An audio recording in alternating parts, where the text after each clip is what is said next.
Hello there, Boris Sleepy History here. Welcome back to our podcast. In this episode, we focus on the rise and the fall of the Scythians. The Eurasian steppe stretches across vast territories, a landscape of endless rolling grasslands punctuated by rivers and mountains. This is not a place of cities or settled civilizations, but rather a realm where space itself defines existence. The horizon seems to recede infinitely, and the sky dominates the view in a way unfamiliar to those accustomed to forests or hills. To understand the Scythians, you must first understand the world they inhabited, the open plains that demanded a particular way of living, a particular way of seeing the world. Around 900 BCE, the steppe was cool and dry, a climate that shaped everything about how people survived there. The grass grew in particular patterns, the herds moved according to seasonal rhythms, and those who lived here developed a culture entirely adapted to the demands of this vast geography. Water sources were scattered, forests were rare, and shelter meant mobility. For thousands of years before the Scythians arrived, various peoples had tried to adapt to this landscape, with varying degrees of success. Some had failed and disappeared into the mists of history. Others had persisted, developing practical ways of living that worked within the constraints of the environment. The Scythians would emerge from this landscape not as conquerors coming from outside, but as people shaped by the steppe itself, becoming one with the horses and the endless horizon. Their story begins not with a single founding moment, but with a gradual transformation. A people learning to master an environment that would teach them to master much of the ancient world. In the centuries following their arrival in the western steppe, the Scythians would consolidate their power, develop their distinctive culture, and eventually become one of the great powers of the ancient world. A civilization that would command respect from the Mediterranean to Central Asia. In the northern reaches of the Pontic steppe, which we now call the region north of the Black Sea stretching across modern Ukraine and southern Russia, the geography itself told a story of isolation and vastness. The treeless plains extended seemingly without end, broken only by river valleys that cut through the landscape like veins. The forest steppe regions to the north gave way gradually to the open grasslands, offering transitional zones where trees and grass competed for dominance. Further south lay the desert steppe, where water became precious and mobility became survival. Here, the landscape was open and harsh, demanding constant movement and knowledge of hidden water sources. The Danube River formed a boundary to the west, a massive waterway that separated the steppe from the forests and mountains of southeastern Europe. The Dnieper River cut north and south through the heart of the steppe, providing water and fish and forming a kind of highway for those who travelled by boat. The Don River marked another major waterway flowing southward to the Sea of Azov.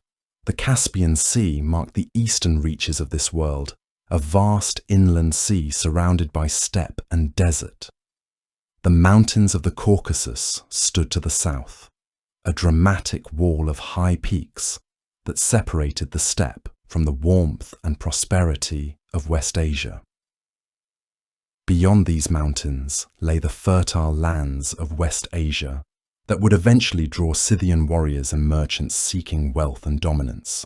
This was a landscape without clear boundaries or fixed centres, a world where power belonged not to those who built walls, but to those who moved fastest across open ground. Cities existed on the periphery.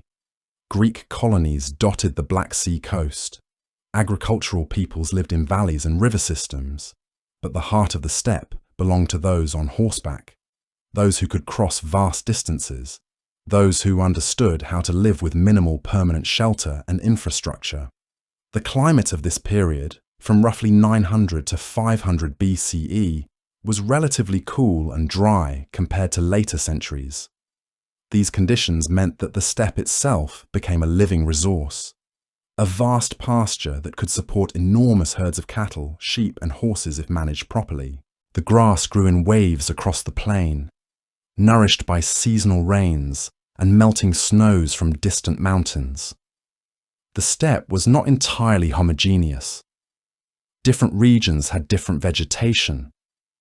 Some areas were grassland proper, with various species of grasses offering different nutritional value. Other areas were forest steppe, with scattered trees providing some shelter and different resources. The desert steppe regions offered even harsher conditions, with sparser vegetation but still capable of supporting herds, if moved constantly. Rivers provided water and fish, though these sources were concentrated and sometimes contested. The major rivers, like the Dnieper and the Don, created corridors of wealth and opportunity, drawing populations and encouraging trade. This environment created a particular economic reality. You could not farm successfully here as they did in Egypt or Mesopotamia. The growing season was short, and the soil was rich but unpredictable. Attempting to establish permanent agricultural fields meant risking drought or unseasonable weather that would destroy crops. Instead, survival meant herding animals, following seasonal pastures, and maintaining mobility. A family that stayed in one place too long would exhaust the local grazing lands and face starvation. A family that moved continuously could thrive, following their animals to fresh grass in spring and summer, finding protected valleys for winter shelter. This necessity of movement shaped everything about Scythian culture, from their housing to their warfare to their spiritual beliefs. Tents made of felt or hide, easily packed and transported, replaced stone buildings. The notion of permanent property gave way to movable wealth in the form of herds and portable goods. Warfare itself adapted to mobility, with cavalry tactics replacing the massed infantry formations of settled civilizations. The steppe demanded constant attention and adaptation. Weather on the open plains could shift dramatically. A spring thaw could turn valleys into impassable swamps, cutting off groups of travelers. Summer heat could dry water sources to nothing, creating zones of deadly aridity. Winter blizzards could kill animals and people alike, burying entire herds under snow. Those who survived learned to read the land, to understand the patterns of water and grass, to know which valleys held shelter and which routes offered the best passage. The Scythians would develop this knowledge over generations, becoming so attuned to their environment that the steppe itself became an extension of their consciousness. They understood not just where to find water, but when it would be there, not just where grass grew, but how much an animal could graze before needing to move on. This intimate relationship with geography would eventually make them nearly unbeatable in warfare, because they fought not just with weapons, but with the land itself. Before the Scythians arrived in the western reaches of the Pontic steppe, this territory was home to other peoples who had developed their own adaptations to the grasslands. The Agathyrsi, an Iranian nomadic people related to those who would become the Scythians, dominated much of the region around Lake Maiotis, known today as the Sea of Azov. These were skilled pastoralists who had learned to live by moving their herds seasonally, much as the Scythians would do. The Agathyrsi had established patterns of life that worked within the constraints of the steppe environment. They had developed their own burial traditions, their own metalworking techniques, their own ways of organizing society into chieftains and warriors. Archaeological evidence suggests the Agathyrsi were sophisticated people with contact to more distant regions. To the west, the Cimmerians held territory and had developed their own horse culture and military traditions. The Cimmerians were equally sophisticated, equally adapted to steppe life. These peoples were not primitive or unsophisticated. They had metal workers who could create weapons and ornaments of considerable quality. They had social hierarchies with chieftains and leaders who commanded respect and loyalty. They had accumulated wealth and knowledge over generations, but they had not yet unified into the kind of political and military power that would define the classical Scythian period. They remained fragmented, divided into smaller tribal units without the ability to coordinate across large regions. In the 9th century BCE, the broader steppe world was in motion. Peoples shifted, territories changed hands, and climatic conditions influenced where pastoralists could maintain their herds. This was not unusual in steppe history. The grasslands were never static, never truly stable. Populations moved as resources allowed or demanded. A particularly harsh winter could force groups southward. A drought could drive them toward water sources. Sometimes these movements were peaceful. Sometimes they involved conflict, as peoples competed for the best pastures. Around 900 BCE, the Scythians, originally from Central Asia east of the Caspian Sea, found themselves displaced. The Massagetæ, another Iranian nomadic confederation, moved into the territories the Scythians occupied, forcing them westward. This was not necessarily a single dramatic conflict, but rather a gradual pressure that sent Scythian groups moving across the vast steppes. Population pressure, climatic changes, or simply the superior military power of the Massagetæ may have driven the movement. Some groups crossed the Araxes River and settled around the Caspian Sea and in the Ciscaucasian steppe, gradually working their way northward and westward. The journey itself took decades, perhaps more than a century, as different Scythian groups moved at different times and by different routes. Some groups may have travelled more quickly than others. Some may have remained in intermediate areas for a time before moving further west. Think of it not as an invasion, but as a migration, a long process of populations drifting westward like currents in an ocean. The steppe had seen many such movements, populations shifting across the landscape in response to forces visible and invisible. By 800 BCE, Scythian tribes had reached the Pontic steppe region, penetrating deeply into territories long held by the Agathyrsi and the Cimmerians. These early Scythian arrivals were not invaders in the classical sense, armed with overwhelming force and conquering in years. Rather, they were pastoral peoples seeking new grazing lands, bringing their families, their herds, and their cultural traditions. As they settled in the western steppe, they came into contact with existing populations, with Greek colonies along the Black Sea coast, where merchants and traders had established trading posts, and with the agricultural peoples of the Maiotic region, who grew crops and raised animals in more settled patterns. These encounters, stretching across the 8th and 7th centuries BCE, would gradually transform Scythian culture, introducing new technologies borrowed from metalworkers in West Asia, new artistic styles developed through exposure to local traditions, and new ways of organizing political power that allowed larger confederations to form. The mixing of Scythian and local populations created something new, a synthesis of different traditions. Gradually, what had been separate peoples began to identify as Scythian, at least in the eyes of outside observers and archaeologists looking back across the centuries. This was not a smooth or peaceful process necessarily, but it was gradual, spanning generations, allowing cultures to blend and adapt. The emergence of a distinct Scythian identity happened gradually, not as a sudden transformation, but as a crystallization of various traditions into something recognizable as characteristically Scythian.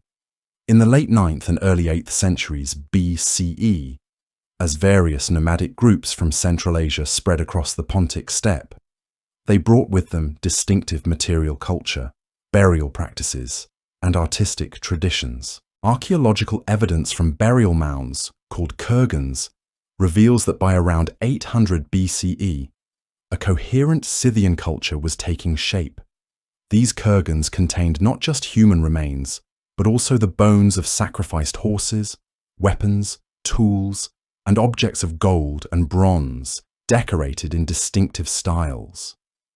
The dead were buried with care and respect, suggesting social hierarchies and spiritual beliefs that gave meaning to the afterlife. Early Scythian burials show influence from various sources. Some elements came from the Central Asian steppe cultures they had recently left behind, patterns of burial that reflected a shared Iranian heritage stretching across thousands of kilometers. Certain burial practices, like the sacrifice of horses and the inclusion of valuable objects with the dead, had roots in Central Asian traditions reaching back centuries. Other elements reflected adaptation to their new environment in the West, borrowing from the peoples already living there, incorporating local techniques and ideas. The Scythian identity that emerged was thus a synthesis, a cultural creation born from movement and encounter. Think of it as a blending, where Iranian nomadic traditions met local steppe practices, where Central Asian artistic styles influenced local craftsmen, and where new forms emerged from this interaction. By around 800 BCE, though the classical form of Scythian culture had not yet fully developed, the basic framework was in place. There was a Scythian language, an Iranian tongue related to other steppe languages, allowing communication across the Confederation. There was a Scythian way of organizing society based on tribal confederations with warrior elites who held special status and made major decisions. These leaders were not absolute rulers with written laws and bureaucracies, but rather chieftains whose authority derived from their warrior prowess, their wealth, and their ability to lead followers successfully.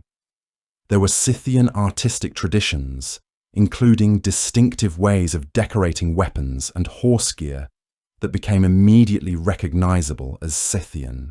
The animal style was developing, not yet the fully mature form that would appear in later centuries, but showing the distinctive characteristics that would define it. And there was a Scythian relationship with horses and pastoral herding that defined their entire way of life and set them apart from neighboring peoples.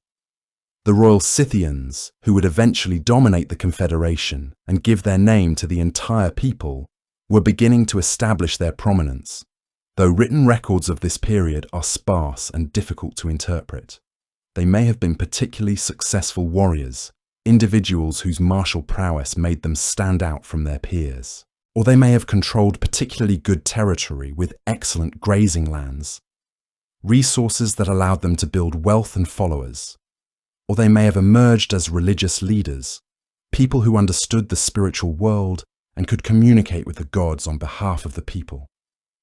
The power of a Scythian leader derived from multiple sources: military skill, control of resources, spiritual authority, and the loyalty of followers who saw in him the ability to lead successfully. We know them mainly through archaeological evidence, through the objects they left behind and the ways they treated their dead. Rich burials with numerous sacrificed horses, weapons of exceptional quality, and objects of gold and silver mark the graves of early Scythian elites. These burials were not secret, but public displays of power and status, monuments visible on the steppe landscape. These early Scythians were not yet conducting the major military campaigns that would define the classical period, the raids into West Asia and the confrontations with Persian empires. They were establishing themselves, learning their new territory, building networks with neighboring peoples, and developing the cultural practices that would support a larger, more unified political structure. The process of consolidation took time, perhaps a century or more, before Scythian confederations had the organization and resources to launch major military operations beyond the steppe proper. The Scythian identity was still forming, still flexible, still absorbing influences from the diverse peoples and lands they encountered. Cultural identity in the steppe was not fixed or rigid, as it often was in settled civilizations. It was practical, defined partly by material culture, partly by shared practices, partly by alliances and kinship networks. But even in this early period, certain characteristics that would define Scythian culture were already evident. A love of horses, an organization based on mobile pastoral herding, a warrior culture that valued courage and martial skill, and an artistic tradition that emphasized the power and grace of animals. The material culture of early Scythians, visible in Kurgan burials and archaeological sites across Central Asia and the Pontic steppe, reveals a people of considerable sophistication and wealth. Among the most distinctive objects are those that constitute what scholars call the Scythian triad, a characteristic combination of weapons, horse gear, and decorative art that appeared consistently across Scythian territories. These three elements together formed a kind of cultural signature, recognizable across thousands of kilometers, and allowing us to identify Scythian influence and identity as it spread and evolved. Understanding these objects helps us see not just what the Scythians made, but how they thought about power, beauty, and the connection between this world and the next. The weapons of early Scythians show the influence of multiple cultures, a testament to the movement and exchange happening across the vast Eurasian landmass. Distinctive swords and daggers, some made of bronze and some of iron, as the technology spread from West Asian metalworkers, appear in Scythian burials with regular frequency. These were not crude weapons, but carefully crafted tools designed for specific purposes and functions. Some were short and curved, suited to use from horseback, perfect for slashing attacks at gallop. Others were longer, for use in closer combat, for when a warrior dismounted or faced an opponent in hand-to-hand struggle. The quality of metalwork indicates professional craftsmen, people who dedicated their lives to producing weapons of excellence and beauty. These were specialists, highly trained individuals who understood metallurgy at a sophisticated level. They could work bronze when it was the primary metal, then adapted their techniques to iron as that technology spread northward from the Caucasus region. A fine Scythian sword was not just a functional tool, but a work of art, with careful attention paid to balance, sharpness, and aesthetic appeal. Alongside weapons appeared distinctive horse gear, the bridles and saddle fittings that allowed Scythians to control their mounts effectively in battle and during long journeys. These items were often decorated elaborately and show clear connections to earlier Central Asian nomadic cultures, particularly the Siberian Karasuk culture from which many Scythian populations ultimately descended. This continuity suggests that despite migration and change, fundamental aspects of steppe culture persisted and evolved. The horse gear was not merely functional, it was decorated with the same artistic sophistication as weapons and jewelry. Bronze cheek pieces for horse bridles were shaped and decorated with animal motifs. Saddle covers and straps were ornamented. Even stirrups, when they appeared, were decorated objects. Bronze cauldrons, sometimes very large, appear in Scythian burials and suggest that feasting and communal gatherings were important parts of Scythian society. These cauldrons were not purely functional vessels, but objects of status and value, marking wealth and the ability to host large gatherings. A particularly impressive cauldron, capable of holding hundreds of litres, would have required considerable resources to produce and transport. The presence of such vessels in burials suggests their owners were important leaders, people capable of drawing followers together for feasts where prestige was built and alliances were formed. The third element of the triad was distinctive decorative art, what archaeologists call the animal style. This artistic tradition featured stylized depictions of animals, particularly predatory creatures like felines, birds of prey, and sometimes ungulates. These animals appeared on weapons, on horse gear, on jewelry, and on other precious objects. They were not realistic representations, but highly stylized, almost abstract in their final form, yet immediately recognizable as belonging to the Scythian artistic tradition. Certain animals appeared repeatedly. The panther or leopard in a crouching position, ready to pounce, often depicted with the body twisted in impossible angles for artistic effect. The eagle with wings folded or extended, sometimes shown from above with wings spread wide. The stag with antlers emphasized and exaggerated, often in graceful leaping poses. The boar with distinctive tusks, sometimes shown with aggressive posture. These were not random choices, but carefully selected animals that held meaning in Scythian culture and spirituality. Predatory animals particularly seem to have held sacred significance, perhaps associated with the warrior class and the qualities valued in combat. The power of the predator, the swiftness of the bird, the grace of the running animal. These were qualities Scythian warriors might aspire to emulate. The animal style was not merely decorative. It was a language, a way of communicating status, affiliation, and spiritual beliefs through the objects one carried and wore. A warrior displaying weapons decorated with predatory animals was making a statement about his identity and his place within Scythian society. The Tunug I burial complex in the Uyuk Valley of Tuva, precisely dated to between 833 and 800 BCE through careful analysis of the artifacts and context, represents one of the earliest known concentrations of Scythian-type material culture. This burial mound, initially discovered in 1980 but abandoned due to swampy terrain that made excavation difficult, and only recently fully excavated through modern archaeological methods and environmental management, contained an extraordinary collection of artifacts unparalleled in early Scythian archaeology. Bronze belt fittings decorated with stylized animals in ways that would become characteristic of mature Scythian art centuries later. Horse riding gear, bridles and saddle ornaments, testifying to the importance of mounted riding, metal and bone arrowheads of various types, showing knowledge of different hunting and warfare techniques. The remains of horses sacrificed as part of the burial ritual, sometimes numbering more than a dozen, speaking to the value placed on these animals, even in death. The horses found at Tunug I were of high quality, carefully selected, and buried with ceremony. Precious metal objects of gold and silver that attest to the wealth of the person buried there and the importance of the burial site. Gold objects are particularly significant because gold was rare and difficult to obtain, making it a marker of extraordinary wealth and power. The presence of substantial quantities of gold at Tunug I suggests the person buried there was someone of considerable importance and authority.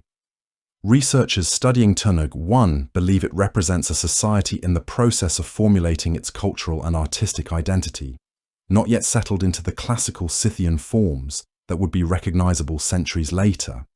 The diversity of artistic styles found in the burial suggest interaction among multiple nomadic groups, each bringing its own traditions to a shared ritual practice. This mixing and synthesis may have been the crucible in which the distinctive Scythian animal style was born, a visual language that would eventually spread from the Black Sea to Mongolia. Think of Tunug I not as representing a finished Scythian culture, but as a moment in the process of cultural formation, when different traditions were being combined and adapted. The artifacts recovered from Tunug I and similar sites show that by the late 9th century BCE, mounted pastoralists from Siberia and Central Asia possessed the metalworking skills, the organizational capacity, and the artistic vision to create objects of remarkable beauty and sophistication. These were not primitive peoples producing crude tools, but artisans capable of complex casting, joining, and decorative techniques that required years of training and understanding.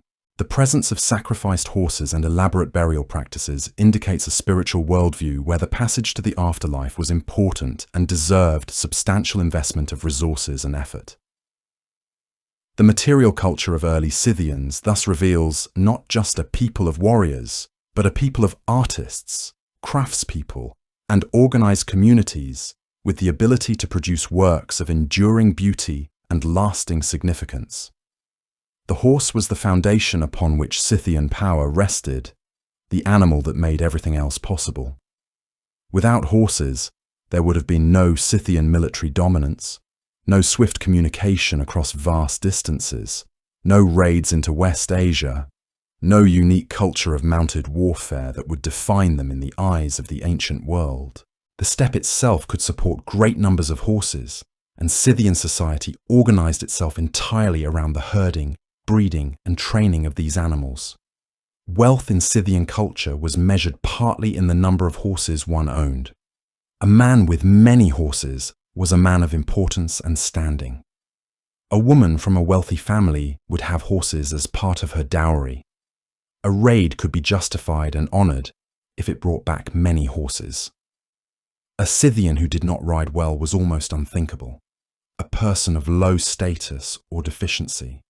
Someone who had somehow failed to develop the essential skill that defined membership in the community. Children learned to ride as soon as they could walk, before they could even speak clearly, developing an intuitive bond with horses that lasted their entire lives.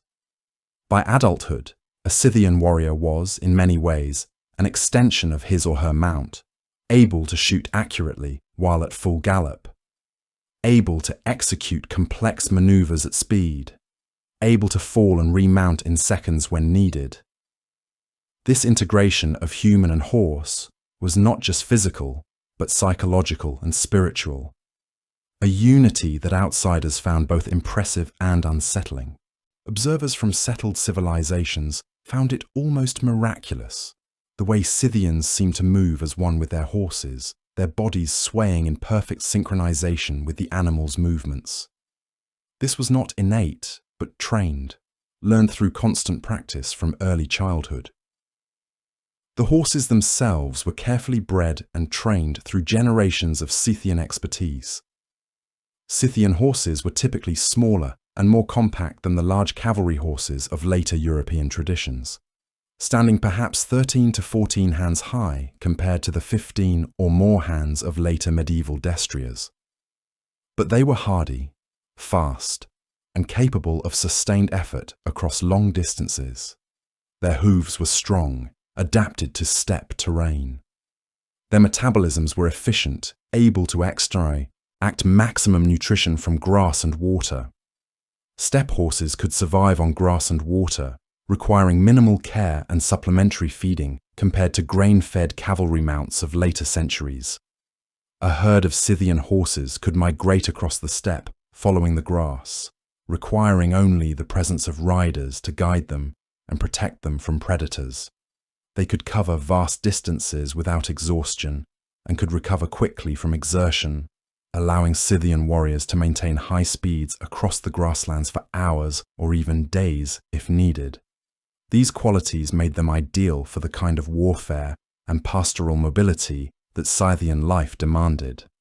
A Scythian raiding party could cover 50 or more kilometers in a day, arrive fresh enough to fight, and then vanish back into the steppe. Archaeological evidence shows that horses held a central place in Scythian religion and burial practices. When important warriors or nobles died, horses were sacrificed and buried with them, sometimes in large numbers, their bones found arranged carefully in the kurgan. The practice of horse sacrifice was not unique to the Scythians, but the scale of it among them was extraordinary. A particularly wealthy or important person might be accompanied to the afterlife by dozens of horses. These animals were carefully killed, their remains arranged with ceremony. This was not wasteful slaughter, but a spiritual practice expressing the belief that the dead would need horses in the afterlife, that their journey to whatever lay beyond death would require these essential companions. The dead person would need mounts to ride, perhaps, or a wealth of animals to maintain their status in the spirit world. The quality of horses buried indicates careful selection, with the finest animals reserved for the most important people, suggesting a kind of hierarchy even in the afterlife. This suggests that horses were not just tools, but status symbols, expressions of wealth and power, marks of a person's importance and standing in the community. The burial of multiple horses with a single person was a statement about that person's significance. The relationship between Scythians and horses was thus not merely practical, but deeply cultural and spiritual, woven through every aspect of their existence. Horses were present from childhood, trained alongside young warriors, ridden into battle and hunted, buried at death, featured in their art and in their spiritual beliefs. horses were woven into every aspect of Scythian life, from childhood play to religious ritual to the way they conducted warfare and travelled across vast territories. The Scythian cavalry tactics that would eventually dominate the ancient world were possible only because of this fundamental integration of horse and human, this deep cultural bond built over generations. A Scythian warrior was not simply a person who happened to ride a horse. A Scythian warrior was a person for whom horse and self were nearly inseparable, united in purpose and movement. This deep cultural bond with horses, developed over generations of pastoral living on the steppe, would prove to be one of the great sources of Scythian military superiority and cultural distinctiveness in the ancient world. When they rode into battle or across the grasslands, they did so not as individuals seeking to control a tool, but as parts of a unified whole, horse and rider, moving as one entity, functioning with an efficiency and grace that astonished observers from settled civilizations. This was not merely a military advantage, though it was certainly that. It was a fundamental aspect of Scythia, an identity, a way of being in the world that separated them from all other peoples they encountered. Where others walked, Scythians rode. Where others fought on foot in organized formations, Scythians moved with speed and flexibility from horseback. Where others built permanent structures to mark their presence and power, Scythians carried their culture with them, woven into the trappings of their horses and the decoration of their weapons. The horse shaped not just Scythian warfare and daily life, but their entire worldview. The freedom of the open steppe, available only to those mounted, became part of their identity.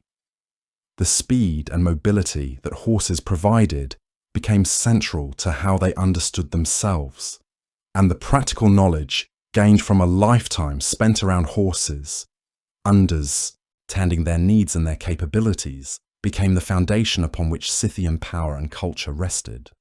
By the 8th century BCE, the consolidation of Scythian power was underway across the vast steppe territories.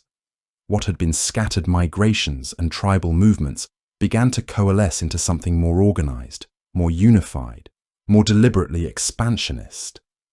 The tribes that had moved westward from Central Asia were not simply settling into available grasslands and calling it finished. They were actively pushing out the peoples who had occupied these lands for centuries before them.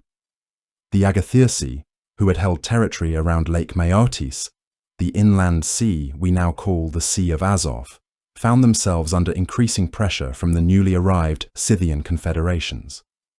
These were not random attacks or territorial skirmishes between neighbouring groups. This was a sustained, deliberate, process of displacement that played out over decades, a slow but inexorable pushing back of established peoples. The pressure was constant, relentless, like the slow movement of a glacier across a landscape, inevitable and difficult to resist. The Agathyrsi, skilled horsemen themselves, skilled pastoralists who understood the steppe world as well as anyone, were gradually pushed westward. Some remained in their territories but under Scythian dominance. Others migrated further west, eventually settling in the Carpathian regions, removing themselves from the steppe heartland where Scythian power was rising. The Cimmerians experienced something even more severe. These peoples, who had dominated parts of the western steppe, found themselves facing a formidable military power that combined the steppe warfare tactics they themselves practiced with new technologies and organizational structures. The Cimmerians were skilled warriors in their own right, people who had maintained their dominance through centuries of adaptation to the steppe environment. But they found themselves outmatched, not through any single failing, but through the systematic development of superior military capabilities by their Scythian rivals. The conflict between Scythians and Cimmerians was not a brief encounter. Historical accounts describe a war lasting 30 years, a full generation of conflict, raids, counter-raids, and sustained military campaigns. 30 years is a significant span. Enough time for young warriors to grow old, for the memory of a time before conflict to fade into legend and then disappear altogether. Imagine the steppe during these decades, the constant movement of warriors across the grasslands, the temporary camps and fortified positions, the loss of men and animals, the displacement of families, the movement of herds from one region to another, seeking safety or better pasture. 30 years of conflict ground down Sumerian resistance. By around 700 BCE, the Sumerians, as an organized steppe power, had been essentially destroyed or scattered. Some Cimmerian groups fled southward across the Caucasus Mountains into West Asia. Others were absorbed into Scythian confederations. The political landscape of the steppe had been remade. What had been a region of multiple competing peoples became increasingly a Scythian-dominated space. This was not accomplished through a single decisive battle or the conquest of a capital city, as happened in settled civilizations. This was a prolonged process of military pressure, calculated raids, and the gradual assertion of Scythian dominance over vast territories. The royal Scythians, who appear to have emerged as the leading confederation among the Scythian tribes, played a central role in this expansion. They were not necessarily more numerous than other Scythian groups, but they possessed superior military organization, better weapons, and more effective leadership. The expansion into West Asia marks a turning point in Scythian history. Around the 7th century BCE, some Scythian tribes began moving southward, crossing the formidable barrier of the Caucasus Mountains. These passages through the mountains were difficult and dangerous, narrow valleys, and high passes that could be blocked or defended. But the mountains were not impenetrable. Trade routes had existed for centuries, connecting the steppe regions north of the Caucasus with the wealthy lands to the south. West Asia, which we sometimes call Asia Minor or the Near East, contained some of the wealthiest and most powerful civilizations in the ancient world.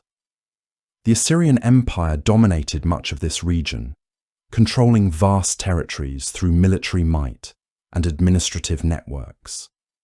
The Median Empire was rising as a power to be reckoned with.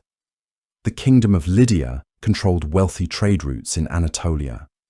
Egypt, though in decline compared to its glory days, still possessed considerable resources and influence. These lands were organized, settled, agricultural civilizations with cities and wealth concentrated in controlled locations. To Scythian warriors, these territories must have appeared as lands of opportunity. The notion of conquering settled peoples was not new. Nomadic populations had raided settled civilizations for centuries. But what the Scythians did was different. They did not simply raid and return to the steppe with plunder. They crossed the mountains and settled into occupied territory, establishing dominance over significant regions and maintaining that dominance for decades. This was a new level of Scythian ambition and capability.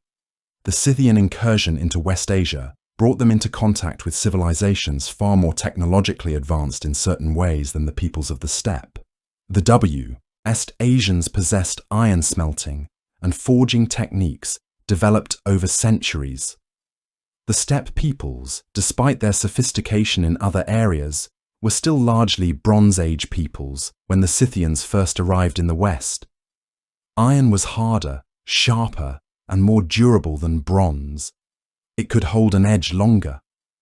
Weapons made of iron were superior to bronze weapons in almost every way.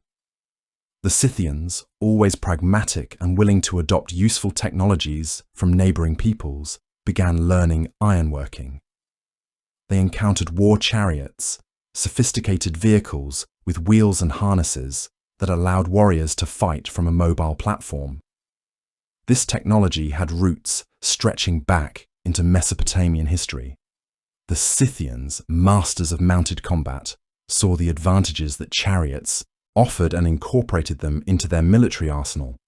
They learned about scale armor, overlapping metal scales sewn onto leather backing that provided superior protection compared to the leather and bone armor they had previously used.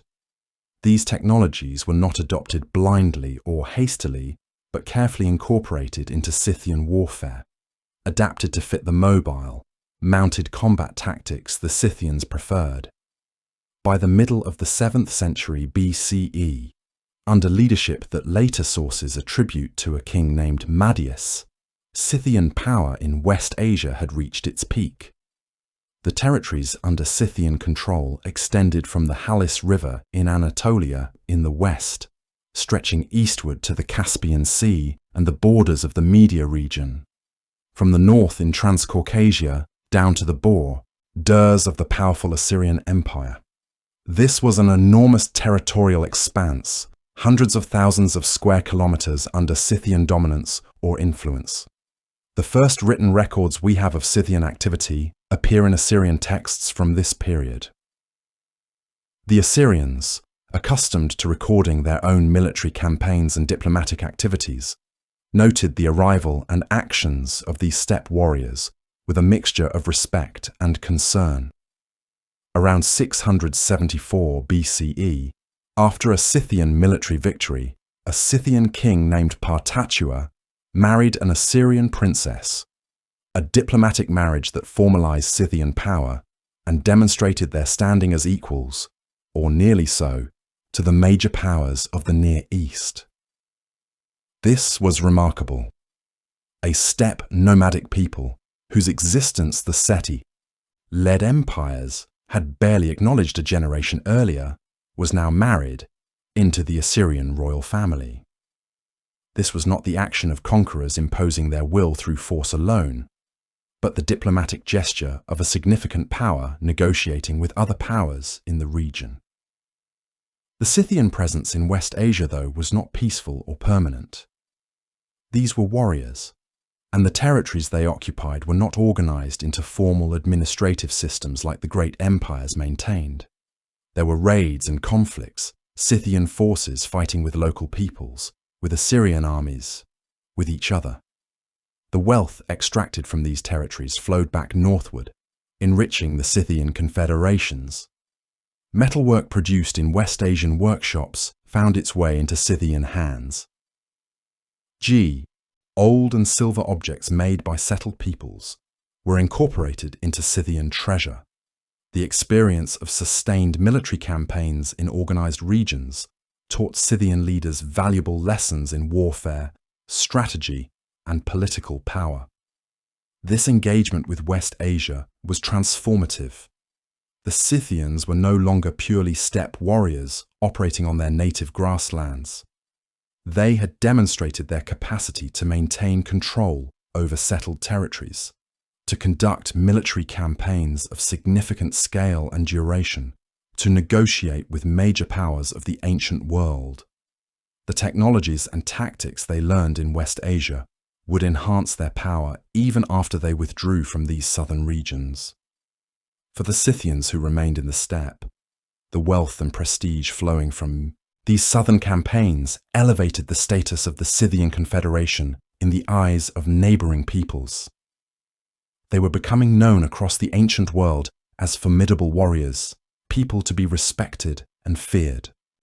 The development of Scythian military power cannot be separated from the technologies and tactics they mastered. The composite bow stands at the center of Scythian military innovation. This was not a simple weapon, but a sophisticated piece of craftsmanship, requiring years of skilled training to produce and extensive practice to master. A composite bow was constructed from multiple materials, each chosen for specific properties. The core was wood, preferably from trees that grew strong and straight. The wood provided the basic structure and flexibility. On the back of this wooden core, craftsmen attached sinew, the strong tissue from animal muscles and tendons. The sinew was naturally elastic and incredibly strong. On the belly of the bow, facing the archer, they attached horn, typically FRR, on wild boar or other large animals with thick horns. Horn was extremely hard and could withstand great pressure. When these three materials were combined through careful craftsmanship, creating a bow of specific shape and curvature, the result was a weapon of exceptional power and reliability. The composite bow could be drawn with great force, storing tremendous energy that was released when the arrow was loosed. The characteristic double curve of the Scythian bow, the way it bent both forward and backward in a distinctive shape, was the result of careful design and construction. The bows were relatively short compared to the great longbows of later European traditions, typically measuring between 140 and 160 centimeters. This shorter length made them ideal for use from horseback. A mounted archer could handle a shorter bow while controlling a horse with his legs in one hand. The accuracy and power of these bows was remarkable. Scythian archers could shoot from both sides of a galloping horse, could maintain accuracy at distances of 50 to 60 meters, could reload and shoot again in rapid succession. After dismounting, they could fire with amazing accuracy while running at full speed. The arrows they used typically featured sharp bone points, hard and durable, capable of penetrating clothing, leather armor, and flesh. The production of these bows was not something every warrior did himself. Bow making was a specialized craft, requiring master craftsmen with years of training. This indicates the existence of an organized economic system silpe, supporting military production. Somewhere in Scythian territories, there were workshops where skilled bow makers worked with rare materials, creating the weapons that gave Scythian warriors their decisive advantage. These craftsmen occupied a special place in society. They were not warriors themselves, but they were essential to Scythian military power. The bow was the dominant weapon across the steppe, but the way the Scythians developed and mastered it set them apart from neighboring peoples. Their archery was not simply superior in raw numbers, but in technique, in coordination, in the integration of bow work with mounted combat. The mounted archer, moving at speed across open ground, could maintain distance from infantry formations while delivering constant fire. An infantry army marching toward a Scythian force would find itself under constant bombardment by arrows. The infantry could not run fast enough to catch the mounted archers. They could not protect themselves from incoming arrows if they were trying to advance. The psychological impact of this constant missile fire was significant. Soldiers watching arrows rain down on their formation, unable to strike back effectively, watching their comrades fall while being unable to respond, experienced terror and demoralization. The Scythians understood this. Warfare was not only about physical damage done to the enemy, but about breaking the will to fight. The development of Scythian military power was also shaped by the organization of their forces and the tactics they employed. Unlike settled civilizations that could field armies of tens of thousands of men, drawn from large populations and sustained by agricultural surplus, the steppe peoples operated with smaller numbers but greater flexibility. A Scythian force typically consisted of mounted warriors, perhaps thousands of them, but organized into smaller units that could move and maneuver independently. These units could operate separately and rejoin their main force, could spread out across vast territories to cover ground, could concentrate rapidly when needed. The tactical innovations the Scythians developed maximized these advantages. Hit-and-run tactics allowed them to strike at enemies and vanish before retaliation could be organized. They would attack a settlement or a caravan, kill or take what they wanted, and disappear into the steppe before an organized response could be mounted. These were not dishonorable tactics in the Scythian view, but practical applications of their superior mobility and knowledge of terrain. Feigned retreats were used to draw enemies into traps. A Scythian force would appear to flee before an advancing army, drawing them further and further from their supply lines and fortified positions. As the enemy became exhausted and scattered, the Scythians would turn and strike, surrounding and destroying isolated units. This required discipline and coordination. Warriors had to trust that the retreat was feigned, that their leaders knew what they were doing, that pursuing the apparent enemy was not actually chasing phantoms deeper into danger. The circular formation, with archers riding in a wide circle around an enemy by position, created a constant rain of arrows. The arrows flew inward from the riders on the far side of the circle toward the enemy in the center. As those archers passed the center point and moved to the opposite side, they could reload while continuing to ride. The archers on the opposite side would then shoot, creating a continuous stream of arrows from every direction. An infantry formation caught in the middle of such an attack had almost no defense. They could not charge out to break the circle, because the mounted archers would simply move away faster than they could advance. They could not maintain formation while trying to protect themselves from incoming arrows. They could not deploy their own missile troops effectively because their enemies were constantly moving at speed. The military innovations that made these tactics possible included not just weaponry, but also horsemanship training, signal systems for communicating between units at distance, and the development of tactical doctrine that all warriors understood. A Scythian raiding party or military force did not need written orders because every warrior understood the basic principles and patterns of their warfare. They knew that mobility and distance were their advantages. They knew that engaging in close combat with heavily armed infantry was generally disadvantageous. They knew that wearing down enemies through constant missile fire and disrupting their supply lines would eventually bring victory. These were not insights written in military manuals, but practical knowledge passed from experienced warriors to younger men through years of training and participation in actual conflicts. The military revolution that the Scythians represented was not a single invention, but the combination of superior horsemanship, advanced bow technology, and sophisticated tactical understanding. Each element enhanced the others. Superior horsemanship made archery from horseback practical and effective. Advanced bows allowed archers to maintain accurate fire at distances that kept them safe from enemy retaliation.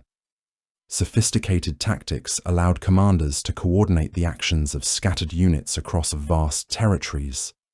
Together, these elements created a military system that was superior to the infantry-based armies of settled civilizations when the battles were fought on open ground, where Scythian advantages could be fully realized. This military power gave the Scythians the ability to dominate the steppe, to conduct raids into West Asia, to establish their influence across enormous territories, and to resist even the great empires when those empires attempted to invade Scythian lands. The organization of Scythian society reflected both the practical demands of a pastoral nomadic lifestyle and the hierarchical structures necessary to maintain military power. The Scythians were not a unified people under a single ruler, but rather a confederation of tribes, each with its own leaders, its own herds, its own territories within the larger steppe region. Ancient writers, particularly Herodotus, who lived in the 5th century BCE and had some contact with Scythian peoples through Greek colonies on the Black Sea coast, described the Scythians as being divided into multiple tribes.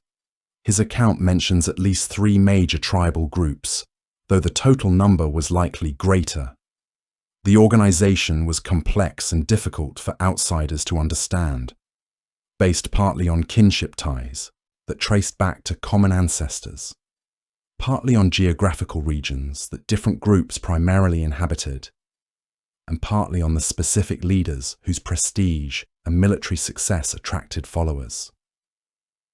The royal Scythians, mentioned in these ancient accounts, appear to have been the most prominent and powerful of the tribal confederations.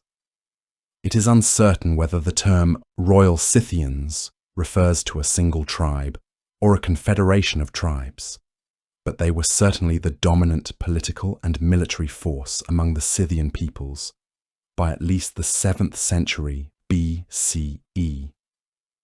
These were not absolute rulers presiding over a formal bureaucratic system. Scythian chieftains, sometimes referred to as kings in ancient sources, derived their authority from multiple sources. Military skill was a senti al. A leader who won battles and brought plunder gained followers. A leader who lost conflicts would find his support diminishing. Wealth was another source of authority. A man who possessed many horses and could afford to host large feasts and give gifts to loyal followers gained prestige and loyalty.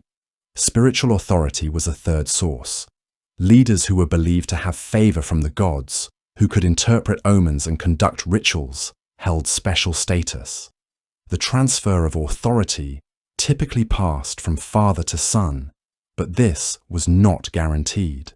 A son who was weak or incompetent might find his leadership challenged by a more capable rival. The tribal confederations maintained relationships with each other that were sometimes cooperative and sometimes competitive. When a threat arose, from outside, when Scythian territories were threatened by invasion, or when opportunity arose to expand into neighboring lands, the various tribes could coordinate their forces. But the coordination was not automatic or always complete. Tribal rivalries could lead to conflicts even while greater threats existed. The decision-making process in Scythian society appears to have involved councils of leaders, gatherings where chieftains discussed important matters and attempted to reach consensus. This was not democracy as later Greeks understood it, but it was a system that allowed for discussion and debate rather than absolute monarchical decree. The family structures within Scythian society were shaped by the pastoral nomadic lifestyle. Families moved together following their herds. Extended, the kinship groups, consisting of multiple related families, travelled together and shared pastures. These larger groups, which we might think of as clans, maintained ties of loyalty and mutual obligation. Marriages often served to create alliances between different clans or tribes. A young woman from one group would marry a man from another group, creating a bond between the families. The goods and animals exchanged during such marriages represented significant wealth transfers and demonstrated respect between the groups. Women in Scythian society held a more independent status than in many other ancient civilizations. While male warriors held special prestige, women were not confined to purely domestic roles. Women managed herds when necessary. Women participated in important decisions about where to move and how to use resources. Women could own property and herds. Some women became warriors, training in archery and horsemanship alongside men and participating in raids and battles. The presence of female warrior burials in Scythian kurgans indicates this was not a rare or unique occurrence, but an established, accepted practice. Archaeological evidence shows dozens of such burials, women whose graves contained the full complement of warrior equipment, horses sacrificed at death, and the same careful burial practices accorded to male warriors of status. The evidence suggests that at least some Scythian women chose or were trained for martial roles, and that they were buried with weapons and horses just as male warriors were. Some women warriors achieved prominence and leadership, commanding respect from both male and female warriors. This integration of women into martial roles may have emerged gradually, perhaps initially out of necessity, when populations were thinned by warfare, and then became established as an accepted part of Scythian military organization. The overall population of Scythian territories included not just the warrior elite, but also craftspeople, particularly those who produced weapons and decorative items. Bronze workers and ironsmiths occupied important positions. These were skilled specialists whose products were essential for both warfare and the display of wealth and status.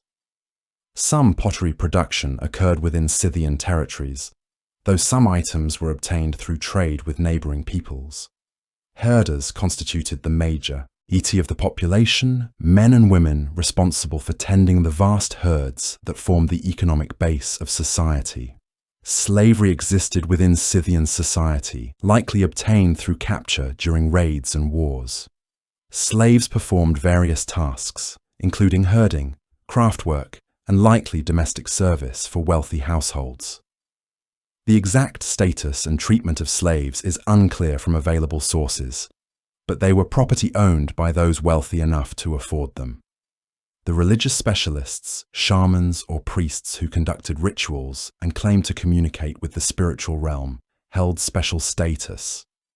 They were called upon to conduct rituals before hunts and battles, to interpret omens and dreams, to conduct funeral ceremonies for the dead. These individuals did not necessarily hold formal political power, but their spiritual authority gave them influence. The overall picture of Scythian society that emerges is of a people organized around kinship groups and military prowess, with clear status distinctions, but without the rigid hierarchies or centralized bureaucracies characteristic of settled civilizations. Wealth was important, but so was military skill and personal reputation. Authority was exercised through persuasion and demonstrated competence as much as through formal position. The flexibility of this system allowed for the rapid mobilization of forces when needed, and the maintenance of local decision-making that was responsive to immediate conditions. This organizational flexibility would prove to be one of Scythian's strengths in maintaining dominance across vast territories. By around 700 BCE, the royal Scythians had emerged as the clearly dominant political and military force among the Scythian confederations. They were not necessarily more numerous than other Scythian groups, but they possessed superior organization, more effective leadership, and the military power that allowed them to impose their will over neighboring Scythian tribes and to maintain dominance across the steppe. The rise of the royal Scythians to supreme authority marks a transition in Scythian history from a loose confederation of roughly equal tribes to a more hierarchical structure with a dominant elite. This was not a complete elimination of other tribal authorities, but rather a subordination of those authorities to the leadership of the royal Scythians. The process by which the royal Scythians achieved this dominance is not well documented in surviving sources, but it likely involved a combination of military victories against rival groups, strategic marriages and alliances that brought other tribes into their sphere of influence, and the accumulation of wealth and prestige that allowed them to attract followers from less successful groups. The royal Scythians controlled some of the richest territories on the steppe, regions with excellent grazing lands, access to water sources, and strategic locations for trade. From these regions, they could draw substantial tribute or gifts from subject peoples. They accumulated gold and other precious goods through their military campaigns in West Asia and through trade contacts with neighboring civilizations. This accumulated wealth allowed them to live in greater luxury than most Scythians, to host large feasts where they distributed gifts and won loyalty, and to support specialized craftspeople who created works of exceptional quality. The title of king, when applied to royal Scythian leaders, carried significant weight. These men were recognized as supreme rulers whose decisions affected the entire Scythian confederation. Unlike many ancient Near Eastern kings, Scythian rulers did not maintain permanent capitals or build monumental architecture. They remained mobile, moving with their herds and their courts across the steppe. But their authority was nonetheless real and consequential. The succession of authority among the royal Scythians appears to have been patrilineal, passing from father to son. The establishment of a hereditary succession pattern represented a significant step towards centralization of power. Rather than each generation of leadership having to prove itself through military accomplishment, the son of a deceased ruler inherited his position and the legitimacy that came with his father's achievements. This could strengthen continuity, but also occasionally led to succession conflicts when the surviving sons competed for supremacy or when rivals challenged the legitimacy of an heir. By the middle of the 7th century BCE, the royal Scythians had extended their authority not just over other Scythian tribes, but over the territories they occupied, establishing what we might call the Scythian kingdom or empire. This realm extended across the Pontic steppe, from the Danube River in the west to beyond the Don River in the east, and from the forest steppe regions in the north to the Caucasus Mountains in the south. Within this vast territory, the royal Scythians maintained their authority through a combination of military strength, the distribution of wealth and prestige, the establishment of marriage alliances with important families, and the construction of the kind of legendary reputation that made challenges to their authority seem futile. The relationships between the royal Scythians and Greek colonies along the Black Sea coast were important during this period. The Greek colonists, coming from the Mediterranean and establishing trading posts and settlements along the coast, were not powerful enough to resist Scythian military might, but they were valuable as trading partners and sources of goods that Scythians could not produce themselves. The Greeks wanted access to goods from the steppe, particularly grain which was sometimes exported from the rich agricultural lands to the north of the steppe, and furs and hides from animals hunted on the grasslands. The Scythians in turn had access to Greek pottery and metalwork, wine and oil from the Mediterranean, and connections to the broader trading networks of the ancient world. These relationships were not always peaceful, and sometimes involved raids and conflicts, but they generally proved mutually beneficial. By around 600 BCE, the royal Scythians were at or near the peak of their power within the steppe world. They commanded the loyalty of most or all of the other Scythian tribes. They maintained dominance over neighboring peoples, extracting tribute and maintaining military superiority. They participated in the wealth flowing from the great trade routes that crossed their territories, connecting the Mediterranean world with the distant lands of Central Asia and China.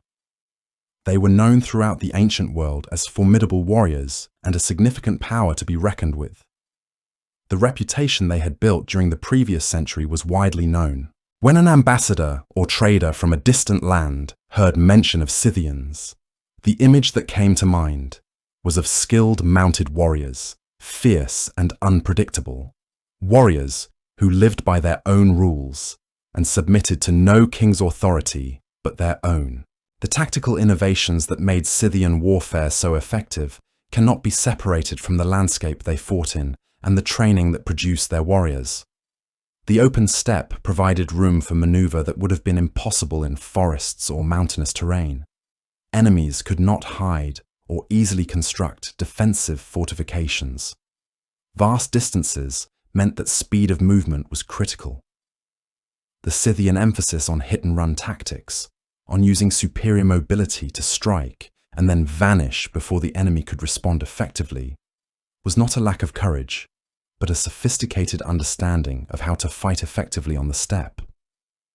A Scythian raiding party might cover enormous distances in a few days, strike suddenly at a settlement or a caravan, and then disappear into the grasslands. The enemy would pursue, but the Scythians, moving faster and knowing the terrain better, would either escape or choose a moment to turn and fight when conditions favoured them. The use of feigned retreats required tremendous discipline. Warriors had to trust their leaders, had to have confidence that appearing to flee was actually a carefully executed tactic. Young warriors training with experienced fighters would have learned this through repeated practice. They would participate in mock battles where older warriors demonstrated the tactics and then have the younger men attempt to execute them. Over years of such training, these tactics became second nature. The coordination required between different units of a Scythian force operating across vast distances was managed through a combination of signal systems and shared understanding of tactical doctrine. Flags, smoke signals, or horn calls could communicate basic commands across distances. But more importantly, every Scythian warrior understood the principles and patterns of their warfare. They knew how to respond to common situations without needing explicit orders for every action. This kind of decentralized decision-making allowed for flexibility and rapid response to changing circumstances. A Scythian force could split into smaller raiding parties, each operating independently but according to the same tactical principles, and then reunite when necessary. This flexibility was essential when fighting across vast territories, where communication took time and conditions changed rapidly. The understanding of when to press an advantage, when to retreat, when to circle and maintain pressure, when to risk close combat, all of these decisions could be made by unit commanders or even individual warriors without waiting for orders from a distant commander. This is what made Scythian forces so effective against more rigidly organized armies, where decisions had to flow through a chain of command. The Scythians could adapt, could respond immediately to changing circumstances, could shift tactics mid-battle if conditions demanded it. This adaptability, combined with their superior mobility and archery, made them nearly unbeatable when fighting on the steppe, and formidable even when forced to fight in less favorable terrain. By around 650 BCE, the royal Scythians stood at the height of their power.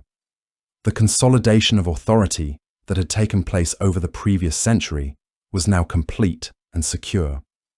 The territories they dominated stretched across the entire Pontic steppe, from the Danube River far to the west, where Greek colonies marked the edge of European influence, all the way eastward across the Don River into territories that reached toward the Caspian Sea. To the north, their influence extended into the forest steppe regions, where the climate was cooler and wetter, regions inhabited by peoples who paid tribute to the Scythian rulers or accepted Scythian authority. To the south, they maintained dominance down to the Caucasus Mountains and controlled the trade routes that led across those mountains into the wealthy lands beyond. This was not a small region. The territory under Scythian control or influenced by Scythian power encompassed hundreds of thousands of square kilometers of grassland, rivers, and scattered settlements. Within this vast realm, the royal Scythians were unquestionably supreme. Other Scythian tribes acknowledged their authority, sometimes through formal ties of kinship or marriage alliance, sometimes through recognition of military superiority. Neighboring peoples either submitted to Scythian dominance, paid tribute to Scythian rulers, or maintained carefully calibrated diplomatic relationships that acknowledged Scythian military superiority. The reputation of Scythian warriors had spread throughout the ancient world. Traders and messengers who traveled between distant lands carried stories of the fearsome mounted archers of the steppe, the people who had expanded their power from Central Asia across to the borders of Europe and down into the lands where great empires ruled. When the name Scythian was spoken in the markets of Babylon, or in the halls of Assyrian kings, or among the Greek colonies on the Black Sea coast, it conjured images of speed, skill, and danger. The wealth that accumulated in Scythian hands during this period was remarkable. The control of trade routes meant that goods flowing between the Mediterranean world and the distant lands of the east passed through Scythian territories, or at minimum were taxed and regulated by Scythian authorities. The raids into West Asia and the territories that remained under Scythian control or influence there generated enormous quantities of gold, silver, and precious goods. The accumulation of these treasures was not hidden away but displayed in the graves of Scythian elites. Kurgans, the great burial mounds, held quantities of gold that would have seemed almost unimaginable to the common folk of settled civilizations. Archaeologists have found evidence that some kurgans contained hundreds of gold objects, each carefully crafted and demonstrating the wealth and power of the deceased. The power at this moment was secure. The threats that had existed a generation earlier, the possibility that rival tribes might challenge Scythian dominance, had been overcome. No neighboring peoples possessed the military capability to resist Scythian forces on the open steppe. The cities and civilizations to the south were wealthy but distant, separated by mountains and desert. The maritime peoples along the Black Sea coast were trading partners, not threats. For the Scythians at the peak of their power, the world seemed ordered according to their vision. They were warriors at the top of their strength, leading a people who had achieved what earlier generations could only have imagined. The confidence of the Scythian world at this moment was tested in a way that would forever define Scythian history. In the year 513 BCE, a figure of enormous power and ambition turned his attention northward toward the steppe. This was Darius, king of the Persian Empire, the Achaemenid ruler who had extended Persian authority across an unprecedented span of territory. From the Mediterranean coast to the Indus Valley, from Egypt to the boundaries of Central Asia, Darius controlled regions that encompassed tens of millions of people. He was accustomed to victory, to the submission of peoples before his armies, to the payment of tribute from distant lands. The Persian Empire at its height was the greatest power the ancient world had yet seen, organized, wealthy, militarily formidable. It had conquered the once mighty Assyrian Empire. It had subdued Egypt and the eastern Mediterranean. It had extended across the Near East and into Central Asia. Darius himself had secured his throne through military campaigns and had expanded Persian influence to regions that had never before submitted to a single authority.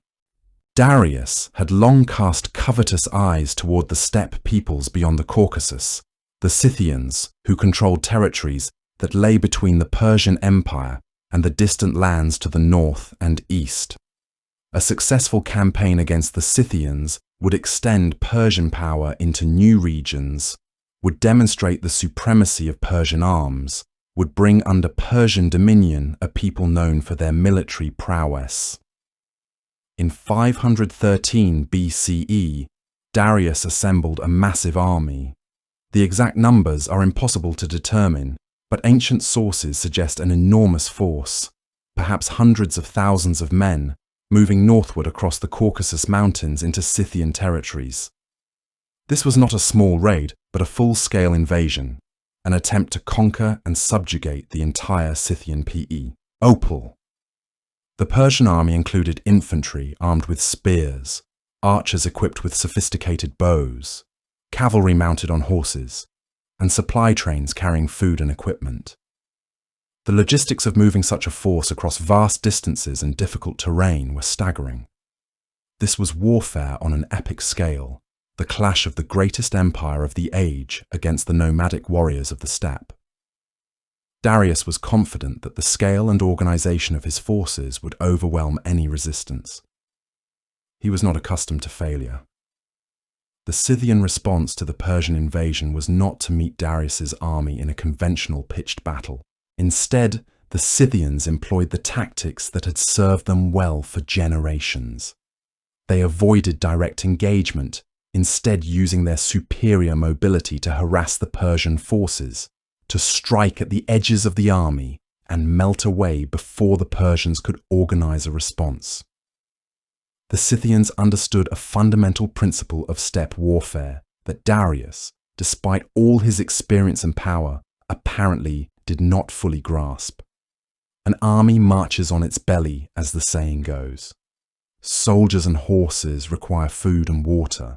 In the open steppe, supplies are limited. If those supplies are disrupted, if the wells are blocked or poisoned, if the pastures are burned, if no food can be foraged, then even the greatest army will eventually collapse, not from a dramatic defeat in battle, but from exhaustion, hunger, and desperation. The Scythian strategy was to conduct what we would now call a scorched earth campaign. As Darius's army moved northward, the Scythians retreated before them, drawing the Persians deeper into the steppe. As they retreated, they burned the pastures, making it impossible for Persian horses to graze. They destroyed wells or diverted water sources, leaving the Persian army without adequate water supplies. They intercepted supply convoys carrying food and equipment. They conducted constant harassment attacks, shooting arrows at the edges of the Persian force, killing soldiers and horses while the Scythian mounted warriors remained just out of reach of Persian retaliation. Darius, accustomed to armies that retreated before him, expecting the Scythians to eventually stand and fight, pressed forward. He pursued what he believed was a fleeing enemy deeper and deeper into Scythian territory. He crossed rivers, moved across endless grasslands, marched for weeks through a landscape that seemed to offer no resistance, yet offered every possible resistance. The Scythians were always ahead of him, always moving, never standing long enough to fight. The psychological impact of this on the Persian army must have been enormous. Soldiers who were used to victory, used to seeing enemies break and scatter when the great Persian forces approached, found themselves in a landscape where no enemy could be brought to battle, where supplies grew increasingly scarce, where every day seemed to bring more hardship, without any prospect of the glorious victory they had been promised. The Scythian ruler during this period, according to ancient sources, was Idanthus. When Darius, frustrated by the inability to bring the Scythians to a decisive battle, sent messengers demanding that the Scythian king either fight or surrender, Idanthus sent back a response that revealed the fundamental difference in worldview between the settled empires and the steppe peoples. He told Darius that he would not stand and fight unless the Persian king succeeded in finding and desecrating the graves of the Scythian ancestors. He said that the Scythians had no cities to conquer, no cultivated lands to fear losing, nothing that Darius could threaten that would force them to fight on Persian terms.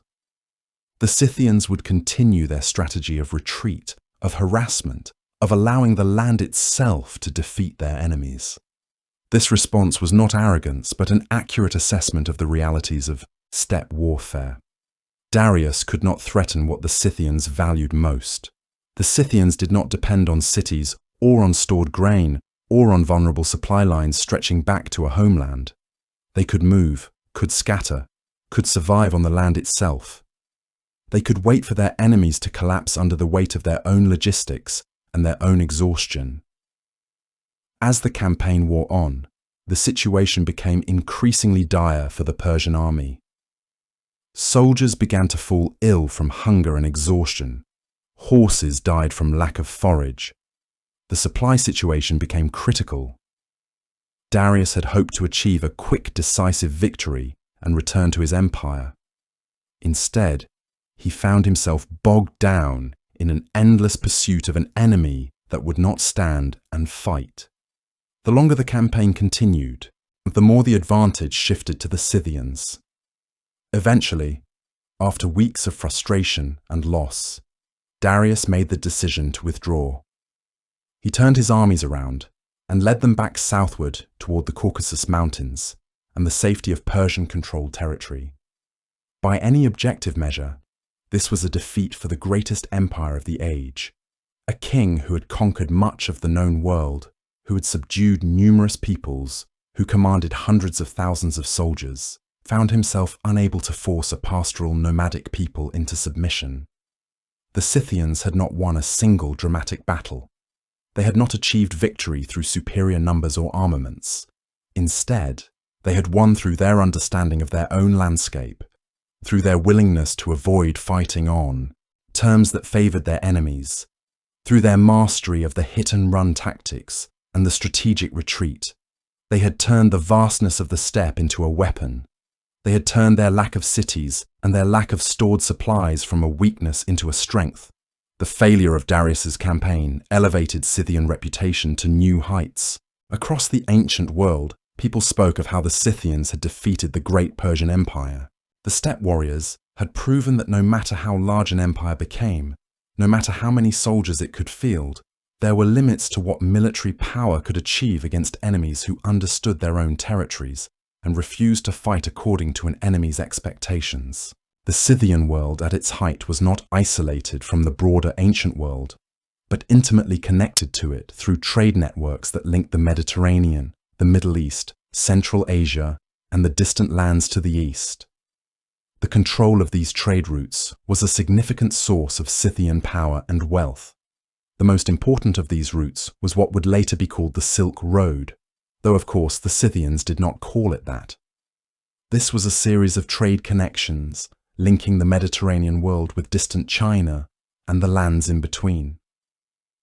Goods flowed westward from the Far East, silk and jade and exotic materials that were unknown or nearly unknown in the Mediterranean world.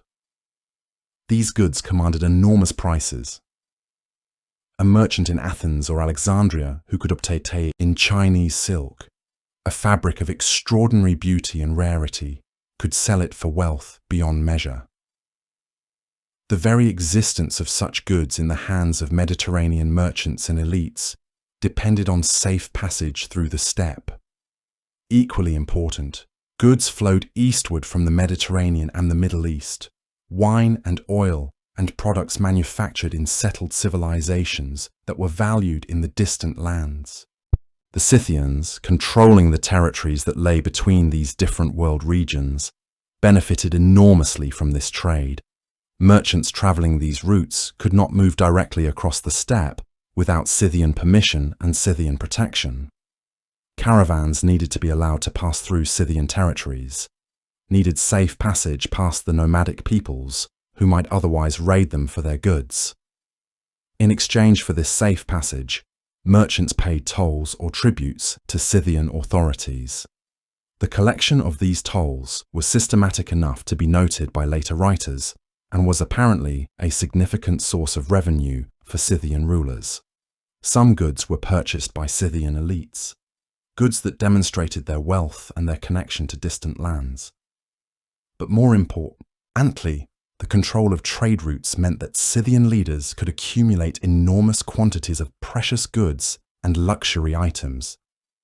These items were not merely stored away, but were used to enhance prestige, to give as gifts to loyal followers, to demonstrate power and status. A Scythian chieftain who could host a feast where wine imported from the Mediterranean was served, where exotic foods and goods from distant lands were displayed, demonstrated his importance and his power to his own people and to neighboring chieftains. The wealth flowing through Scythian territories was so substantial that it supported not just the warrior elite, but also craftspeople, traders, and a growing urban population in scattered settlements throughout the steppe. Some of these settlements grew into trading centers where merchants could rest, resupply, and exchange goods. The presence of these trading centers indicates the complexity of Scythian society, the development of economic systems more sophisticated than simple pastoral nomadism. The Scythians themselves participated in trade, sending their own merchants along the routes, selling horses and furs and other products of the steppe to distant markets. The reputation of Scythian horses spread throughout the ancient world. These animals, hardy and swift, were valued by peoples across Asia and in the Mediterranean. A wealthy Egyptian or Persian official who could acquire a Scythian horse possessed an animal that demonstrated both wealth and connection to the distant peoples of the north. The breeding and training of horses for export became an important economic activity. Some Scythian leaders may have sent embassies or merchants as far as the Mediterranean or even into Egypt, though direct evidence is limited. What is clear is that the Scythian world at its height was not isolated or primitive, but integrated into the broader economic and cultural networks of the ancient world. The wealth that flowed through Scythian territories enriched Scythian elites and supported the maintenance of their military power and their ability to dominate neighboring peoples. The spiritual world of the Scythians was central to their understanding of their place in the cosmos. Unlike some ancient peoples who developed highly organized priesthoods and elaborate temple systems, the Scythians' religious practices were intimately tied to their nomadic lifestyle. The steppe itself was sacred. The landscape was understood as the home of spiritual forces and divine powers. The elements, particularly fire, water, and the sun, held religious significance. Fire was not merely a practical tool for warmth and cooking, but a sacred element that purified and connected the mortal and spiritual worlds.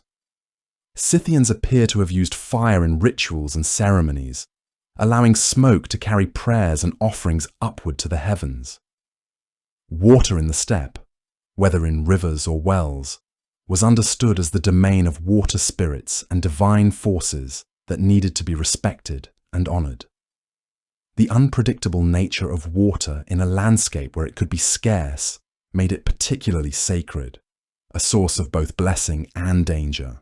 The sun that moved across the endless steppe sky was understood not just as a source of light and heat, but as a divine presence that governed the cycles of life and death, the movements of herds, the success of hunts and battles. The Scythians appears to have honoured a pantheon of deities, though our knowledge of these gods comes largely from ancient writers like Herodotus, who attempted to describe Scythian religion through the lens of their own Greek beliefs. According to Herodotus, the Scythians recognized Tabete, a goddess associated with the home and the hearth fire, a figure around whom family life centered. Popeus was understood as a sky father figure, a masculine principle associated with the heavens and the authority of chieftains and rulers. Api and Oitiosauros represented other spiritual forces, though the precise meaning and function of these deities in Scythian belief remains uncertain. The exact nature of Scythian religious belief and practice is difficult to determine from ancient sources, many of which are fragmentary or filtered through the perspectives of outside observers who may have misunderstood or misrepresented what they encountered. What is clear is that Scythian religion was closely connected to their understanding of nature, of the forces that govern the steppe, of the relationship between the living and the dead, of the way humans fit into a cosmos populated by spiritual beings and forces. The role of spiritual specialists, shamans or priests was important in Scythian society. These individuals were believed to have the power to communicate with spiritual forces, to interpret omens and dreams, to conduct rituals that influenced events in the physical world. Before a hunt or a battle, a Scythian force might wait for the shaman to perform rituals intended to ensure success, to determine whether the spiritual forces were favorable for the planned action. The shaman might perform a trance, entering an altered state through which communication with spirits became possible. The beating of drums, the burning of herbs, the consumption of substances that altered consciousness, all of these might be part of the shaman's practice. Dreams were interpreted as messages from the spiritual realm, communications that held significance for the dreamer's future or for important events affecting the tribe. A warrior might seek out a shaman to interpret a troubling dream before a battle, or a family might consult a spiritual specialist about the meaning of unusual events that occurred within their camp. The sacrificial practices of the Scythians, particularly the sacrifice of horses at the graves of important individuals, reflected their understanding of the afterlife. The sacrifice of a horse at a funeral was not merely a mark of respect or a display of wealth, though it was certainly that, but a spiritual practice intended to provide the deceased with the transportation and companionship needed in the afterlife. In the Scythian understanding, death was not an ending but a transition, a movement from the world of the living to a realm where the dead continued to exist. The proper burial, the provision of grave goods, the ritual sacrifices, all of these were intended to ensure that the deceased made a successful transition and could continue to influence and protect the living. The Scythian world, at least in its spiritual dimension, was understood as intimately connected to the physical world. The boundary between the living and the dead was not absolute but permeable, a place where spiritual forces and influences flowed. Honoring the dead through sacrifices and through the maintenance of their burial sites was understood as important not just for the deceased, but for the living, who depended on the favor and protection of their ancestors. A family that neglected these practices risked angering the spirits of the dead, who might cause illness, bad fortune, or other misfortunes to befall the living. The great burial mounds, the kurgans that dot the Scythian steppe landscape, are among the most visible and important expressions of Scythian culture. These are not simple graves, but elaborate monuments to the dead, structures that took considerable time and labor to construct, and that contained within them not just the remains of the deceased, but treasures of remarkable quality and quantity. A kurgan was a visible symbol of importance, an achievement, a marker on the landscape that announced to all who saw it the prominence of the person buried within. The construction of a kurgan for an important individual was a major undertaking. The site would be selected, often on a high point, where it would be visible across the surrounding steppe. The body of the deceased would be prepared according to specific ritual practices. The grave chamber itself would be constructed, sometimes lined with logs or wood, sometimes with stones, creating a protected space within the mound. The body would be placed within the chamber, sometimes in a seated or reclined position, sometimes inside a coffin or a wooden box. Around the body would be placed grave goods, objects that were believed to be necessary or desirable for the deceased in the afterlife. These grave goods might include weapons, indicating that the deceased was a warrior, or items of personal adornment, indicating wealth and status. Pottery vessels, sometimes containing food or drink, would be included. Pieces of gold, silver, bronze, and other precious materials would be placed with the deceased. In many cases, one or more horses would be sacrificed and buried with the deceased, providing the dead person with animals in the afterlife. The horse burials are particularly notable. Sometimes a horse would be placed directly with the human remains. Other times, horses would be buried at the edges of the kurgan or in separate chambers. The burial of horses required significant sacrifice, as horses were valuable assets in Scythian society. The willingness to sacrifice these animals demonstrates the importance placed on honoring the dead and providing them with the necessary means for existence beyond death. After the body and grave goods were placed within the grave chamber, the mound itself would be constructed.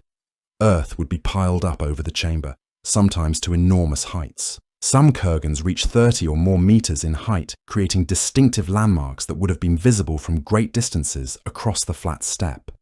Imagine the effort required to move and pile earth to such heights without machinery, using only human hands and simple tools. The construction would have required the labor of many workers, possibly dozens or hundreds of people, working for days or weeks. For an important royal figure, the kurgan might represent an enormous investment of communal labor and resources, a demonstration of the power that the deceased had wielded, and the commitment of living followers to honor the memory of their leader. The entire community might participate in the construction, turning the labor into a ritual event that strengthened communal bonds and affirmed the importance of the deceased. The interior of a kurgan chamber, when excavated by modern archaeologists, reveals remarkable insights into Scythian culture. The surviving objects show the artistic sophistication of Scythian craftspeople, the quality of their metalwork, the richness of their trade connections. Gold objects often depict animals in the distinctive Scythian animal style, felines with elegant bodies, birds with intricate details, ungulates captured in moments of movement. The presence of items from distant lands indicates the reach of Scythian trade and influence. Mediterranean pottery, Persian metalwork, and goods from Central Asia appear in kurgan burials, evidence of the connections between the Scythian world and the broader ancient world. The practice of kurgan burial was not unique to the Scythians, but was shared by other nomadic peoples of the steppe and Central Asia. However, the Scythian kurgans are notable for their size, their sophistication, and the quantity and quality of objects they contain. The kurgans serve as the primary source of material evidence about Scythian culture. providing archaeologists with the objects through which Scythian achievements and beliefs can be understood. Without the kurgans and the objects preserved within them, our knowledge of Scythian civilization would be fragmentary and incomplete.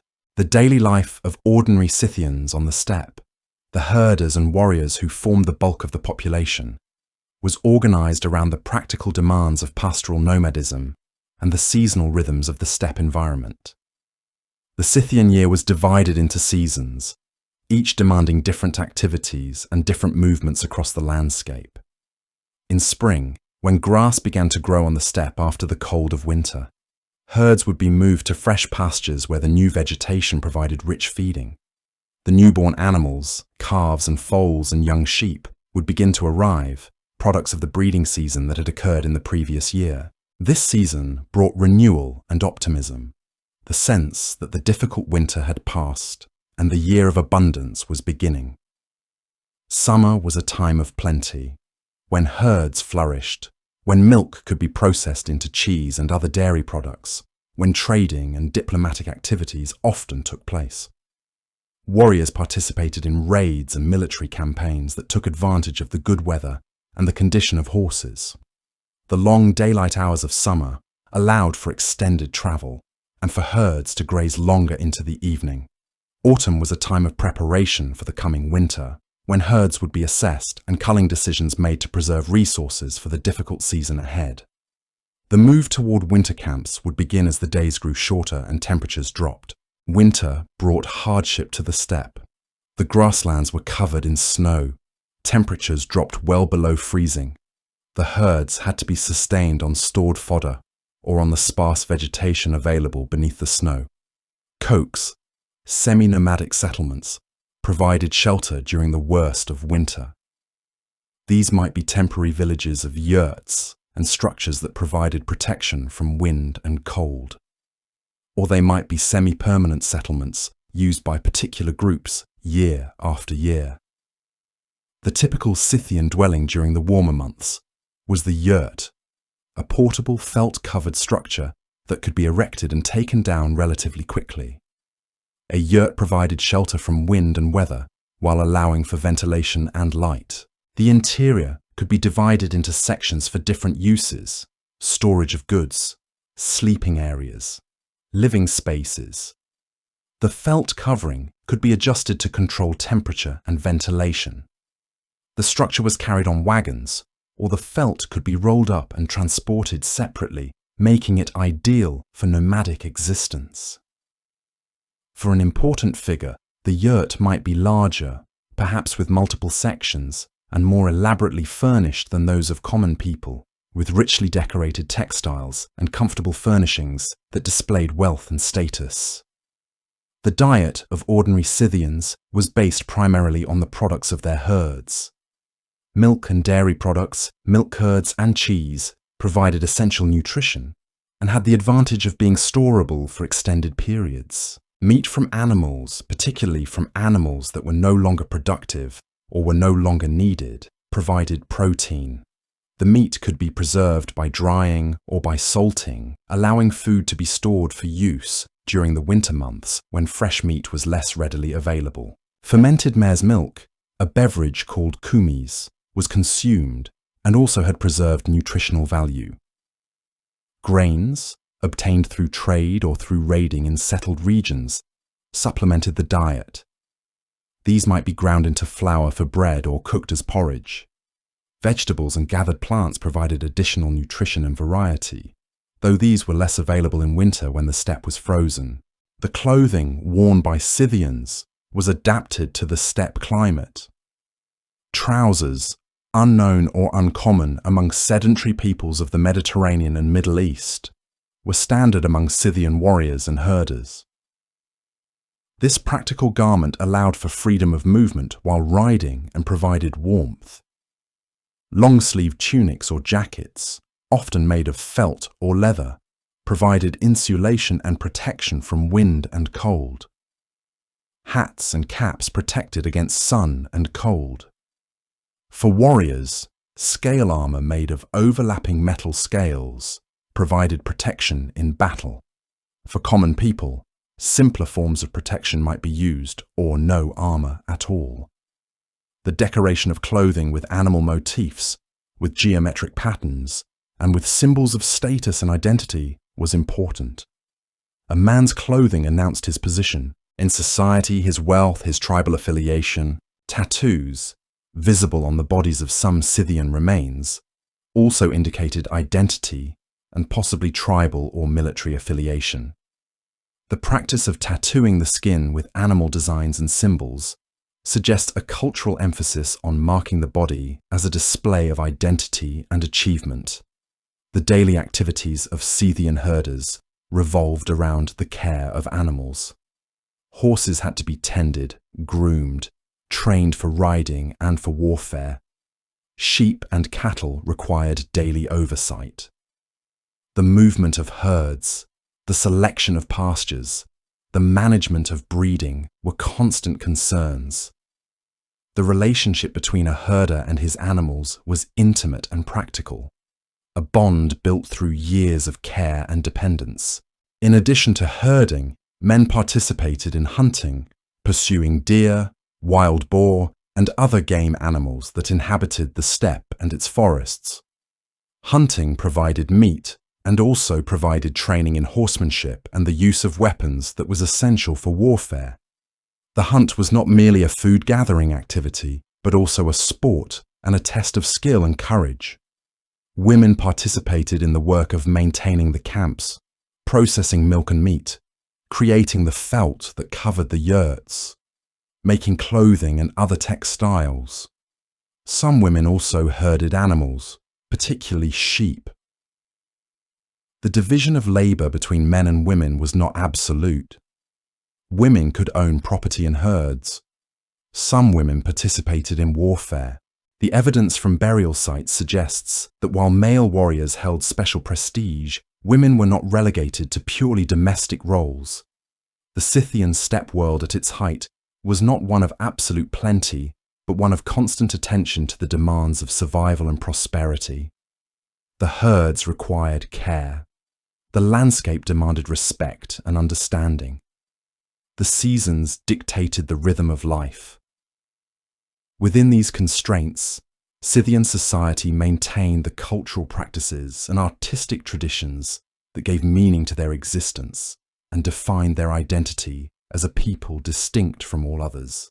The artistic achievements of the Scythian people extended far beyond weapons. The material culture recovered from archaeological excavations reveals a civilization of remarkable creative sophistication. From kurgans and burial sites across the steppe, we find evidence of metalworking on a scale, and with a skill that challenges assumptions about nomadic peoples. The Scythians were not creating crude implements, but objects of genuine beauty that expressed wealth, power, and cultural identity. The objects recovered from Scythian graves are often so finely executed that they seem impossibly refined for a people living in tent encampments. Yet there they are, preserved in thousands of examples, speaking to a culture that valued artistic expression alongside military prowess, where beauty was not separate from war and survival, but intimately woven into daily life. The objects recovered from Scythian burials are overwhelming in quantity and quality. In a single large kurgan, archaeologists have found thousands of gold objects, each carefully worked and finished. There were golden plaques depicting animals in the distinctive Scythian animal style, golden ornaments and brooches that adorned the dead, golden vessels and drinking cups decorated with intricate work, belt buckles of extraordinary precision, and horse trappings that adorned sacrificial mounts. Sometimes the quantity of gold reached astonishing proportions, with some burials containing hundreds of individual objects.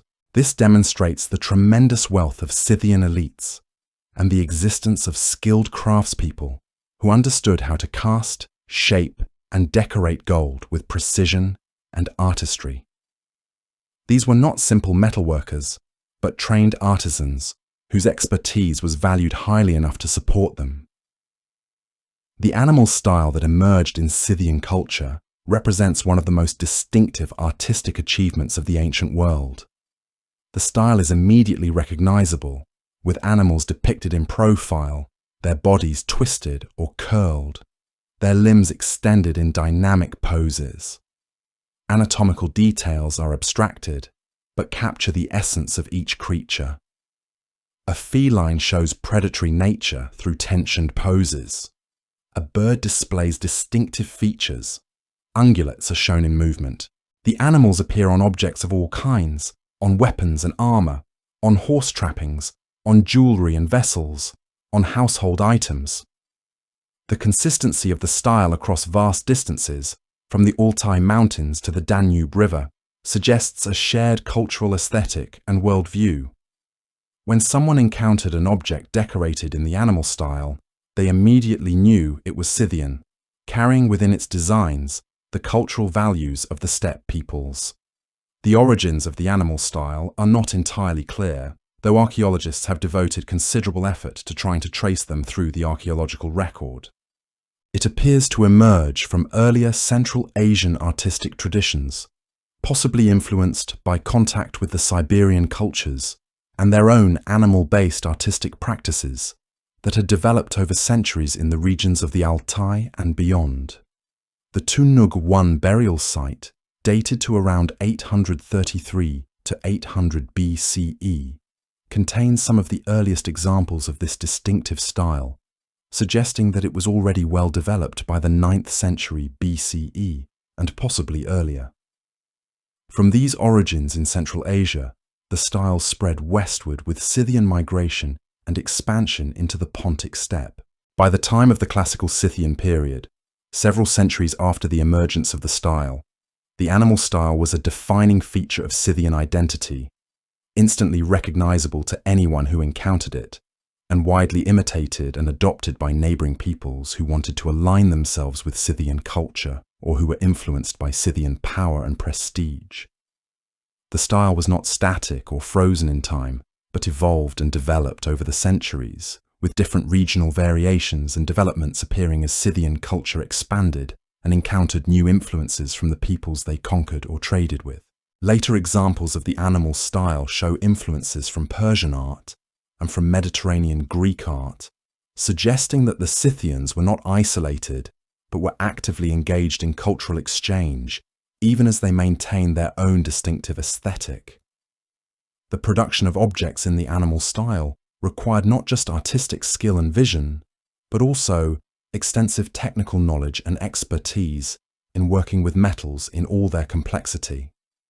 The Scythians understood how to work with various metals, gold, silver, bronze, and iron, and they understood the different properties of each metal and how to manipulate it.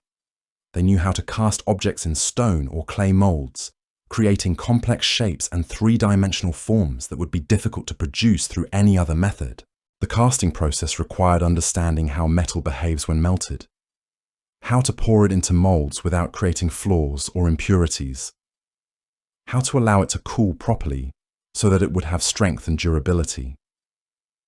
They understood how to hammer and shape metal after casting, refining the rough forms that came from the mold into finished objects. They understood how to create surface decorations through incising and engraving, using sharp tools to cut designs into the metal surface. They understood how to combine different metals in ways that created striking visual effects, using the contrast between bright gold and darker bronze or silver to create patterns that were visible from a distance. Some objects were made using sophisticated inlay techniques, where one metal was fitted into depressions in another metal, creating patterns of contrasting colors and textures that gave the finished object tremendous visual impact and demonstrated masterful technical control. The fact that such skilled craftspeople existed in sufficient numbers to produce the vast quantities of decorated objects found in Scythian burials suggests an organized system of craft production within Scythian society. It is likely that certain individuals or families specialized in metalworking and were supported by the larger community in exchange for their services, much as specialized craftspeople are supported in settled societies. A wealthy chieftain or noble would commission objects from these craftspeople, paying for them with goods or with a share of the booty from raids and warfare. The craftspeople themselves would have been valuable members of their communities, people whose skills were in demand and whose status reflected the value of their work. Some of the finest objects, particularly large vessels or elaborate belt fittings, might be made by the most renowned craftspeople, individuals whose work was so distinctive that it could be recognized by knowledgeable people and whose objects would be particularly prized. Women in Scythian society occupied a more complex and varied position than women in many other ancient civilizations, a position that challenges modern assumptions about gender roles in ancient societies. While the greatest prestige and political power certainly belonged to male warriors and male tribal leaders, women were not relegated to purely domestic roles or confined to household spaces, as was common in many Mediterranean and Near Eastern societies. The archaeological evidence, when carefully examined, clearly demonstrates that some women were warriors, that some women engaged in combat and were buried with the accoutrements of war, as if they had been valued members of the warrior elite. Burials identified as female on the basis of skeletal analysis have been found containing weapons, particularly bows and arrows, sometimes multiple bows, suggesting that these individuals had participated in hunting and possibly in warfare at a level comparable to male warriors. Ancient written sources, particularly Greek accounts of Scythian customs, recorded by writers like Herodotus, describe women warriors, though these accounts must be approached with caution and with some skepticism, as they may reflect Greek fascination with the exotic and the foreign, rather than constitute accurate description of Scythian reality. Nevertheless, when Greek accounts are compared with archaeological evidence, there is often agreement on the general outline of what these writers describe, lending credibility to their claims about female warriors. The percentage of female warrior burials in Scythian territory was significant, whereas in many ancient civilizations, warrior burials were almost exclusively male. In Scythian sites, a substantial minority belonged to women. Some studies suggest that more than 30% of warrior burials in certain Scythian sites contained female remains, a remarkable proportion indicating a fundamentally different approach to warfare and women's roles compared to many contemporary civilizations. The training required to become a skilled mounted archer was apparently available to some women, suggesting that warrior families trained daughters as well as sons in steppe warfare.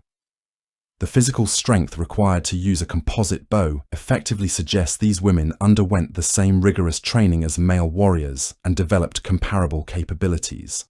The ability to ride well, manage a horse while shooting arrows, and coordinate with other warriors was apparently as accessible to women as to men from elite or warrior phi. Melees. Beyond warfare, women held other significant positions. Some managed households and herds, controlling substantial property and making decisions about breeding and pasture management. Some engaged in craft production, particularly textiles and clothing, though metalworking was often male-dominated.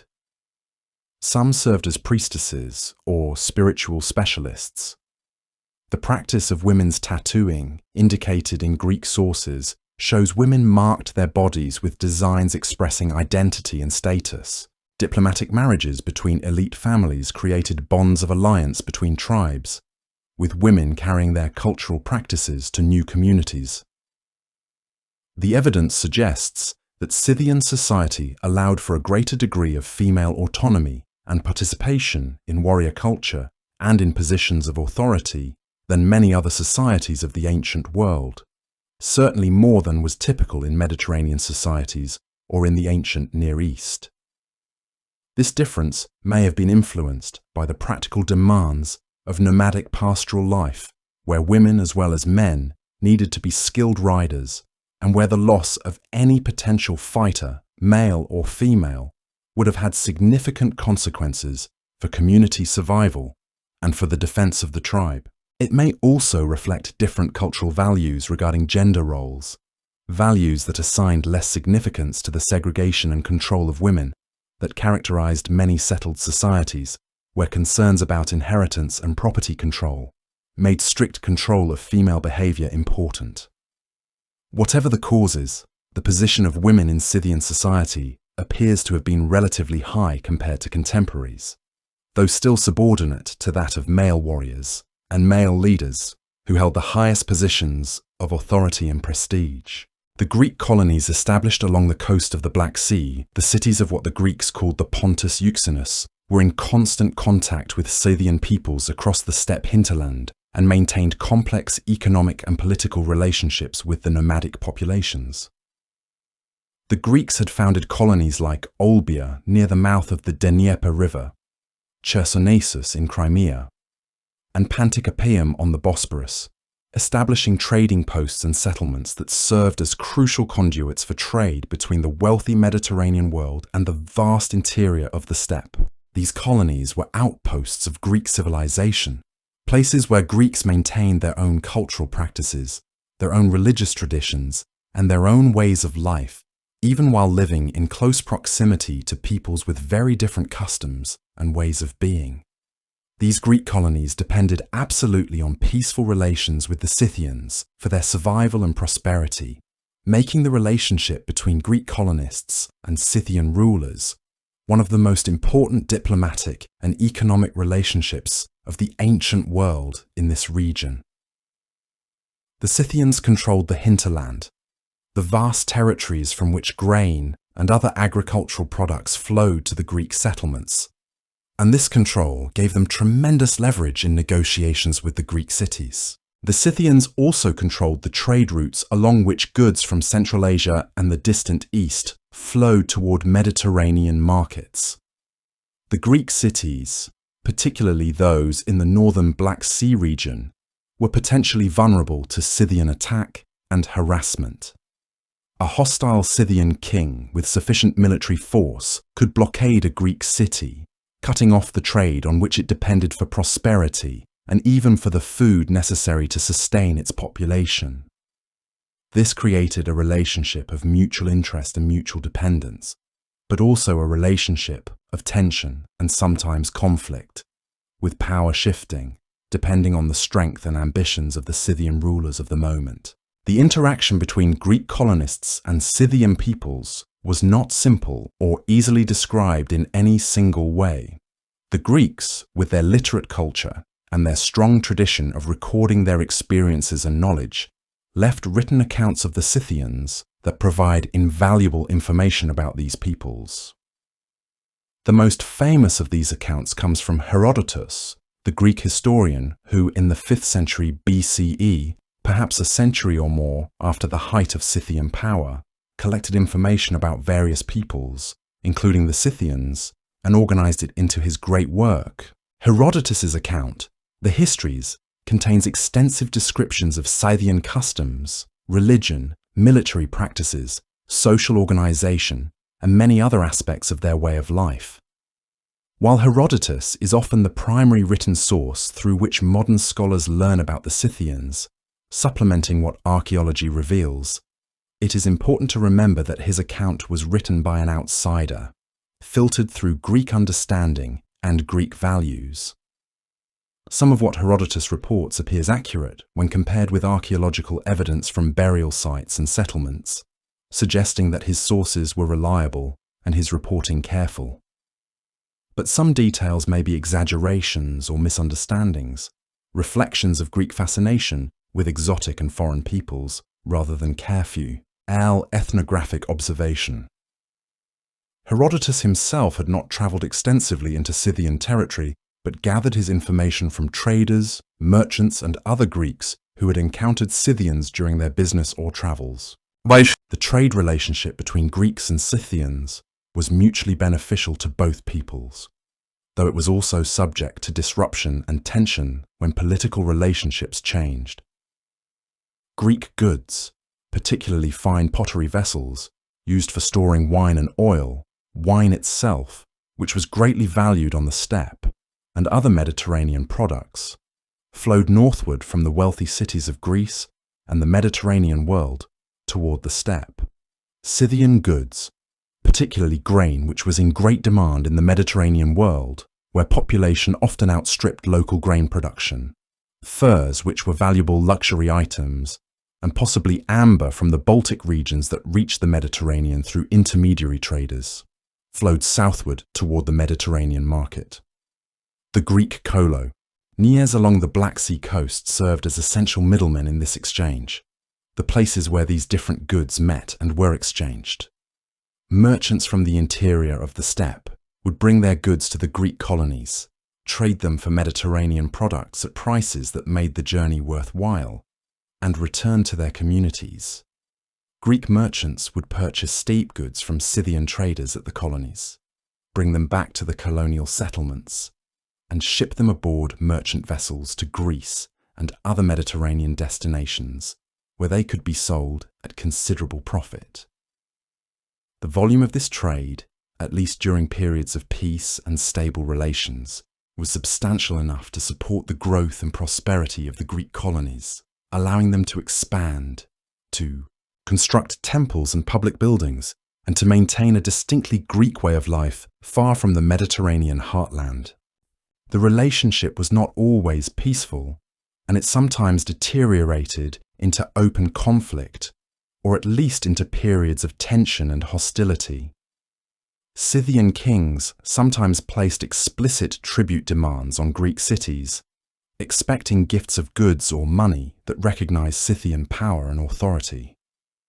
The Greek cities, particularly those settlements that were wealthy and felt they had the resources to resist, sometimes resisted these demands, leading to raids and counter-raids. There are accounts in ancient sources of Scythian forces attacking Greek colonies, of fighting between Greek defenders and Scythian raiders, of cities being damaged or temporarily captured. The balance of power in this relationship shifted over time in ways that depended on circumstances in both societies.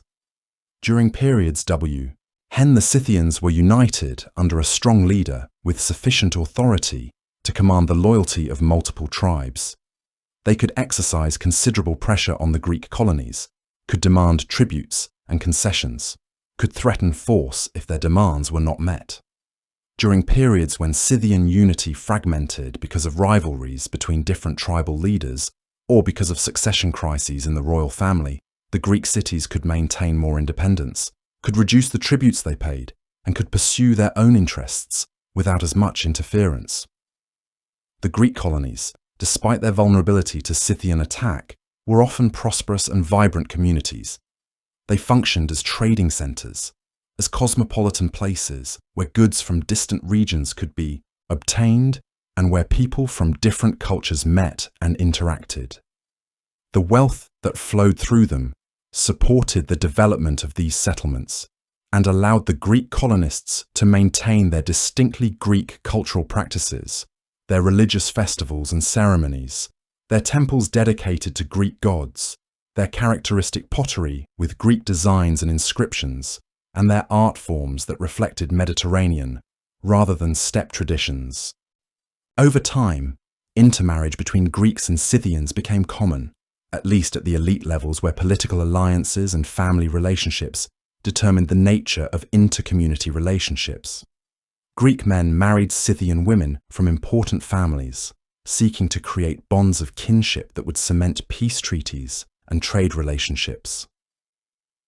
Scythian men married Greek women from prosperous merchant or settler families, creating similar bonds of alliance and mutual interest. Children born of these mixed unions lived in both cultures, understood both languages, understood the values and practices of both Greeks and Scythians, and often served as translators and cultural mediators, people who could navigate between the two different worlds and help facilitate understanding and cooperation. The presence of Greek artifacts in Scythian burials, particularly pottery vessels, and sometimes Greek weapons or armor, and the presence of Scythian artifacts in Greek archaeological contexts, indicates that cultural exchange was significant and ongoing. Some Scythian elites clearly valued Greek products and incorporated them into their own material culture, displaying Greek pottery or wearing Greek-style items as markers of their connection to the wealthy Mediterranean world. Some Scythians became Hellenized, adopting Greek customs and religious practices, participating in Greek festivals, and in some cases serving as officials in Greek colonial cities. The Greek colonies, for their part, adopted some Scythian practices, learned from Scythian military tactics, and showed genuine interest in Scythian culture and customs. Greek merchants and settlers who spent years living in or near the steppe became familiar with Scythian ways and incorporated elements of Scythian practice into their own lives. The Persian Empire, which at its height dominated territories from Egypt to Central Asia, inevitably came into contact and conflict with Scythian power as Persian expansion northward and eastward brought them into proximity with the steppe peoples. The Scythians controlled territories that lay between the established Persian Empire and the vast regions of Central Asia and the East that Darius and his successors coveted and sought to bring under Persian dominion. A successful conquest of Scythia would have extended Persian control northward and would have brought the empire's boundaries even closer to the mysterious lands beyond, extending Persian power into the steppes and giving the empire dominion over the steppe peoples. The invasion of 513 BCE by Darius, as discussed earlier, was the most dramatic and well-documented expression of this conflict, the moment when the two greatest powers of the age clashed directly. But it was not the only interaction between the two powers, or the only form that their relationship took.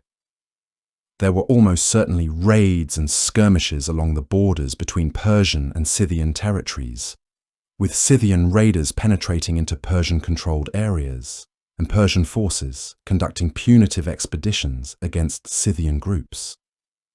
There were probably regular diplomatic contacts, with ambassadors and official delegations travelling between the centres of power, negotiating terms of peace, or proposing tribute arrangements.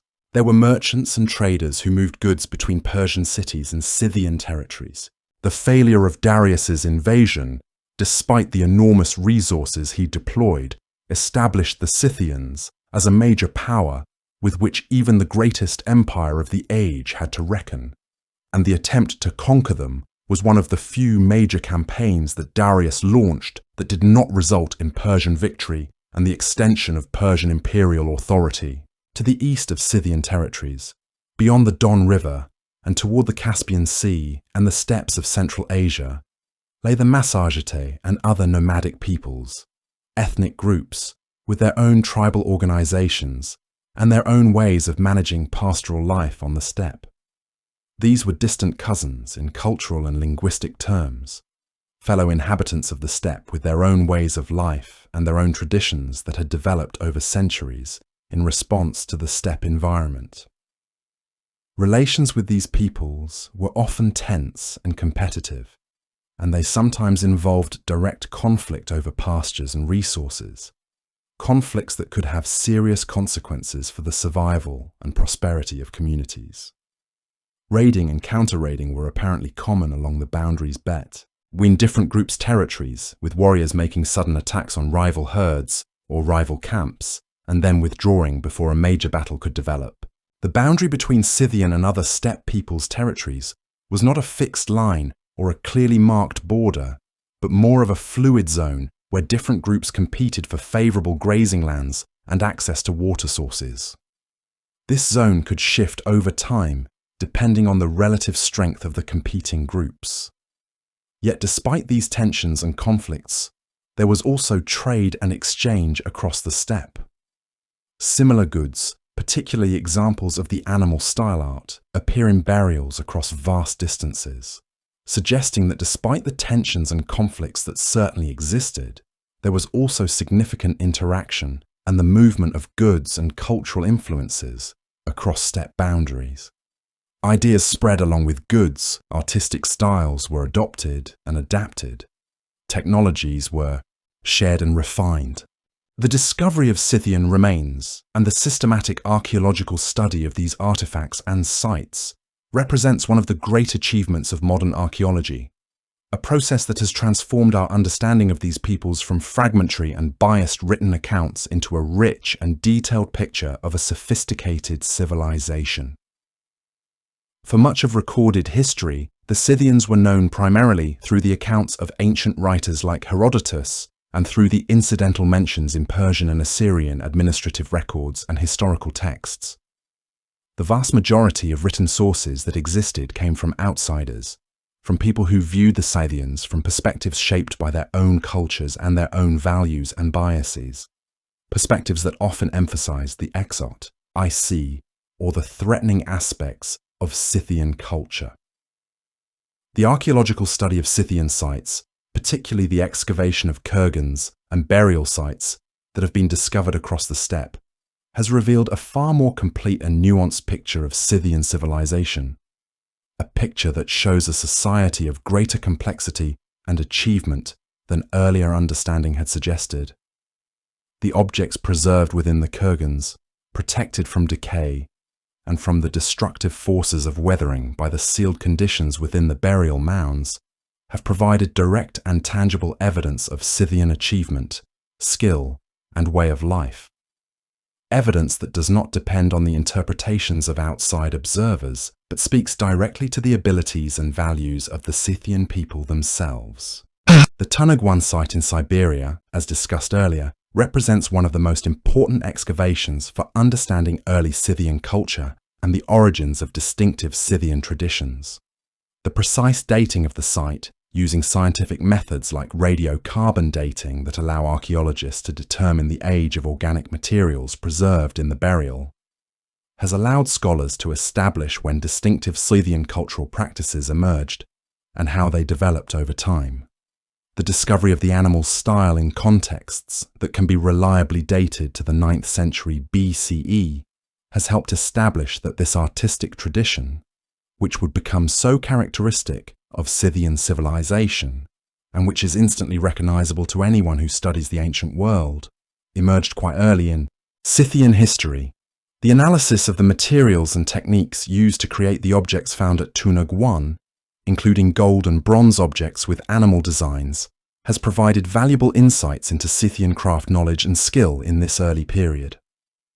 The presence of horse burials at the site and the careful excavation of these remains has provided information about the kinds of horses used by the early Scythians and about the ritual practices associated with horse sacrifice. Other major kurgan sites have provided complementary evidence about different aspects of Scythian civilization and its development over time.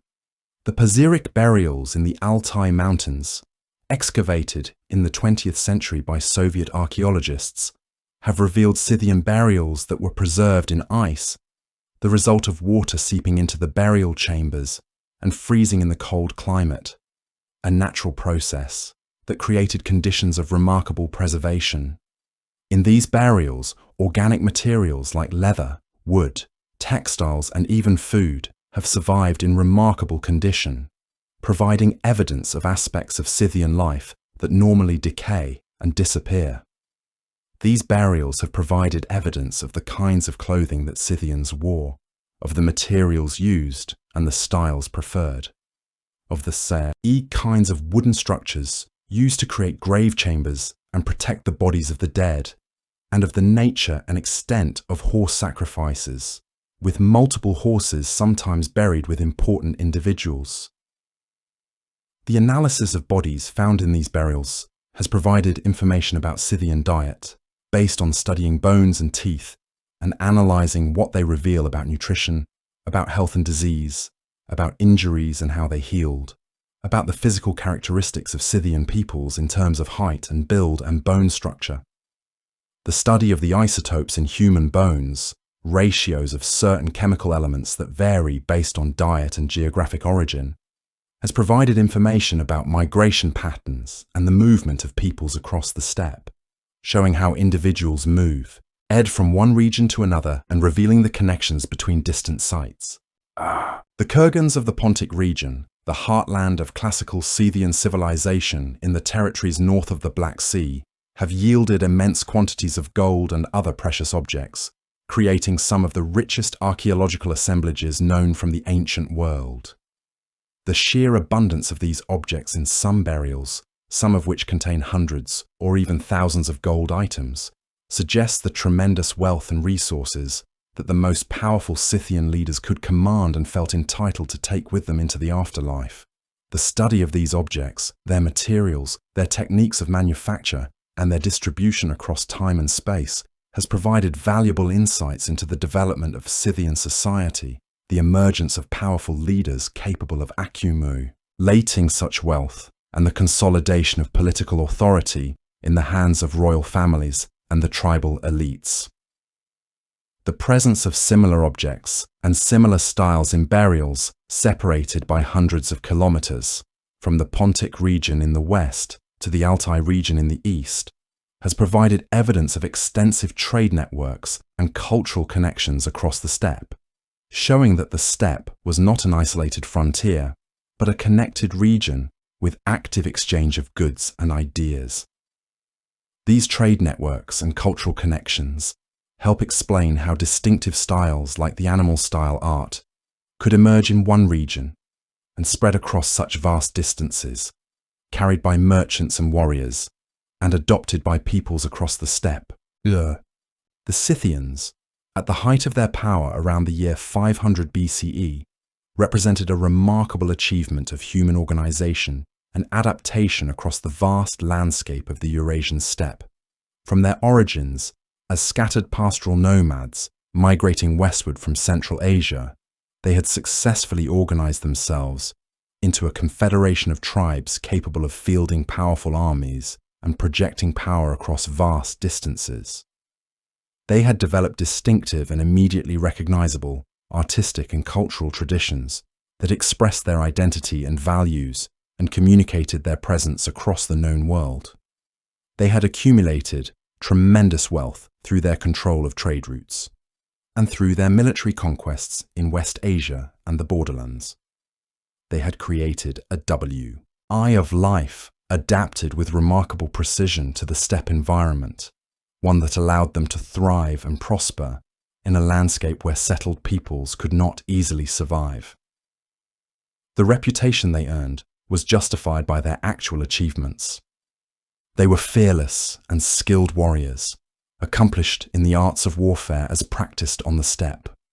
Warriors whose tactics and military innovations influenced how warfare was conducted.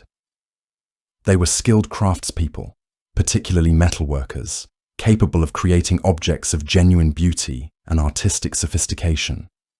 They were shrewd and effective traders and diplomats, capable of engaging with other powers and extracting advantage from these relationships. They were, by any measure, a significant force in the ancient world, a power that the great empires of the age had to reckon with and respect. The world in which the Scythians rose to dominance was one of constant change and interaction between different peoples and different civilizations. The great empires to the south, the Persian Empire and the Egyptian kingdom, were powerful and influential across wide territories, but they were not all-powerful or invulnerable.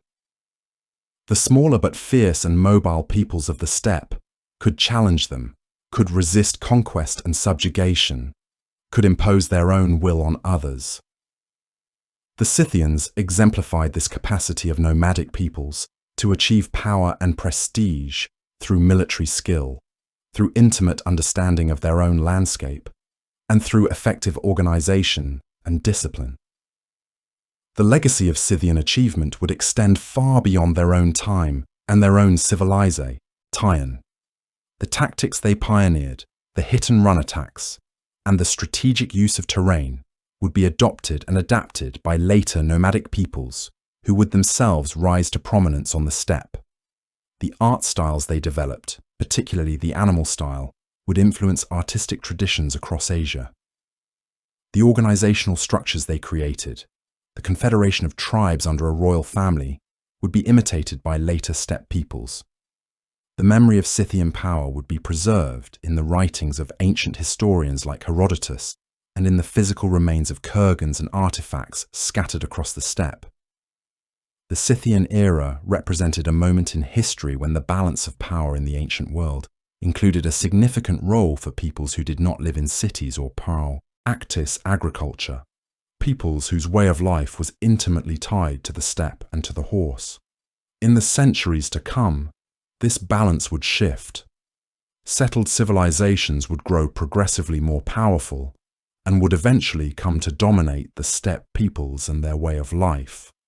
But in the period from 900 to 500 BCE, the Scythians were ascendant, and their achievement would be remembered and studied by scholars for millennia to come, standing as a testament to human ingenuity and the capacity to build complex societies in even the most challenging environments. For the second part in this episode, we focus more on the fall of the Scythians. It is a story not of sudden collapse, but of slow, relentless pressure.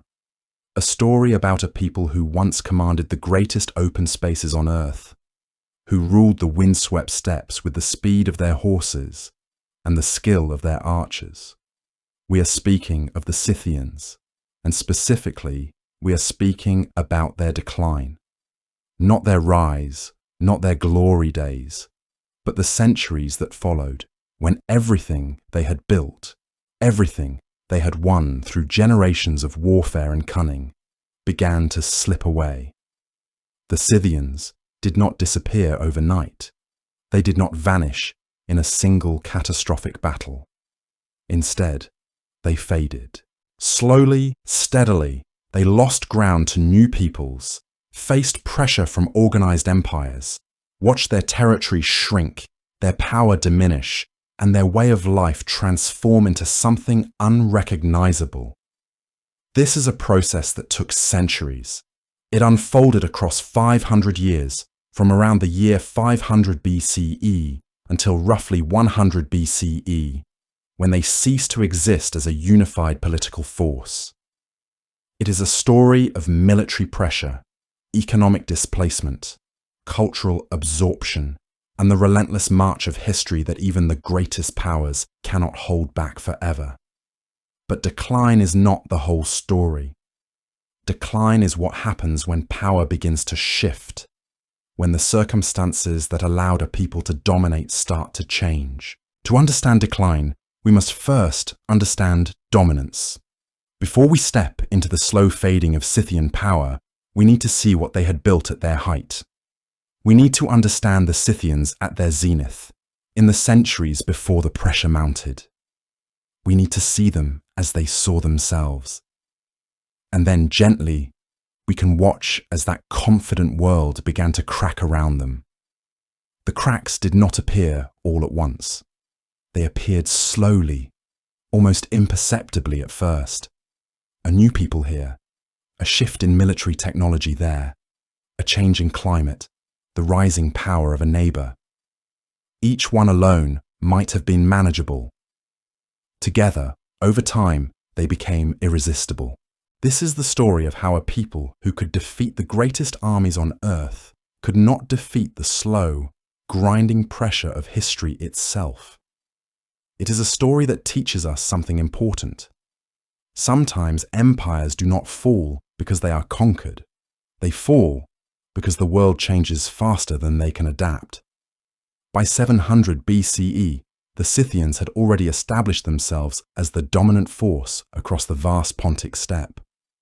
This was a territory that stretched from the Don River in the east all the way to the Danube in the west, a distance of roughly 1,500 miles of rolling grassland and open plains. North of the Black Sea's coastline lay the treeless steppe, a landscape that seemed to go on forever, perfect for people who lived on horseback, who raised enormous herds of cattle and horses, who moved with the seasons following the grass and water. It was a land without cities, without walls, without the trappings of settled civilization, just grass, sky, and the endless horizon. The Scythians had not always been there. They had migrated westward from Central Asia sometime in the 9th or 8th centuries BCE, moving along the great steppe corridor that stretched across Eurasia like an ancient highway, stretching through time itself. They came from the upper Yenisei River basin in what is now southern Siberia, from the Altai Hills, from the steppes of eastern Kazakhstan, where their ancestors, Taurs, had lived for generations. They came as nomadic pastoralists, skilled horsemen who had inherited a tradition of archery and horsemanship that would define them for centuries to come. The climate at that time was cool and dry, perfect for the kind of pastoral life they practiced. The steppe itself became their domain, and they became masters of it, learning every valley, every water source, every passage through the grasslands. What made the Scythians different from other peoples was their military organization and their technology. They had not just conquered the steppe through luck or chance. They had done it through superior cavalry tactics, through the power of the bow, and through the ability to organize large numbers of mounted warriors into coordinated forces. Their compound bows were engineering marvels. Made from animal horn, wood, and sinew, these bows were more powerful and more efficient than anything the settled peoples of the ancient world possessed. A Scythian archer on horseback could unleash arrows with devastating accuracy while riding at full gallop. The arrow flight was fast enough to pierce through armor, fast enough to kill a man at great distance, and the Scythians had been perfecting this weapon for centuries. When they first arrived on the Pontic steppe, there were already people living there. The Agathyrsi were an earlier nomadic Iranian people, and the Cimmerians roamed the grasslands as well. The Scythians displaced them. They pushed the Agathyrsi westward into the Carpathian Mountains and the surrounding regions, away from the rich pastures of the steppe. They defeated the Cimmerians through military superiority, through the coordination of their cavalry forces, through their mastery of mounted tactics. By the 8th century BCE, the Scythians were the undisputed masters of the steppe. This was not a violent conquest that lasted a few years. This was the establishment of a new order that would persist for nearly 500 years. They had arrived, they had fought, and indeed they had won. The steppe was theirs. Beyond their military prowess, the Scythians had developed a sophisticated society with distinct social classes and a complex cultural life. At the top stood the royal families, the aristocratic elite who wore gold and silver and governed the tribal confederations. These were not absolute monarchs in the way that Persian or Egyptian kings were.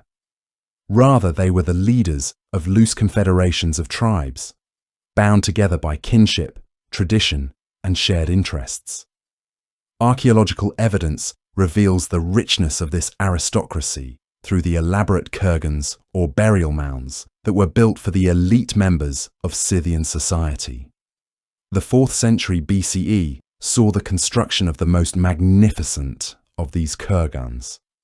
At the Valley of the Tsars near Arjan in Taiva, archaeologists have uncovered burial mounds that contain treasures that astound us still today.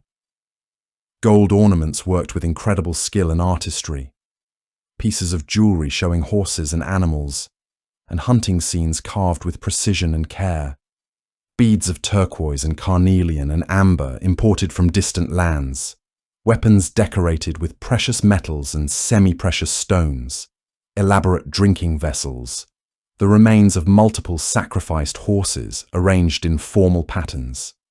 These were not the possessions of simple warriors.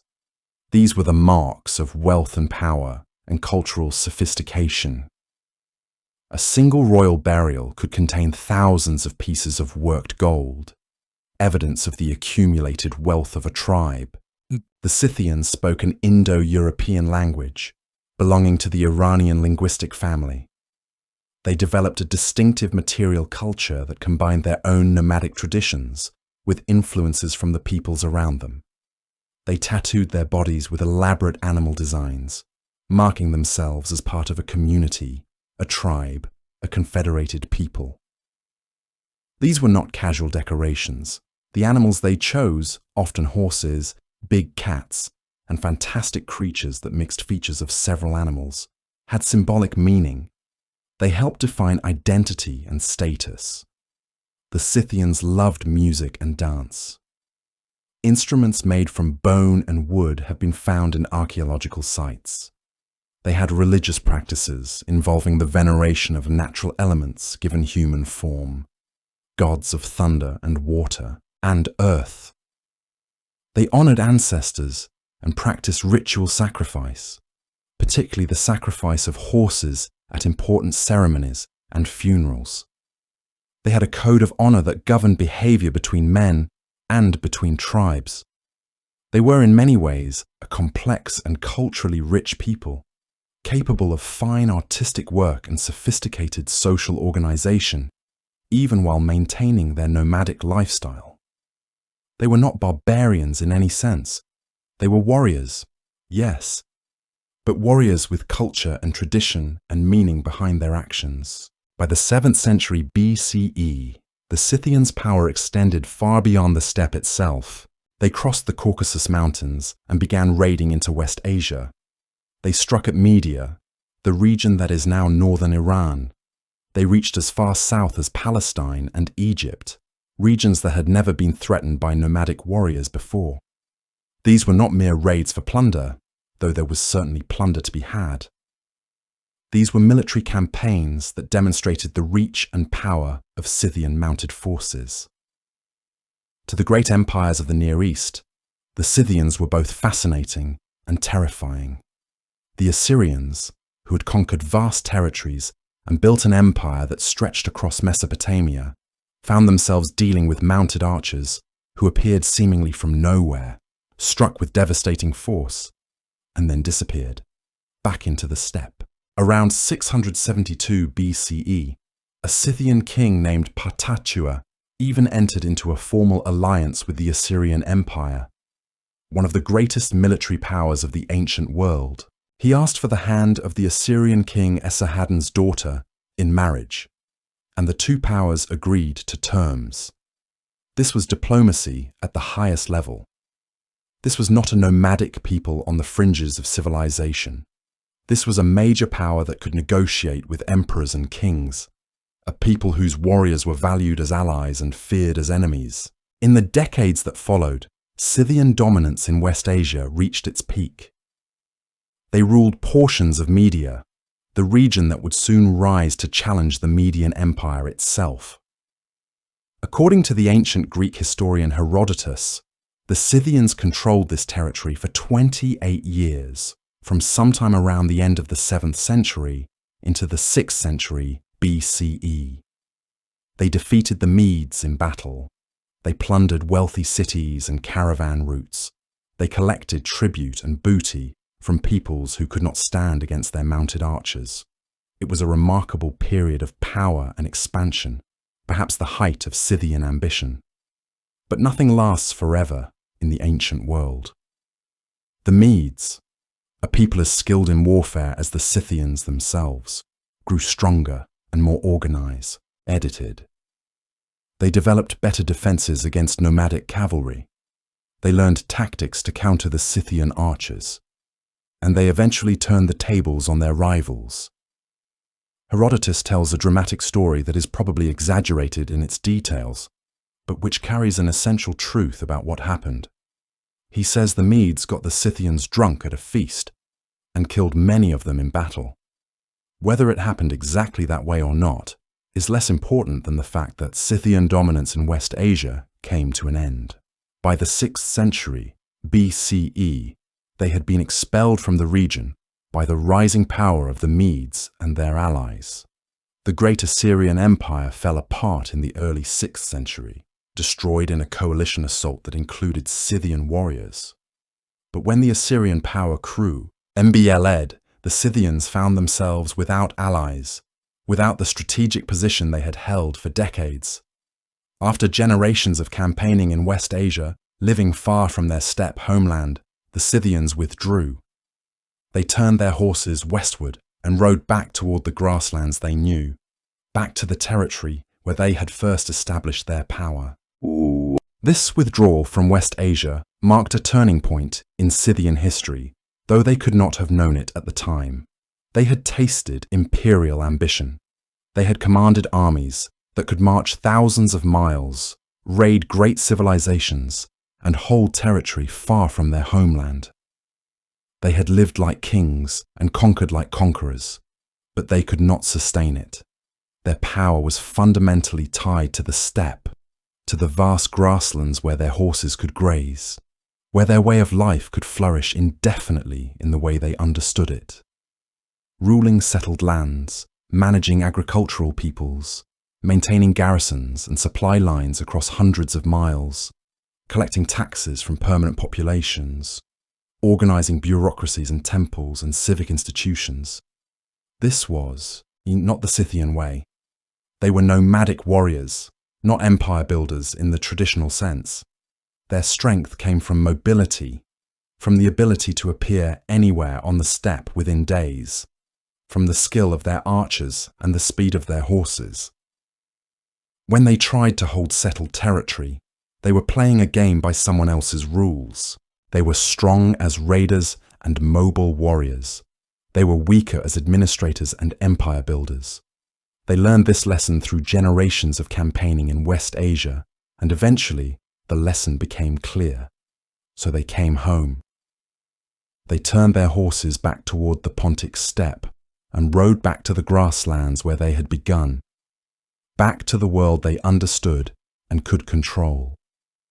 They refocused their power on the steppe itself, on consolidating their control over the vast territories they had conquered. And for a time, despite their withdrawal from West Asia, they remained the dominant force in their homeland. The 4th century BCE would later be called a golden age of Scythian culture, a time when their kurgans were the richest, their art the most refined, their political power the most consolidated. It was during this period that Scythian culture reached its peak. Kings like Ateus emerged, rulers who could unite the scattered Scythian tribes and organize them for unified action. According to historical sources, Ateus was the most powerful king of Scythia, a man who could command thousands of warriors and organize them into military formations that could challenge even the great powers beyond the steppe. He expanded Scythian territory to the borders of Macedonia, bringing nearly all of the Pontic steppe under his control or influence. He made Scythian power something to be reckoned with again, not just on the steppe, but in the broader political world. This withdrawal, however, contained within it the seeds of their later decline. For in focusing on the steppe, in turning inward, in rebuilding their power base in the grasslands rather than maintaining their reach beyond them, they were about to encounter challenges that no amount of archery skill could easily solve. The world was changing, new peoples were rising, and even at the height of their power in the 4th century, the pressure was beginning to build. The steppe world of the year 500 BCE was a complex place. It was not simply a wilderness of grass and sky, though it was that too. It was a landscape shaped by climate, by the movement of peoples, by the slow but relentless pressure of history moving beneath the surface like underground rivers. The Scythians controlled the Pontic steppe, the vast grasslands north of the Black Sea that stretched from the Don River in the east to the Danube in the west.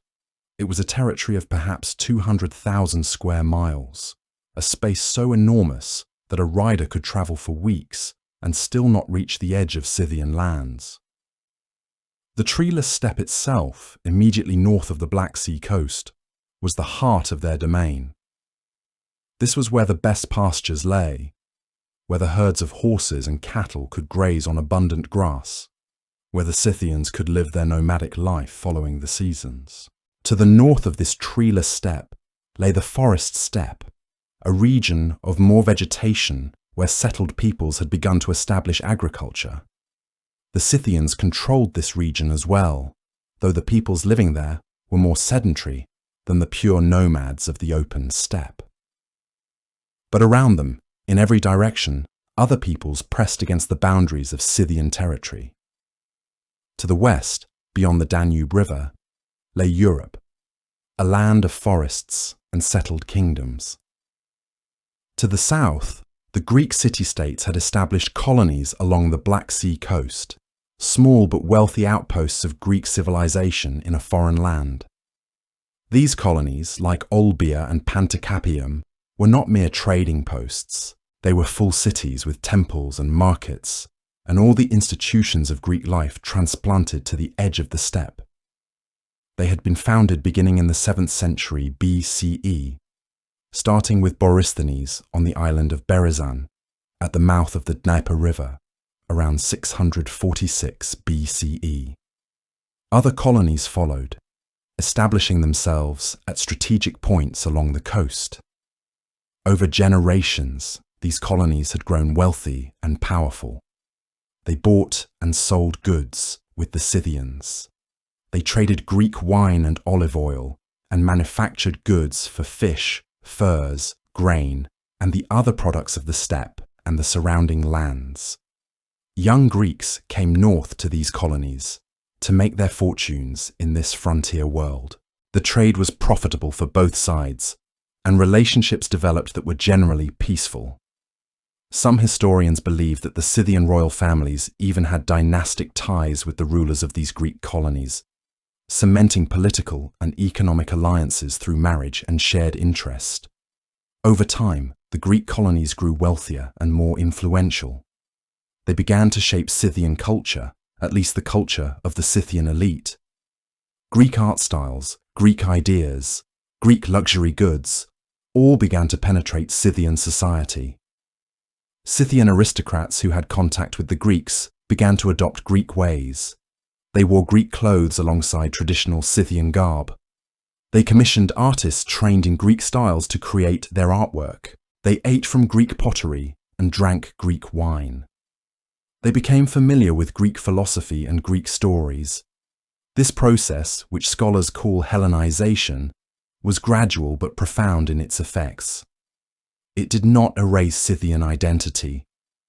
Rather, it created a hybrid culture among the elite, a fusion of Scythian and Greek elements, creating a new kind of aristocracy that was neither fully nomadic nor fully Greek. Eventually, the Scythian royal family would even intermarry with prominent Greek families, creating a truly mixed aristocracy that belonged to both worlds, that understood both cultures, that could move between the steppe and the city. This cultural exchange was not unique to the Scythians. It was happening throughout the ancient world as Greek civilization expanded and influenced the peoples around it with its art, its ideas, and its ways. The climate of the steppe had also been changing during this period. By the 5th century BCE, the steppe was becoming warmer and wetter than it had been in earlier centuries. This might sound like a beneficial change, and in some ways, it was. Warmer, wetter conditions meant that the grass grew more abundantly, which allowed for larger herds and larger populations. The steppe could support more people, more horses, more cattle. It was becoming richer and more productive. But climate change is a serious matter for nomadic pastoralists, even when the change seems positive. Warmer, wetter conditions meant that the steppe itself was becoming more attractive to other peoples. Previously, marginal lands were becoming habitable. Previously infertile regions could now support herds. The steppe was no longer the exclusive domain of the Scythians. Other peoples were beginning to look westward with interest. To the south and east, beyond the Don River, there were other nomadic peoples, cousins to the Scythians in many ways, who watched these changes with great attention. These were the Sarmatians and related Iranian peoples who had been living in the steppes east and south of the Don. They were skilled horsemen like the Scythians. They had their own warrior traditions and their own ambitions. The most important of these peoples would eventually be the Sarmatians, a related Iranian people who shared many cultural traits with the Scythians. But in 500 BCE, they had not yet begun their great westward migration. They were still concentrated in the steppes to the east and south of the Don River, in what is now southern Russia and Kazakhstan, separated from the Scythians by considerable distance and by the river that marked the boundary between their respective territories. The Scythians, for the moment, remained the undisputed masters of the western steppe, the dominant force in their homeland. They had successfully defended themselves for nearly 2 centuries against the great Persian Empire. They had defeated rivals and absorbed or displaced earlier peoples. They had maintained their independence against all comers. They had preserved their way of life and their cultural traditions. They were confident in their military superiority. They were secure in their homeland. They believed they would remain the dominant power on the steppe forever. But the world was changing around them in ways that they could not fully perceive or understand. New military techniques were being developed in the empires beyond the steppe. New peoples were rising to power in Asia and the Near East. The political landscape of the ancient world was shifting and rearranging itself in patterns that would eventually affect even the remote Scythian steppes. And the Scythians, secure in their grasslands and confident in their cavalry and their archers, were not fully prepared for what was coming. They did not understand that the climate changes that were making the steppe more attractive were also making it more attractive to others. They did not grasp that other peoples were watching, waiting, learning. They did not see that the pressure was beginning to build on their borders, slowly and steadily, like wind building before a storm. They could not imagine a world in which they were not supreme. The first real challenge to Scythian power in the new era came from the east, from the expanding Persian Empire. Around the year 513 BCE, the Persian king Darius I launched an enormous military campaign against the Scythians. This was not a small raid or a limited military adventure. Darius was one of the greatest military commanders of the ancient world. He had built an empire that stretched from Egypt to India, from the Mediterranean to the borders of Central Asia. He had conquered the kingdoms of West Asia with ruthless efficiency. He had become so powerful that he looked at the Scythian steppe and thought about the incompleteness of his dominion. Here was a vast territory, rich with resources, populated by skilled warriors and yet independent. Why should this land be independent when everything else bowed to the Persian throne? Why shouldn't it be part of his empire? He assembled a massive army, including cavalry, infantry, engineers, and supply lines stretching back to Persia. The classical sources suggest he may have brought as many as 1 million men, though that number is likely exaggerated. Still, even at a fraction of that, it was an enormous force. He marched northward with the intention of conquering the royal Scythes, the most powerful Scythian tribe, and bringing the entire steppe under Persian control. What happened next is one of the most famous military encounters in ancient history, and it reveals something profound about the nature of warfare, about terrain, about adaptation and knowledge. The Persians, with their organized infantry and their command of logistics that had conquered so many other peoples, expected to win easily. They were used to defeating settled peoples with cities to protect and crops to defend. Destroy the city, burn the crops, defeat the army, and the people surrender. But the Scythians had no cities in the traditional sense. They had no stationary crops. They had no fixed positions to defend. They were nomadic warriors who had learned over centuries how to defeat larger armies through superior mobility and an intimate knowledge of their homeland. When the Persia, NS, advanced into the steppe, the Scythians did not stand and fight in the conventional way. Instead, they used tactics that drove the Persians to distraction. They would retreat before the Persian advance, drawing the massive army deeper and deeper into the steppe, away from supply lines, away from any settled land where they could forage for food and water. The Scythian cavalry, moving on swift horses that could survive on the sparse vegetation of the steppe, could range far and wide. The Persian infantry, heavily armed and armoured for the heavy battles of Mesopotamia, could not sustain such campaigns. As the Persians pursued deeper into the steppe, far from the safety of fortified positions and supply depots, the Scythians would attack from the side, from unexpected directions. They would appear out of nowhere, unleash clouds of arrows from their powerful compound bows, killing Persians from great distances before disappearing into the grasslands.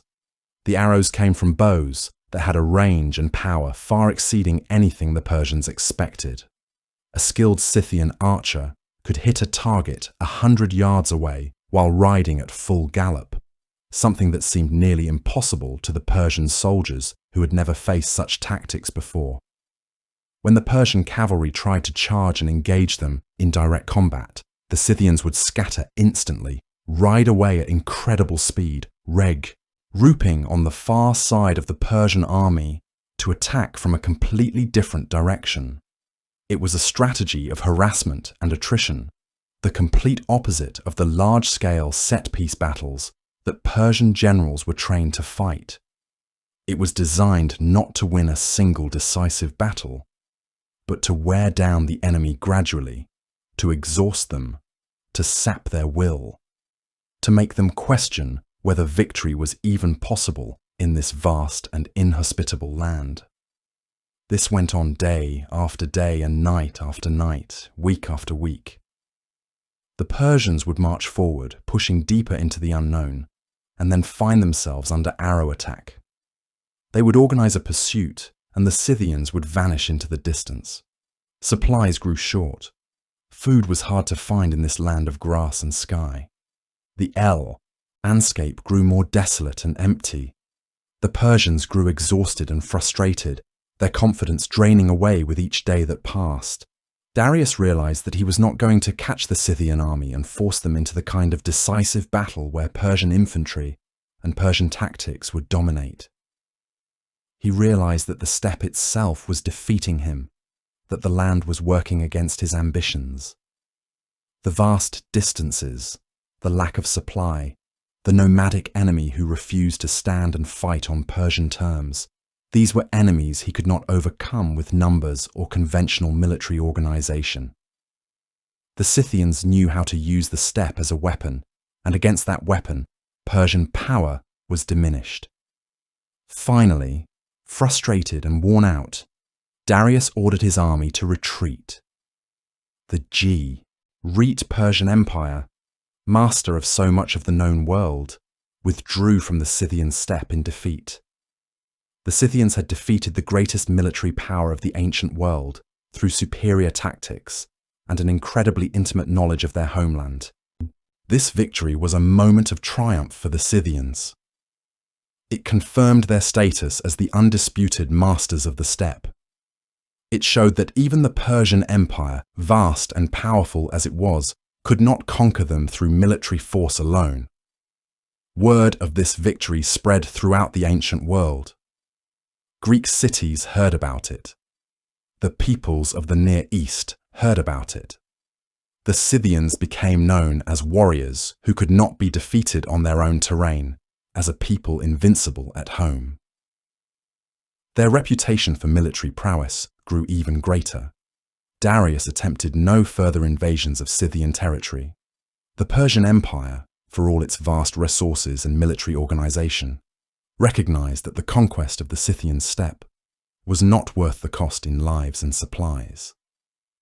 The treasured tea, hat would be needed, the soldiers that would be lost, the time required, all of these made the enterprise impractical. Darius had learned something that many conquerors would learn throughout history. Not every land can be conquered. Some places are too vast, too difficult, too foreign to the ways of an occupying power. The steppe was one such place. It belonged to the people who lived there, who truly understood it, who had learned over generations how to survive and thrive in it. The Persians could never match that knowledge or that connection to the land. But this victory, as great as it was, contained within it the seeds of future problems.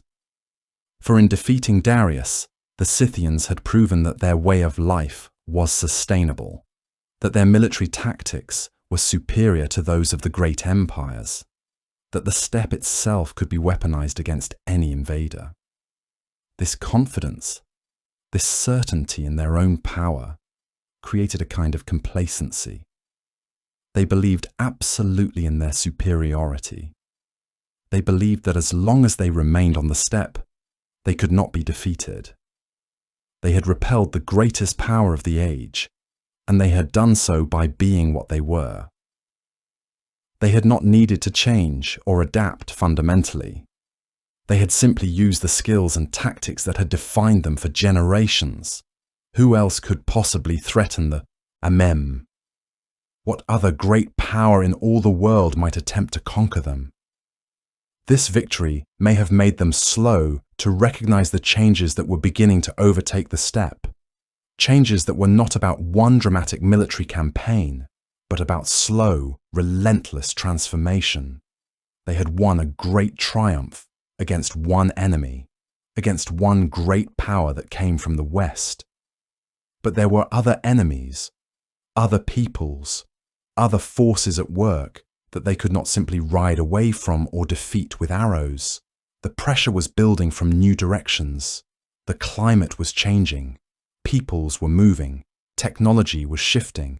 They could not yet see it clearly, but it was there, in the changing climate patterns, in the peoples gathering to the east beyond the Don, in the slow shift of power that was happening around them in ways large and small. The era of Scythian dominance was not truly over, not yet. But the era of unquestioned supremacy was beginning to end. The decline had not yet begun in true earnest, but its seeds had been planted. The steppe world was changing, and change on the grasslands always meant tension. Not the kind that announced itself with war cries or the thunder of charging horses, though those would come. No, this was a slower kind of tension, the kind that built quietly in the spaces between tribes and peoples, in the gradual shifting of power that nobody could quite name or point to directly, but everyone could feel. By the 5th and 4th centuries BCE, if you had been standing on the rolling grasslands north of the Black Sea, you would have noticed something that earlier Scythians might have taken for granted. There were Greeks living on the coast now, not just traders or sailors who came and went with the seasons, but permanent settlers. Whole cities built in the Greek style with temples and markets, and all the institutions of Greek civilization had taken root in this strange land at the edge of the known world. These Greek colonies, which had begun appearing in the 7th century BCE, had grown into something substantial and powerful by the time the 5th century arrived. Olbia, sitting at the mouth of the Dnieper River, had become a thriving commercial centre. Panticapaeum on the eastern shore of the Crimea was another important city, connected by sea to Greece and to the wider Mediterranean world. Smaller colonies had also flourished, each one a little outpost of Mediterranean civilization clinging to the Black Sea coast, each one a window into a completely different world. These were not isolated outposts or temporary trading posts. They were integrated into the Greek world in the most fundamental ways, trading Greek wine and olive oil and pottery, and manufactured goods southward to the Aegea, while importing grain and furs and amber and the other resources of the north. They maintained cultural and religious ties to the Greek cities they had come from. They sent ambassadors and received visitors. Priests arrived from distant Greek cities to oversee temples. Young Greeks came north seeking opportunity and fortune. They participated in the broader currents of Greek politics and culture, were affected by wars happening thousands of miles away in Greece, debated the same philosophical questions that occupied minds in Athens and Corinth. They were, in every sense, Greek cities, just happened to be located on the edge of the steppe, where Greek culture met nomadic life, creating something new and strange that belonged to neither world completely. What made these colonies significant for the Scythians was not their size or their military power, which was actually quite modest. They had walls and fortifications, yes, but they were trading cities, not military bases. They could not have conquered the steppe if they had wanted to. What made them significant was what they represented. They were points of contact between two completely different worlds. The settled, agricultural, urban world of Greece and the nomadic, pastoral, horse-based world of the steppe had no natural meeting point, No obvious reason they should interact at all. And yet, through these Greek colonies, they did. The colonists needed to acquire goods from the Scythians and other peoples around them, goods that were necessary for survival and profit. They traded for in and meat and raw materials. They traded for furs and amber, luxury goods that were valuable in Greece, items that Greek elites wanted to buy and that made the colonies wealthy. They traded for slaves, which is a darker part of this story, but an important one.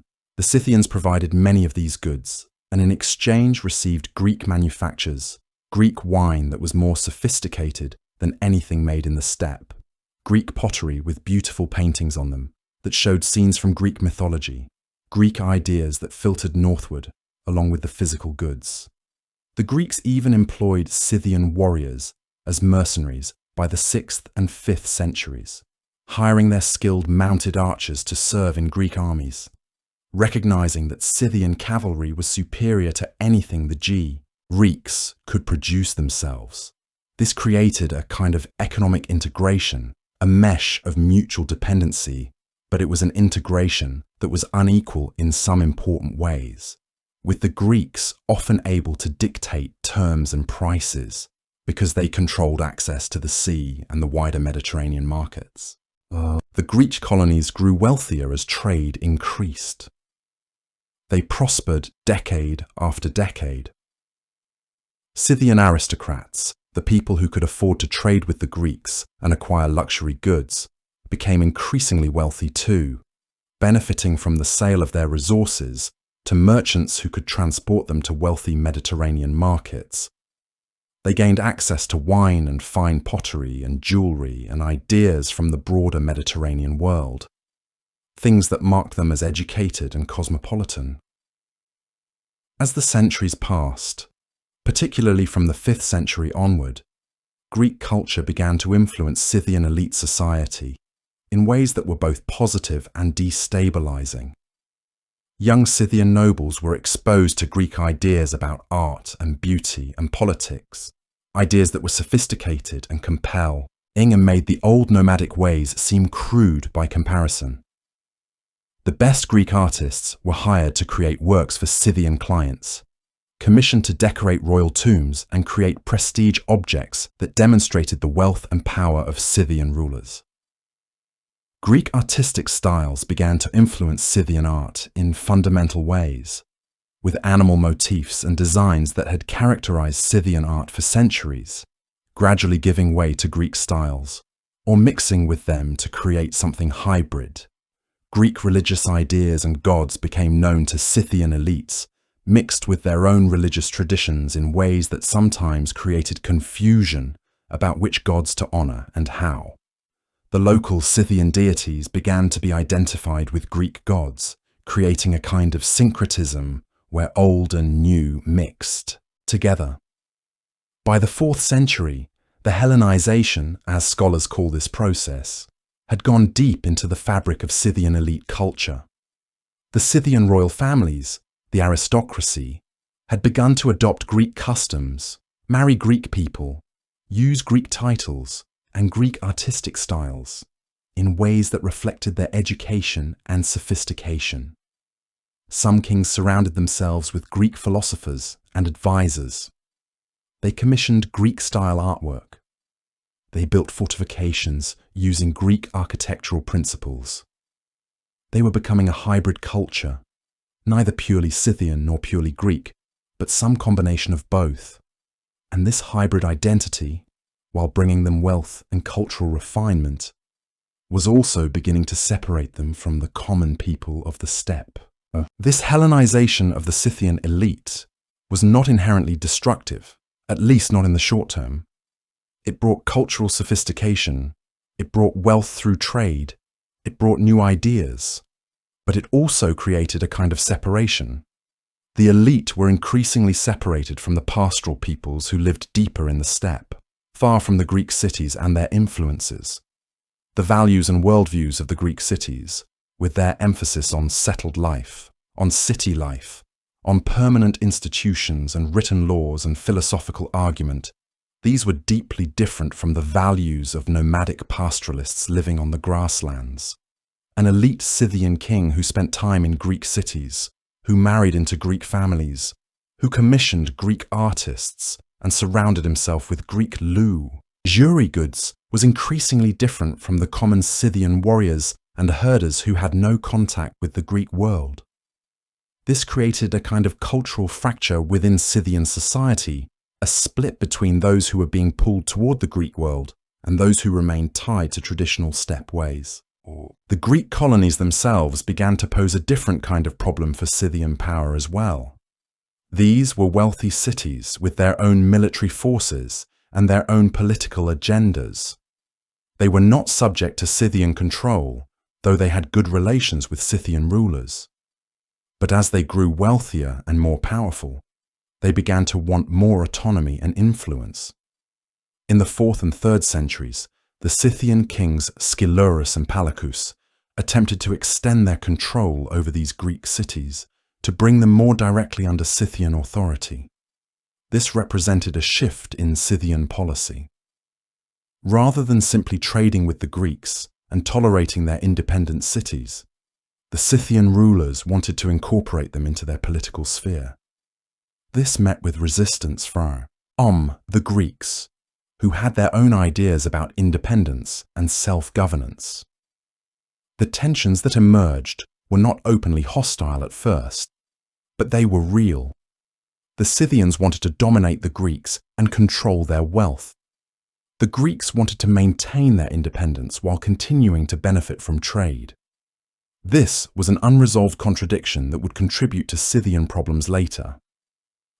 But the Greek colonies were not the only source of tension in Scythian society by the 5th century.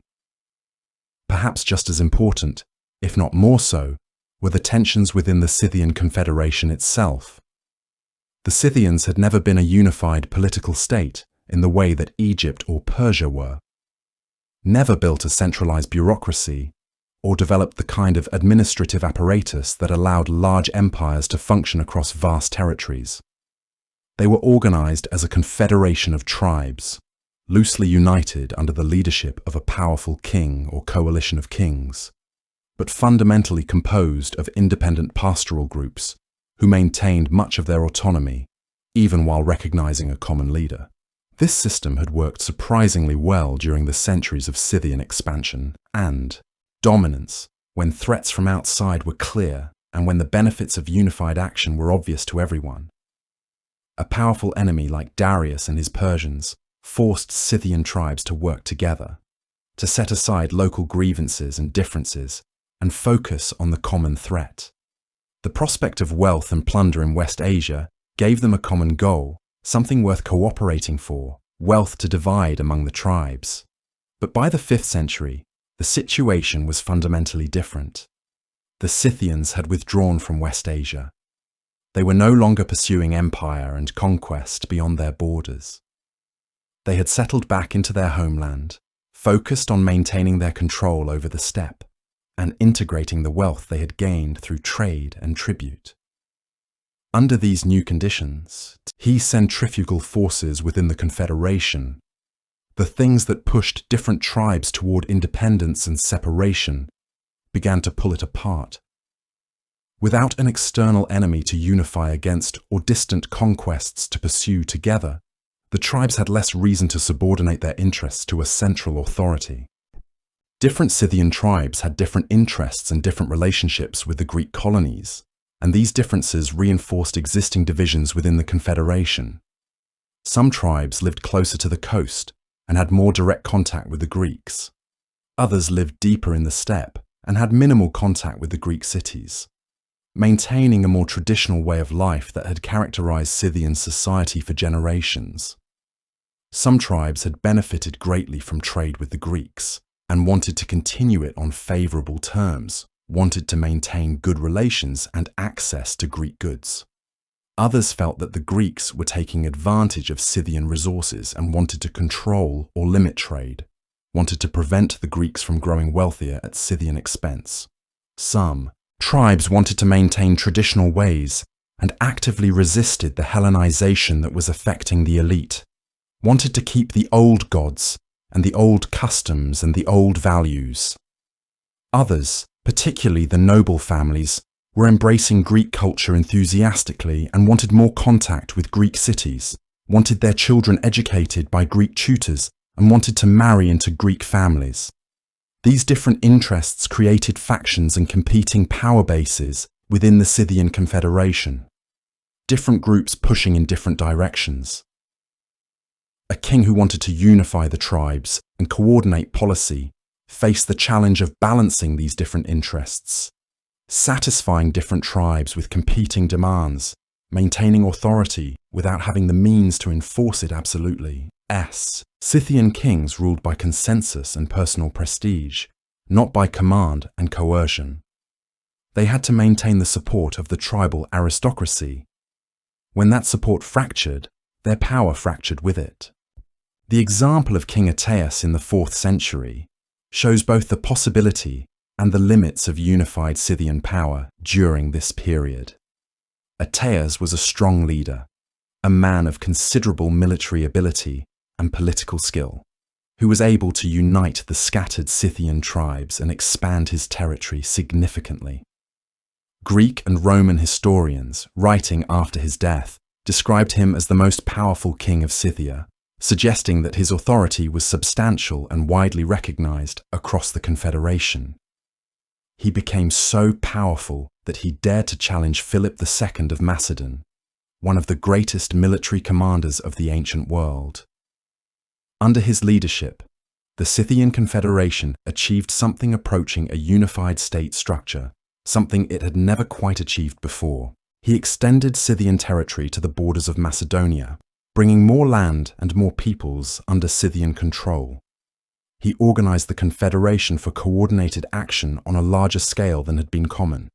He was able to command large armies and conduct foreign policy with confidence, treating with neighboring kingdoms almost as an equal.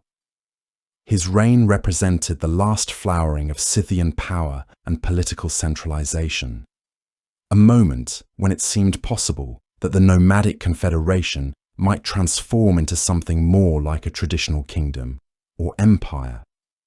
It looked, briefly, as though Scythian society was moving toward a more permanent, more centralized form of government, that the loose confederation might become something stronger and more durable.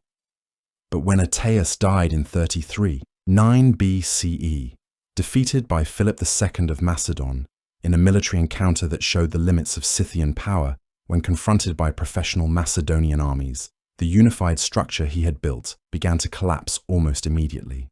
The tribes that had followed him under his personal authority, that had subordinated their independence because of his personal prestige and military success, began to fracture again into their separate interests and factions. Without a strong leader to hold them together, without someone capable of commanding the kind of respect and loyalty that Ateas had enjoyed, the centripetal forces that had always threatened to tear the Scythian Confederation apart reasserted themselves with force. The Confederation had never developed institutions strong enough to survive this day. A loss of a great leader had never created a system where power could be transferred smoothly from one ruler to another. All of Ateas' power had been personal, based on his ability to command loyalty and organize armies. When he died, that power died with him. This fragmentation became more pronounced over the decades following Ateas' death. The Confederation had no system of hereditary succession that could reliably transfer the kind of personal authority Ateas had wielded to a successor. Kings were chosen by the tribes, selected from among the aristocratic families, and different factions supported different candidates for the kingship. Power struggles ensued between rival families and rival factions. Different regions of the steppe came to be dominated by different tribal groups, with different leaders and different policies. The unity that had characterized Ateas' reign, the sense that the scattered tribes were working together for common purposes, dissolved like mist on the grasslands. The Confederation became less able to act coherently on major political and military questions. It became harder to organize unified responses to external threats or to pursue coordinated foreign policy. Instead of unified decisions handed down from a central authority, the different tribes pursued their own interests. Some wanted to trade with the Greeks, others wanted to raid them, some wanted to expand territory eastward, others focused on maintaining control of what they already held. The resulting lack of coordination meant that when external challenges arose, the Scythian Confederation could not respond with the unified force that had served them so well in earlier centuries. This fragmentation was gradual, not sudden, happening over generations rather than in a single dramatic event. But it was fundamental and irreversible. It meant that the Scythian Confederation was becoming less able to defend itself against external pressure, becoming weaker even as new challenges emerged. It was becoming more divided against itself, more vulnerable to manipulation by outside powers who could play one faction against another, offering support to one tribal group against another, fragmenting the confederation further.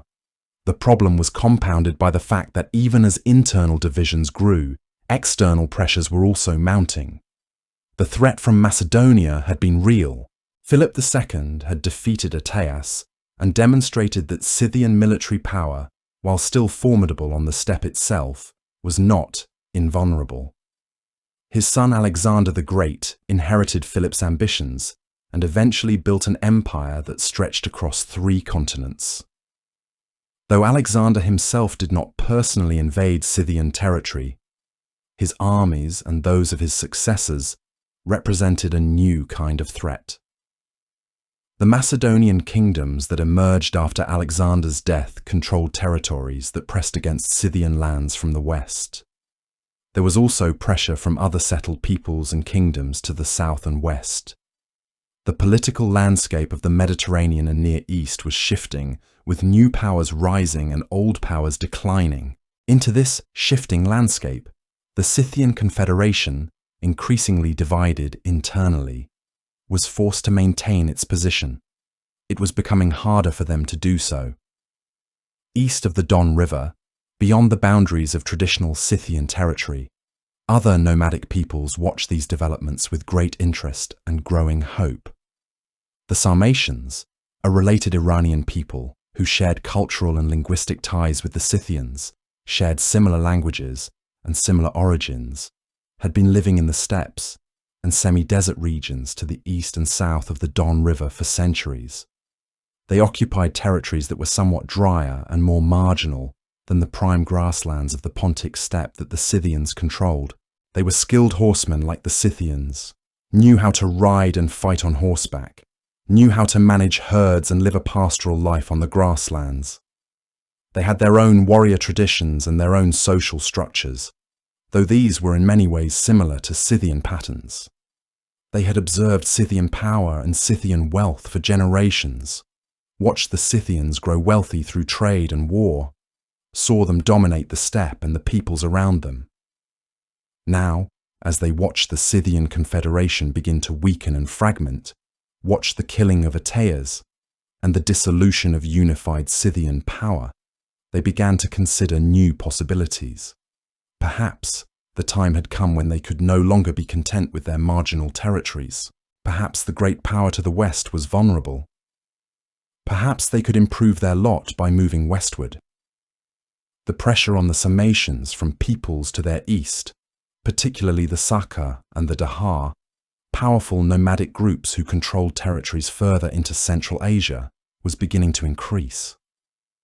These groups, squeezed by environmental pressures and by the arrival of other peoples from further east and north, were pressing westward, seeking better pastures and new territory where they could move their herds.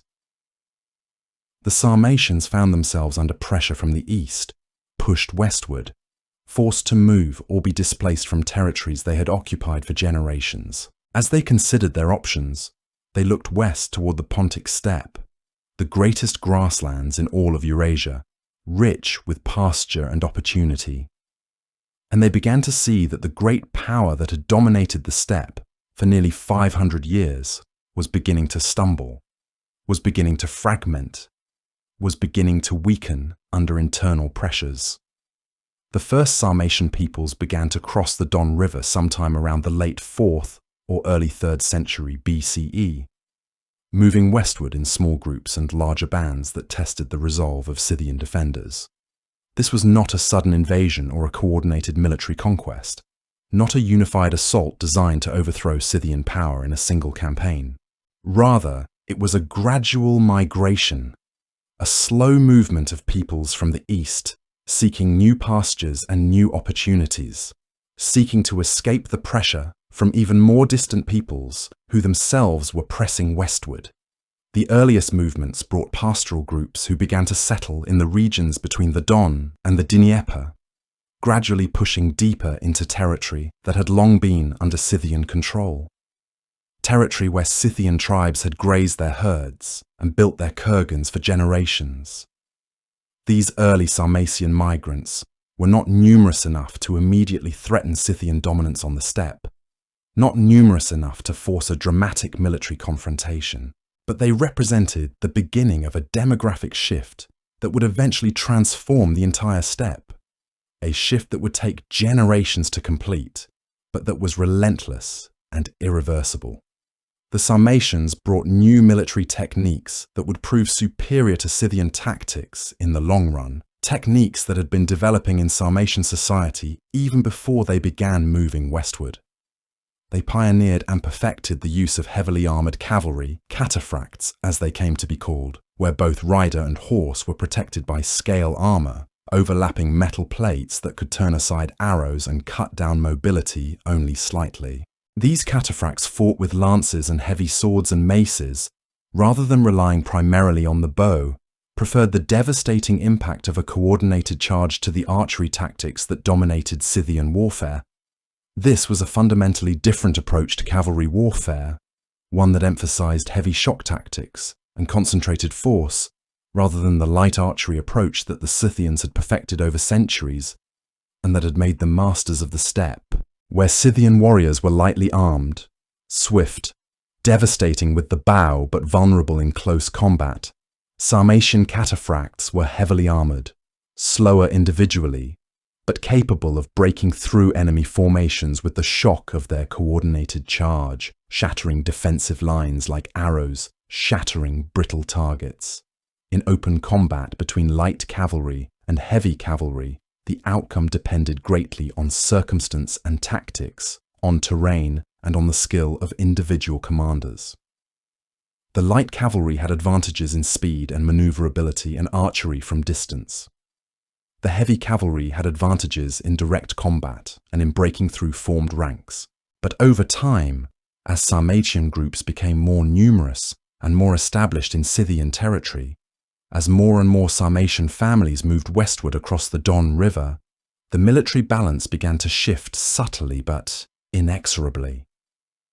The Scythians found themselves increasingly competing, not just against external enemies like Macedon, or against pressures from the west, but against these newcomers from the east who were gradually taking control of territory within the steppe itself, who were establishing permanent settlements and raising herds in lands that had been Scythian for centuries.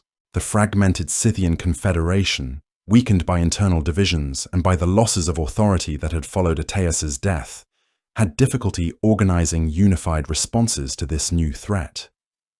Some tribes tried to trade or negotiate with the arriving Sarmatians, hoping to maintain peaceful coexistence, or at least to limit the extent of Sarmatian expansion. Others fought them, defended their territorial interests against the newcomers. Some fled westward toward the Greek cities and the more settled lands beyond the steppe. The Scythian response was uncoordinated and inconsistent, and this lack of coordination worked against them as individual tribal responses could be defeated one by one, as Sarmatian groups concentrated their forces against weaker opponents. What made the Sarmatian expansion particularly significant was not just their military technology, but their cultural differences from the Scythians, differences that would reshape the entire cultural landscape of the steppe over time. The Sarmatians brought different social structures and different values with them as they moved west. Sarmatian women, at least in the early centuries of Sarmatian culture, played active roles in warfare and society in ways that were even more prominent than in Scythian society, even more prominent than the notable roles Scythian women warriors had already established.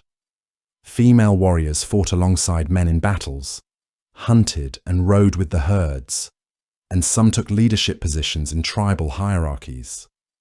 This different social organization, this giving of power, and prestige to women warriors and leaders came along with different approaches to governance and power distribution. The Sarmatians were not simply copying Scythian patterns or trying to replicate what had come before. They were imposing their own ways on the territories they conquered, asserting their cultural values over the Scythian traditions that had dominated these lands for so long. This meant that as Sarmatian groups established control over regions, the local population faced not just military defeat but cultural displacement, faced the need to adapt to new ways of organizing themselves and their societies. People were expected to adopt Sarmatian ways, Sarmatian gods, Sarmatian traditions, Sarmatian patterns of leadership and family structure. For the peoples of the steppe, had lived under Scythian dominance for centuries and had adapted to Scythian culture and practices, had internalized Scythian values and traditions. This represented a profound transformation of their world, a fundamental reordering of how they understood themselves and their place in the steppe society. By the end of the 4th century and into the 3rd century BCE, the process of Sarmatian displacement of Scythian power was well underway, becoming visible to anyone with eyes to see what was happening across the grasslands. The earliest waves of Sarmatian migration, the royal Sarmatians, who are sometimes called the Saioi, meaning kings in the Sarmatian language, pushed into the heart of the Pontic steppe, establishing themselves in territories that had been Scythian for centuries. Other groups like the Jazyges settled in the regions between the Don and the Dnieper, taking control of pastures and establishing their own settlements. Each group brought its own warriors and its own herds, brought its own ambitions for territory and power, brought its own traditions and values, and each group, taken together, added up to a force that the fragmented Scythian confederation could not effectively resist, a demographic and military pressure that mounted year by year and decade by decade. The Scythians, who had once displaced earlier peoples and imposed their rule on the steppe through military superiority, were now experiencing displacement themselves, finding themselves pressed by newcomers who understood steppe warfare as well as they did. It was a reversal that would have seemed impossible to them in earlier centuries, when Scythian power had been at its height and their rule seemed eternal and unchangeable. But history is full of such reversals, full of moments when the powerful lose their power and the dominant become subordinate. Powers that seem eternal prove to be temporary. Peoples who have ruled for centuries lose that rule to successors who prove stronger or better adapted to new circumstances, who bring new technologies or new military tactics that turn the balance of power. The Scythians would learn this bitter lesson through the next 2 centuries as they gradually lost control over the territories they had dominated for so long, as their confederation fragmented further and their power dwindled away. The pressure from the Sarmatians was particularly significant because it was not coming from a settled civilization with different values and an alien way of life. It was coming from people who were culturally and linguistically similar to the Scythians, who understood steppe life and steppe warfare, who spoke related Iranian languages, who had comparable tribal confederations and pastoral economies. The Sarmatians were not trying to impose settled civilization or urban life on the steppe.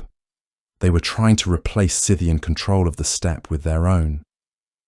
This made the conflict more fundamentally about power and territory than about cultural incompatibility.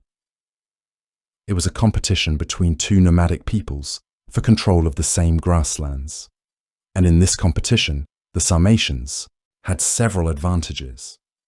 They were fresh and hungry, moving into territory from the east where they faced pressure themselves. They were more united in their push westward than the fragmenting Scythian confederation.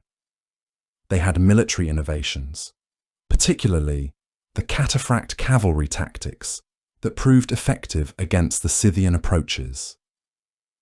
They had time. The process could take decades or even a couple of centuries, but eventually, the demographic and military pressure from the east would prove irresistible. The Scythians had no solution to this problem. They could not simply move away from their territory the way nomadic peoples sometimes could. The steppe was their homeland. It was where their kurgans were built, where their ancestors were buried, where their cultural identity was rooted. They could not abandon it without ceasing to be Scythians in any meaningful sense. They also could not effectively unify against the Sarmatian threat because their confederation was too fragmented, their leadership too divided. The old mechanisms of Scythian power, which had served them so well against Darius and the Persians, which had made them masters of the steppe, could not be easily adapted to this new kind of threat. Against an external empire like Persia, unified action and leadership made sense. Against a gradually arriving people who shared many of the Scythians' own characteristics and skills, a people who could live in the steppe and knew how to war in it, a traditional response proved inadequate. As the 3rd century BCE advanced, the reality became increasingly clear. The Great Steppe was no longer exclusively Scythian. The Scythian Confederation, which had dominated these lands for nearly 500 years, was sharing power with newcomers who would eventually, within another century or two, become the dominant power themselves. The Scythians would persist in some forms and in some regions, particularly in Crimea and in the regions closest to the Greek colonies, where they would maintain some independence and some cultural identity for a while longer. But as a confederation controlling the vast Pontic steppe, as the undisputed masters of the grasslands, the Scythians' era was ending. The pressure from the east, combined with their internal fragmentation and the challenges posed by the Greek colonies and the western threat from Macedonia, had begun to overwhelm them.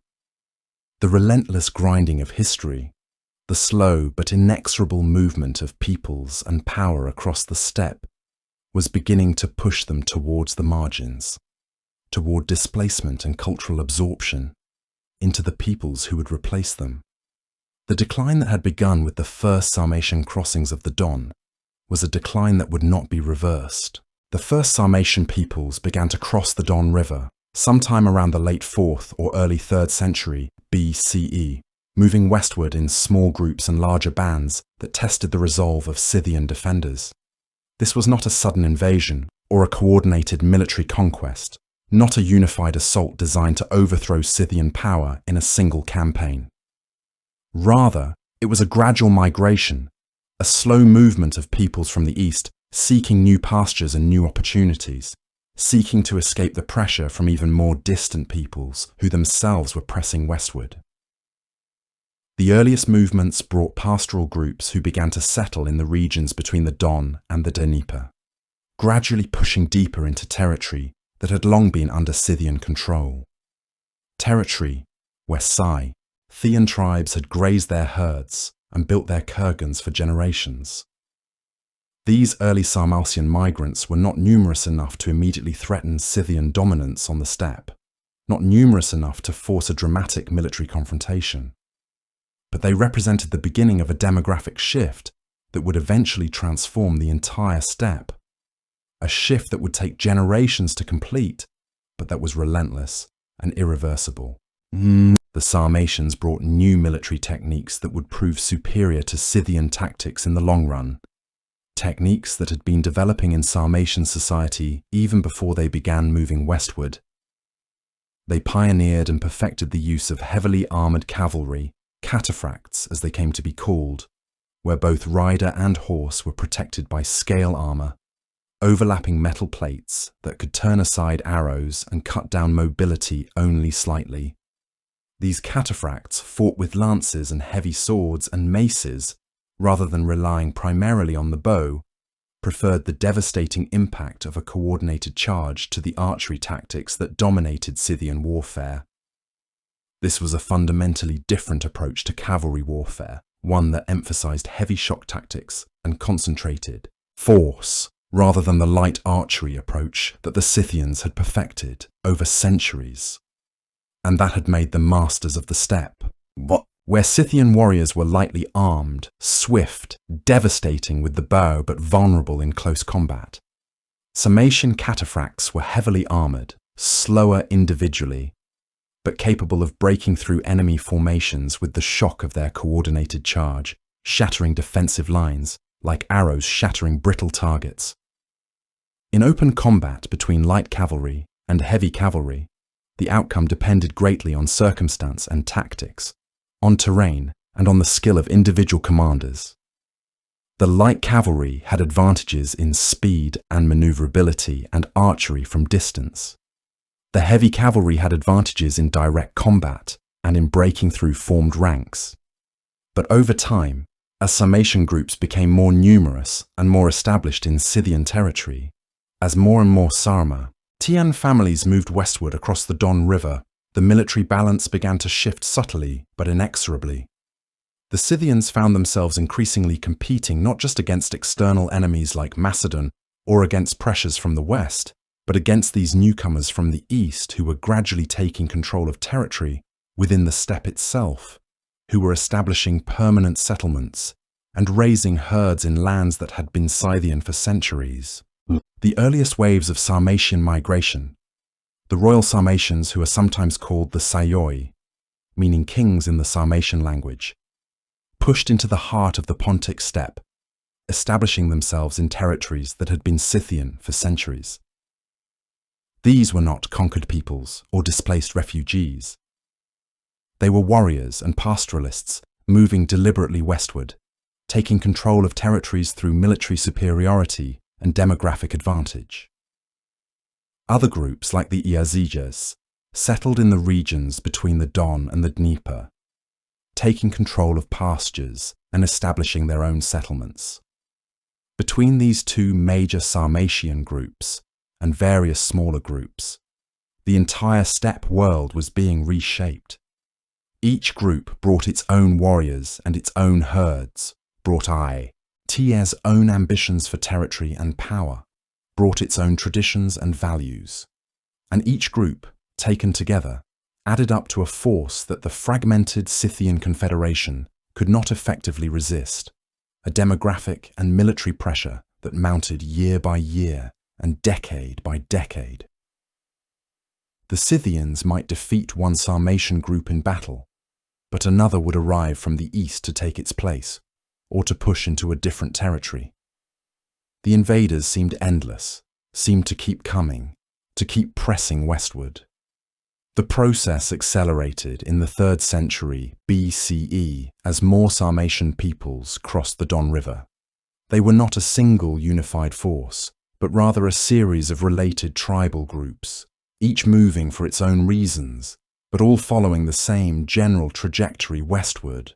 All seeking the same prize: control of the richest grasslands in Eurasia, the territories that the Scythians had long considered their own. The pressure was relentless and sustained across decades and centuries, a grinding process that wore the Scythians down through sheer persistence and numeric advantage. The fragmented Scythian confederation, weakened by internal divisions and by the losses of authority that had followed Ateas's death, had difficulty organizing unified responses to this new threat. Some tribes tried to trade or negotiate with the arriving Sarmatians, hoping to maintain peaceful coexistence or at least to limit the extent of Sarmatian expansion. They believed that if they could establish economic relationships with the Sarmatians, could share grazing lands and water sources, perhaps conflict could be minimized. Others fought them directly, defended their territorial interests against the newcomers, refused to compromise or back down from lands they had held for centuries. These tribes believed that military resistance was the only way to stop Sarmatian expansion, that any concession would only encourage more Sarmatian migration. Some fled westward toward the Greek cities and the more settled lands beyond the steppe, abandoning their traditional territories rather than trying to maintain them in the face of Sarmatian pressure. The Scythian response was uncoordinated and inconsistent, and this lack of coordination worked against them as individual tribal responses could be defeated one by one, as Sarmatian groups concentrated their forces against weaker opponents. A tribe that chose negotiation might find themselves suddenly attacked by Sarmatian groups from a neighboring region that had chosen aggression instead. A tribe that chose to flee might return later to find their pastures occupied and defended by Sarmatian warriors. The diversity of Scythian responses, which should have given them flexibility and options, instead left them vulnerable to being defeated piecemeal. What made the Sarmatian expansion particularly significant was not just their military technology, but their cultural differences from the Scythians, differences that would reshape the entire cultural landscape of the steppe over time. The Sarmatians brought different social structures and different values with them as they moved west.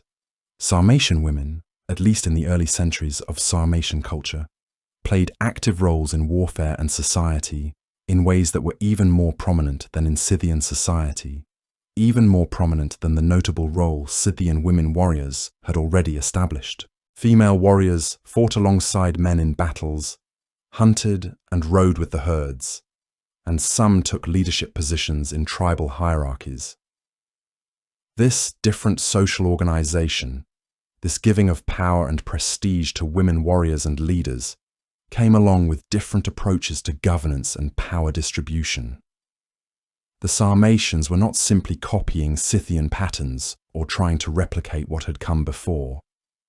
They were imposing their own ways on the territories they conquered, asserting their cultural values over the Scythian traditions that had dominated these lands for so long. This meant that as Sarmatian groups established control over regions, the local population faced not just military defeat but cultural displacement, faced the need to adapt to new ways of organizing themselves and their societies. People were expected to adopt Sarmatian ways, Sarmatian gods, Sarmatian traditions, Sarmatian patterns of leadership and family structure. For the peoples of the steppe, who had lived under Scythian dominance for centuries and had adapted to Scythian culture and practices, had internalized Scythian values and traditions. This represented a profound transformation of their world, a fundamental reordering of how they understood themselves and their place in the steppe society. The 3rd century BCE saw the process accelerate dramatically. Sarmatian groups pushed further west and south, expanding their territorial holdings at Scythian expense. By around 300 BCE, the balance of power on the steppe had already shifted noticeably. Sarmatian warriors were appearing in regions that had previously been solidly Scythian, regions where Scythian kurgans stood as monuments to centuries of Scythian dominance. The Sarmatians built their own burial mounds alongside them, creating a new kind of steppe landscape where multiple peoples and multiple traditions coexisted, often in conflict. Archaeological evidence shows that mixed burials became common. Sites where Scythian dead and Sarmatian dead were interred in close proximity, suggesting perhaps cultural mixing, but more likely territorial competition played out in the sphere of the dead. The Scythians, who had once displaced earlier peoples like the Cimmerians and the Agathyrsi, were now themselves being displaced, pushed aside by newcomers who had studied Scythian ways and learned Scythian tactics well enough to defeat them at their own game. The pressure was particularly intense in the eastern portions of the Pontic steppe, in the regions closest to the Don River, where the Sarmatians were strongest and most numerous. Scythian tribes that had lived in those territories for centuries found themselves unable to hold them against the Sarmatian tide. Some fought fiercely, engaging in pitched battles against the arriving Sarmatians, trying to defend their ancestral lands and their grazing territories. But without unified support from the broader Scythian confederation, without a central authority that could muster large armies and coordinate defense, individual tribes struggled. Some were defeated militarily and forced to withdraw. Others were gradually pushed out as Sarmatian groups moved in and took control of the best pastures. Still others may have negotiated accommodation with the Sarmatians, accepting a subordinate position in exchange for being allowed to remain in their territories.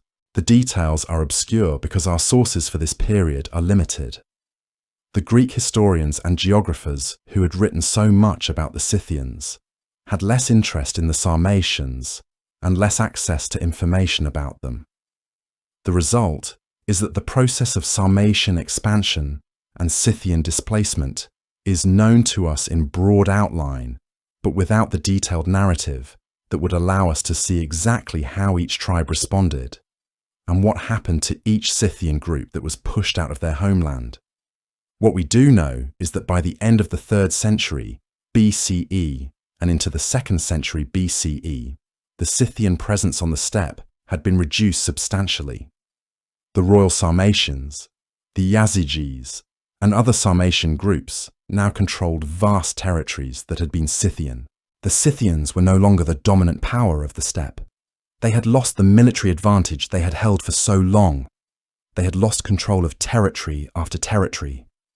And most importantly, they had lost the ability to act as a unified force, the ability to defend themselves against external pressure. The process of Sarmatian displacement had fundamentally weakened Scythian society and was pushing the Scythians toward the margins of their own world. But the Scythians faced pressure not only from the east. Even as the Sarmatians pushed westward, other challenges emerged from other directions. The Celtic peoples of Central Europe had begun to move eastward, pushing into territories that bordered the Scythian lands. The Germanic peoples who lived even further to the north were beginning to move southward and eastward, seeking new territories and new resources. These movements were not coordinated with the Sarmatian expansion, were not part of some great plan to overwhelm the Scythians from all sides. Rather, they were independent movements driven by their own internal dynamics, their own pressures and needs. But they had the cumulative effect of placing the Scythians under pressure from multiple directions simultaneously, making it even harder for the already fragmented confederation to mount effective defenses. When one enemy pressed from one direction and another pressed from a different direction, the Scythians found themselves unable to respond adequately to either threat. They were stretched thin across their territories, trying to defend against invaders on multiple fronts, trying to hold on to lands that they could no longer effectively control.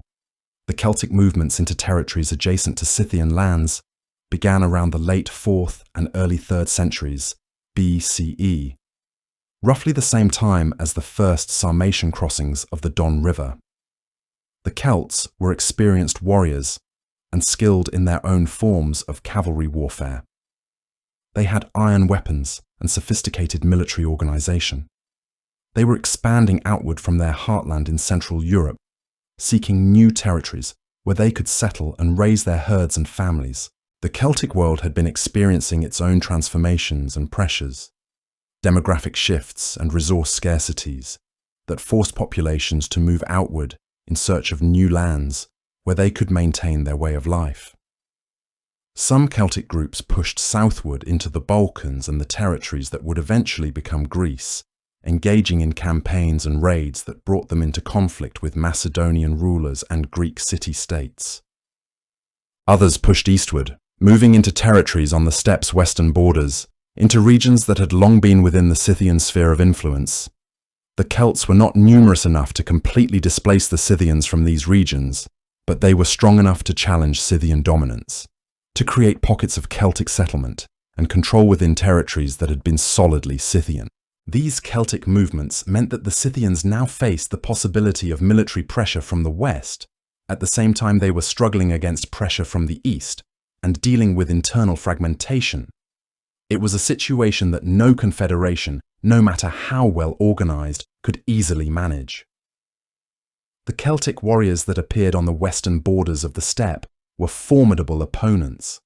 They had developed their own military technologies, and their own forms of cavalry tactics that could challenge Scythian superiority. In individual battles, sometimes the Celts prevailed, sometimes the Scythians maintained their advantage, but the cumulative effect of repeated conflicts was to weaken Scythian control over the border regions, to allow Celtic settlement and influence to eat deeper into territories that the Scythians had once completely dominated. The Germanic peoples who lived further to the north and east of the Celtic territories began to move around the same time, pushing southward and eastward from the forests and marshes of northern and eastern Europe. The Germanic tribes did not have the same level of military sophistication as the Celts, or even as the Scythians, but they were numerous and hardy, adapted to difficult terrain and harsh climates. They moved in larger groups than individual warbands, bringing families and herds along with their warriors, suggesting that this was a demographic expansion driven by population growth and resource needs, rather than just military raiding. As they moved southward, they began to encroach on territories that the Scythians considered their own, particularly in the northern forest steppe region, where the transition between forest and open grassland created an environment suitable for both settled agriculture and pastoralism. The Scythians had always dominated this region, had controlled it through their superior cavalry and their military superiority. But the arrival of Germanic peoples added another layer of pressure, another group seeking territory and resources. The effect was to compress the Scythian-controlled territories, to reduce the space available for Scythian expansion and reduce the territories they could call their own. Every Scythian group that moved south to avoid Germanic pressure in the north was a group that added to the competition for land in territories further south, adding to the pressure that Sarmatian expansion was already creating. What made these external pressures so dangerous was their combination with internal Scythian problems. Had the Scythian Confederation been unified and well organized, had it had a strong central authority capable of commanding large military forces, then the Confederation might have been able to resist one threat or even two threats simultaneously. Nomadic peoples had before survived external pressures through superior military organization and tactical skill. The Scythians themselves had done this centuries earlier against the Persians, had unified against the threat and defeated Darius and his massive army through superior tactics and understanding of the steppe. But the Scythian Confederation of the 3rd century BCE was not unified, it was fragmenting. Different tribes had different interests and were pursuing different policies. This made coordinated defense extremely difficult.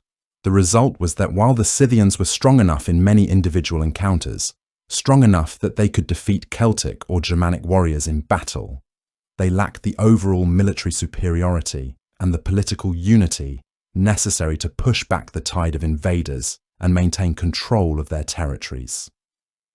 A Scythian tribe defending its home pastures might defeat a Celtic raiding party that came into their territory. But if that tribe was simultaneously worried about Sarmatian pressure from the east and Germanic pressure from the north, it could not dedicate enough of its warriors to push back the Celtic threat completely. The result was that the Celts and Germanics gained foothold in territories where they established permanent settlements, carved out regions of control, began to integrate themselves into the steppe world even as the Scythians were being pushed out. Some Scythian tribes attempted to deal with the multiple pressures by forming alliances with the Greeks. If Scythian tribes could maintain good relations with the Greek cities along the coast, they could potentially gain access to Greek weaponry and mercenaries, could use the threat of Greek alliance to deter other invaders, could position themselves as valuable trading partners whose territory and resources were worth protecting. Some of the Scythian kings, who survived into the 2nd century BCE, men like Scilurus and Palacus, did exactly this. They maintained close relations with Greek cities, particularly with the Kingdom of Pontus and with other Greek entities that controlled territories along the Black Sea. These relationships helped to sustain the remaining Scythian populations through the period of greatest pressure and helped to ensure that Greek cities did not attempt to overwhelm the Scythians completely. But such alliances also accelerated the cultural transformation of the surviving Scythian peoples, pushing them toward increasingly Greek ways and increasingly away from the traditions that had characterized earlier Scythian society. By the late 3rd century and into the 2nd century BCE, the situation had become critical for the Scythians. The Sarmatians were firmly established in the eastern portion of the Pontic steppe, and they were still pushing westward, still expanding their territories, still taking control of lands that had been Scythian. Celtic groups controlled territories to the west, had established themselves in the Balkans and in border regions where they directly challenged Scythian interests. Germanic peoples pressed from the north had moved down from the forests and were establishing themselves in the forest steppe regions, pushing the Scythians southward and westward. The Scythian Confederation, once the masters of the steppe, was being squeezed from multiple sides, compressed into a smaller and smaller territory, hemmed in from every direction. Scythian groups that had lived on the steppe for generations found themselves forced to abandon their ancestral lands, forced to move westward or southward in search of territories where they could maintain their independence and their way of life. These were not voluntary migrations undertaken lightly. These were desperate flights from overwhelming pressure, moves forced on Scythian peoples by enemies they could not defeat, and pressures they could not resist. Some moved toward the Black Sea coast, seeking refuge in regions where Greek cities provided some protection, and where the presence of settled civilization created a different kind of environment, one that was less suitable for the kind of large-scale pastoral nomadism that had characterized earlier Scythian society. Others moved southward into the Caucasus region or into territories adjacent to the Caucasus, moving away from the open steppe and into more mountainous terrain where their cavalry tactics were less effective, but where they might find refuge from the pressures that were driving them from their homelands. The mountains offered concealment and defensibility, even if they did not offer ideal pastures for the large herds that Scythian pastoralism required. But any refuge, any territory where they could maintain some independence and some continuity with their past, was worth seeking. The migration of Scythian peoples from the central steppe toward the peripheries was not a sudden exodus, but a gradual and painful process extending across generations. Some Scythian tribes resisted, fighting against Sarmatian and Celtic invaders, attempting to defend their territories through military force, believing that they could push back the invaders if they fought hard enough and long enough. But resistance was often futile against the tide of invaders. Over and over, Scythian warriors engaged Sarmatian cataphracts and found themselves unable to break the heavy armor of the invaders. Over and over, Scythian archers tried to rain arrows on Celtic and Germanic warriors, and found their arrows not enough to stop the assault. The invaders kept coming, and the Scythians kept losing ground. Other Scythian tribes negotiated, attempting to find accommodation with their new neighbours, sometimes accepting vassal status under Sarmatian or Celtic overlords in exchange for being allowed to continue their pastoral way of life in their homelands. These tribes believed that peaceful coexistence was possible, that they could preserve some aspects of their independence while acknowledging the overlordship of the newcomers. Still others simply moved, abandoning their ancestral territories when it became clear that holding them was no longer possible, seeking new territories where they could live unmolested and rebuild their communities. The effect of all of these responses combined was a gradual but fundamental transformation of the political and demographic map of the steppe. The gradual to Scythian confederation that had ruled the steppe for centuries was coming apart, fragmenting not only politically but geographically as Scythian peoples moved from their traditional territories toward the margins of their former dominion. What had once been a unified steppe world under Scythian dominance became a patchwork of territories controlled by different peoples, with Scythian populations reduced to peripheral areas and subject status. One region where substantial Scythian populations survived and even maintained some degree of political independence was Crimea, the large peninsula that extends southward from the steppe into the Black Sea. Crimea had been part of the broader Scythian world for centuries, inhabited by Scythian peoples who combined pastoral nomadism on the steppe portions of the peninsula with more settled practices along the coast, where Greek colonies and other permanent settlements had developed. The Scythians of Crimea had always had a somewhat different character from the pure steppe nomads of the open grasslands. They had been exposed to Greek culture for longer, had more interaction with settled populations, had developed some of the hybrid characteristics that would become more pronounced in the late Scythian period.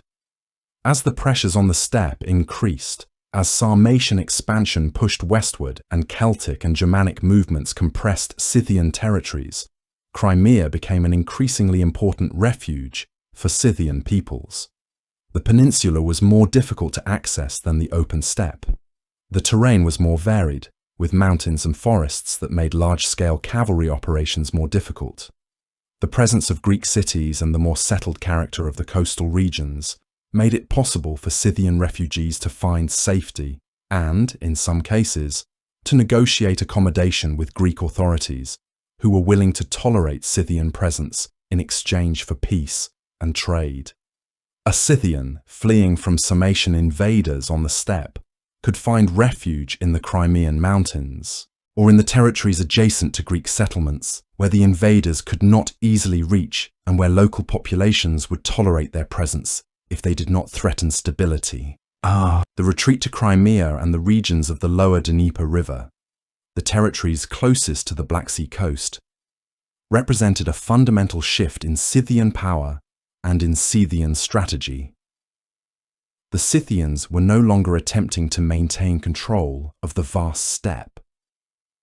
They were consolidating their remaining power in the regions where they could still maintain independence, where their military superiority was still relevant, where they could draw on the resources of the Greek cities and the more settled populations that existed along the coast.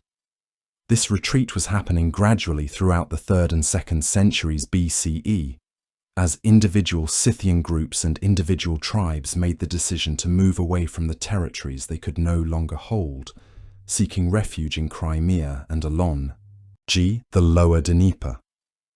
It was not a coordinated retreat orchestrated by a unified Scythian leadership, because such unified leadership no longer existed. Rather, it was the independent decisions of many different groups, each responding to immediate pressures in their own territories, each seeking safety where it could be found. The cumulative effect of these individual migrations was a wholesale contraction of Scythian power and Scythian territory. Some Scythian groups remained on the open steppe, attempting to adapt to Sarmatian dominance, becoming subordinate populations within territories now controlled by Sarmatian overlords. These peoples maintained aspects of Scythian culture and Scythian identity, kept some of the traditions and practices that had defined Scythian society, but they were no longer independent peoples. They owed allegiance to Sarmatian overlords. They paid tribute to Sarmatian kings. They fought in Sarmatian armies when called upon to do so. Some of them probably mixed with the Sarmatian populations, intermarried with Sarmatian peoples, gradually became absorbed into Sarmatian society over the generations. The process of assimilation was gradual, happening over generations, but it was inexorable. Within a few GE, narrations, the descendants of these steppe Scythians might have identified themselves as Sarmatian, might have adopted Sarmatian cultural practices and religious beliefs, might have forgotten that their ancestors had been independent Scythian peoples. But the most powerful Scythian groups, the ones with the greatest resources and the most political power, began to concentrate in Crimea and the lower Dnieper region, establishing themselves in fortified settlements that could be defended against external attack and from which they could maintain control over the surrounding territories. The archaeological evidence shows this process clearly. The rich royal burials that had been common on the open steppe in earlier centuries become rarer in the 3rd and 2nd centuries BCE. Instead, the evidence of Scythian occupation becomes concentrated in Crimea and in the lower Dnieper region, the great kurgans that once dotted the landscape of the Pontic steppe, mound burials of Scythian nobles and warriors that served as monuments to their power and their wealth, become less frequent. The archaeological record shows a dramatic shift in where Scythian wealth and power were being invested. The settlement patterns change in response to new political realities. Instead of the seasonal movement patterns that had characterized Scythian pastoralism for centuries, more permanent settlement has become established, fortified towns that served as centers of Scythian power and population concentration. These were not the great urban centers of the Mediterranean world, not cities like Athens or Alexandria, but they were far more settled and far more permanent than anything earlier Scythian society had produced. These settlements were constructed using principles learned from the Greeks, incorporating Greek architectural ideas and Greek military technology. Defensive walls were built using techniques developed by Greek engineers. Gates and towers followed Greek patterns. The overall layout of the settlements showed Greek influence. Some of these settlements, like Achaia, served as political centers for the remaining Scythian kingdoms, places where Scythian kings maintained their courts and exercised their authority over the territories they still controlled. The kings who ruled from these fortified centers in Crimea and the lower Dnieper were different from the great kings of the steppe world like Ateas. They ruled smaller territories. They commanded fewer warriors. They had less ability to threaten their neighbors or pursue ambitious military campaigns. But they still maintained some degree of political independence and some continuity with the Scythian political traditions. The material culture found in these settlements shows increasing Greek influence, suggesting that the surviving Scythian populations were Biko, Ming increasingly integrated with Greek culture as they were separated from the broader Scythian populations that remained under Sarmatian dominance on the open steppe. The pottery found in these settlements is often Greek in style. The artwork reflects Greek influence. The religious practices, based on the evidence of temples and shrines found in the archaeological record, show evidence of syncretism, mixing of Greek gods with Scythian deities. The Scythian kings adopted Greek titles and Greek modes of address. Their courts became increasingly similar to Greek courts, with Greek advisors and Greek cultural practices. The contraction of Scythian power into Crimea and the lower Dnieper represented a massive loss of territory and a fundamental change in Scythian society. The Scythians had once controlled territories stretching from the Danube River in the west to far beyond the Don River in the east, vast expanses of open grassland where their warriors could ride freely and where their pastoral herds could graze without limits. This had been their domain for nearly 500 years, land that they had conquered and held against all comers, land that had been the foundation of Scythian wealth and power. Now they were confined to the marginal regions of their former dominion, to the peripheries where the steppe gave way to mountains and coastlines and more settled territories. The scope of Scythian power had contracted dramatically, shrinking from an empire that stretched across most of the Eurasian steppe to a regional power holding only Crimea, the lower Dnieper, and a few other isolated territories. Some Scythian populations still existed on the open steppe under Sarmatian dominance, but they were no longer independent peoples governing their own territories and pursuing their own policies. They had become subordinate populations within a new political order, dominated by the Sarmatians, their former rivals, and now their masters. The great age of Scythian dominance had ended, replaced by a new era in which the Scythians were no longer masters of the steppe, but rather subjects of their successors, able to maintain some cultural identity, but unable to maintain political independence across the territories they had once controlled completely.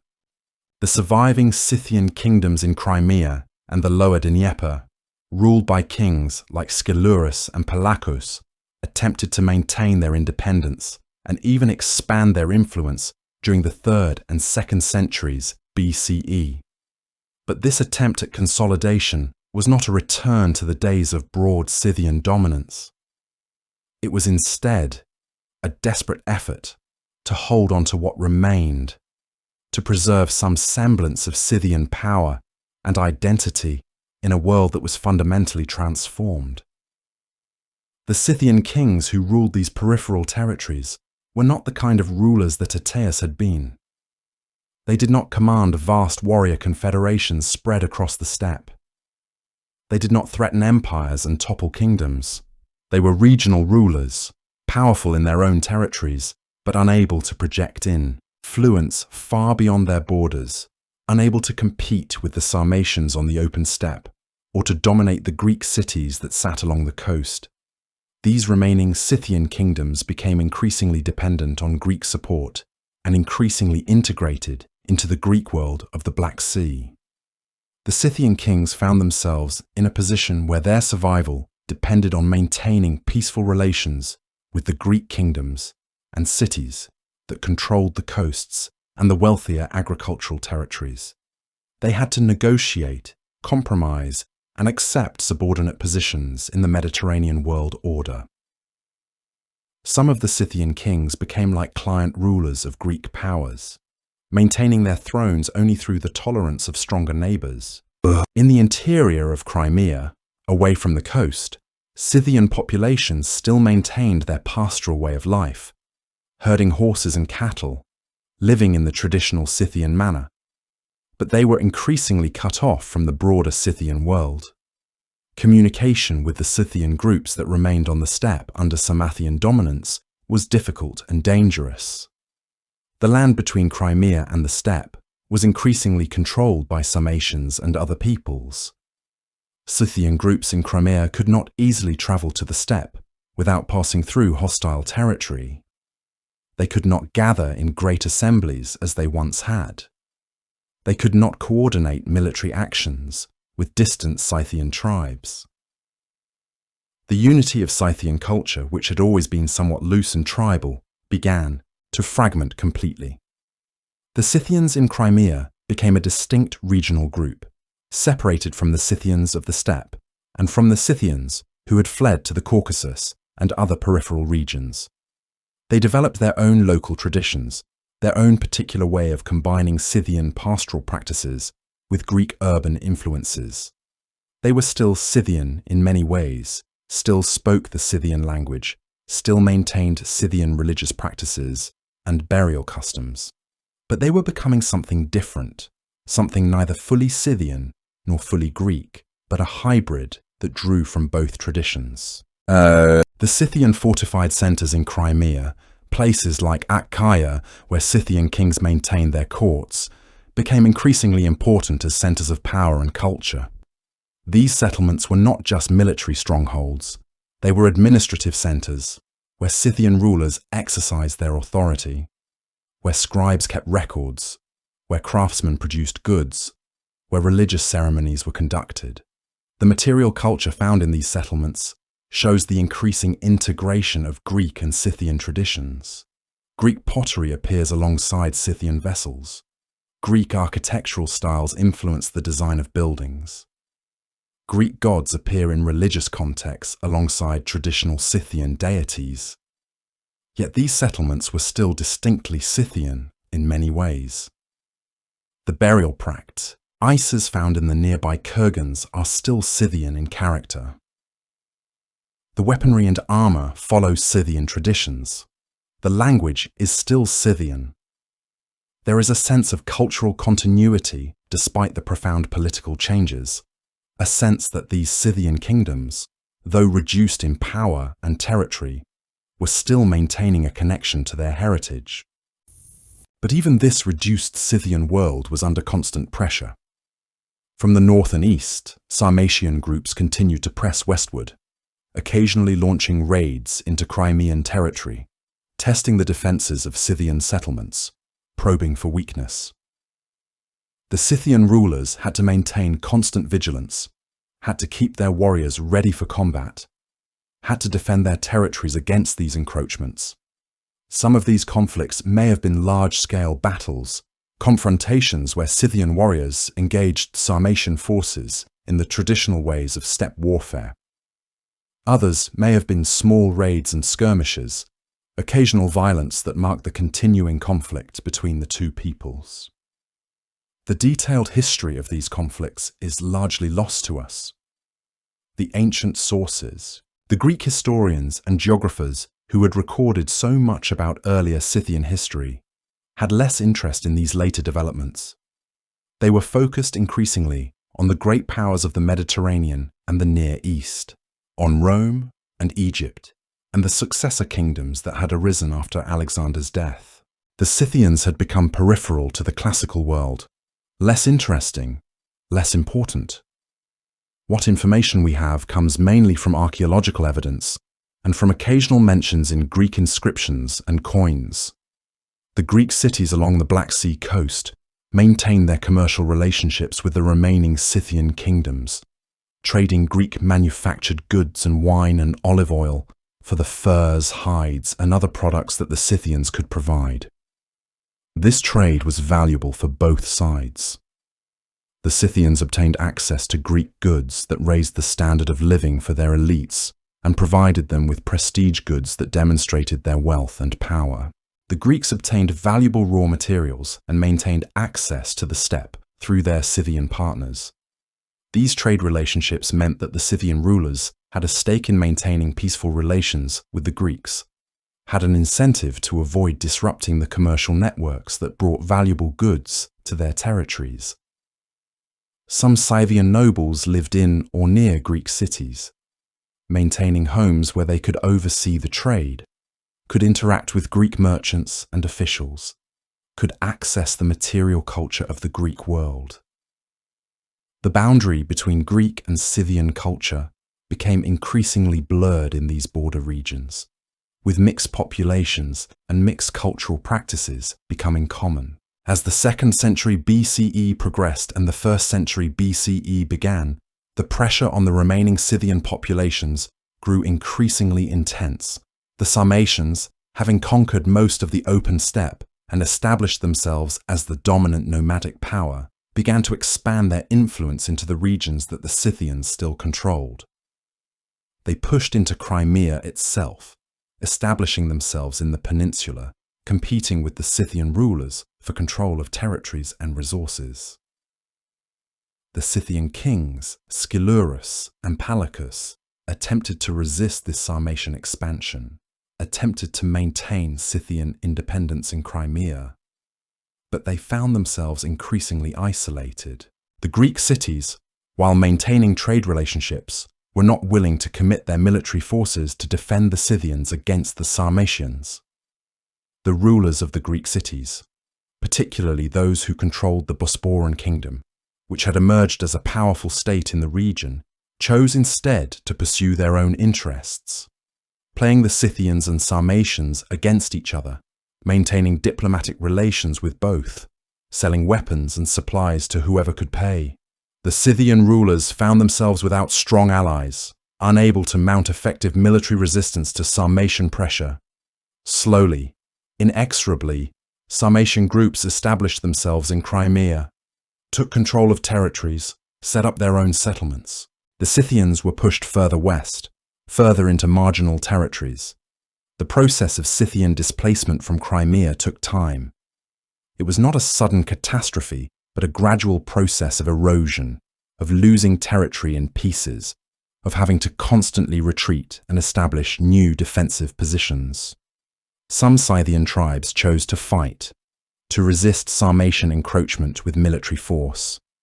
These conflicts were bitter and desperate, Scythian warriors attempting to hold back Sarmatian cavalry charges, attempting to defend their homelands against invaders who wanted the same territories, who wanted to establish themselves in the fertile regions of Crimea.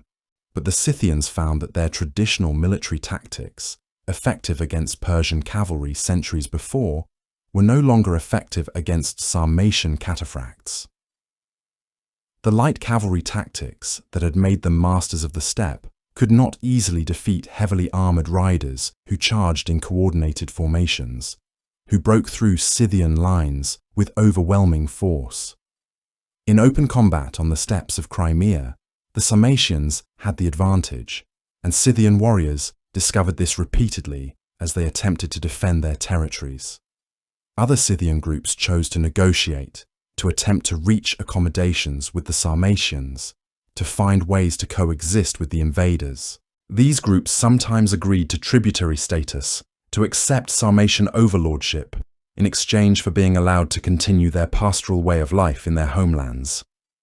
It was a bitter compromise for peoples who had once ruled the steppe, but it allowed them to maintain some continuity of their way of life, to avoid the complete destruction that came from futile military resistance. Some groups migrated further, moving away from Crimea entirely, fleeing west toward the Danube and the Balkans, seeking refuge in territories beyond Sarmatian reach. These Scythian refugees became scattered across the margins of Europe, absorbed into other populations, losing their distinctive identity as they were incorporated into the societies of the regions where they found refuge. By the middle of the 2nd century BCE, the Scythian presence in Crimea had been severely reduced. Sarmatian settlements appeared throughout the peninsula. Sarmatian warriors served as the dominant military force. Sarmatian cultural practices began to appear in the archaeological record. The great age of the Scythian kingdoms in Crimea was ending, replaced by Sarmatian dominance. The Scythian kings who had attempted to maintain their independence found their power increasingly limited. They ruled only small territories in the margins of the peninsula. They commanded small forces of warriors. They had little ability to project power beyond their immediate territories. Their status declined year by year as Sarmatian influence expanded. Some Scythian kings were forced to accept vassal status under Sarmatian overlords. Others simply faded from history, their names disappearing from inscriptions and records, their authority eroded away until they were no longer recognized as independent rulers. The cultural transformation of the remaining Scythian populations accelerated as Sarmatian dominance expanded. The Sarmatians brought their own cultural traditions, their own religious practices, their own warrior values and codes of honor. As Sarmatian populations mixed with the remaining Scythian populations, as intermarriage became more common, as younger generations grew up in a world where Sarmatian was the language of power and Sarmatian customs were the standards of behavior, the distinctive Scythian identity began to fade. Archaeological evidence shows this cultural transition clearly. The distinctive Scythian burial practices began to give way to Sarmatian practices. The distinctive Scythian material culture, the artistic styles, and decorative motifs that had characterized Scythian society for centuries began to disappear from the archaeological record. Instead, Sarmatian cultural markers became more common. The objects found in graves changed in character. The artistic styles shifted. Even the weapons and armor worn by the warriors changed as Sarmatian arms became fashionable. The process was not instantaneous. There were generations during which Scythian and Sarmatian cultural elements coexisted in the archaeological record, showing a gradual transition rather than a sudden replacement. But the overall trajectory was clear. The Scythian cultural tradition was being replaced by Sarmatian traditions, and with the loss of culture came the loss of identity. By the 1st century BCE, the name Scythian had largely disappeared from the regions where it had once been applied. The steppe that had been called Scythia, that had been the dominion of Scythian peoples and Scythian kings, was now called Sarmatia. The change in names was not merely administrative. It represented a fundamental transformation of political and cultural reality. The Sarmatians were now the dominant people of the steppe. They controlled the territory. They set the rules and the standards of culture. They were the warriors who defended the steppe and the pastoralists who herded the great flocks of horses and cattle. The Scythians, once the masters, were now either incorporated into Sarmatian society or relegated to peripheral positions on the margins of the steppe world. Some Scythian populations survived, maintaining aspects of Scythian identity, keeping alive some traditions and practices of their ancestors, but they were no longer a unified people. They were no longer capable of acting as a collective political force.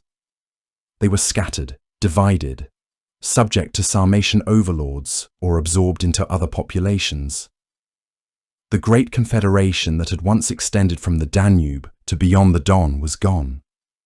The Scythian Empire, such as it had been, had ended. For the scattered Scythian populations who survived the transition, the process of assimilation into Sarmatian and other steppe cultures was often a matter of generations. Scythian children born in the 2nd century BCE might grow up speaking both Scythian and Sarmatian languages, listening to their parents' stories about the great days when Scythian kings ruled the steppe, but living in a world where Sarmatian warriors were their protectors, and Sarmatian customs were the law of the land. These children, by the time they reached adulthood, might identify more fully with the Sarmatian world than with the Scythian traditions of their parents. Their own children, born in the 1st century BCE and beyond, might have barely any connection to Scythian language or traditions, might think of themselves as Sarmatian without any sense of loss or displacement. In this way, the distinctive Scythian identity was gradually erased, not through violent destruction, but through the slow passage of time, and the replacement of one cultural tradition with another. Scythian people continued to live on the steppe, but they were no longer Scythian in any meaningful political or cultural sense.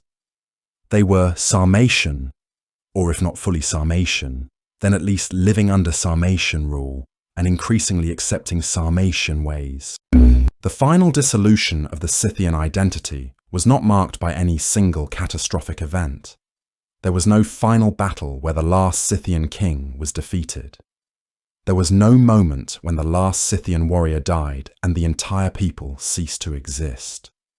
Rather, there was a gradual fading away, a process of slow erosion over generations as Scythian populations were pushed from their territories.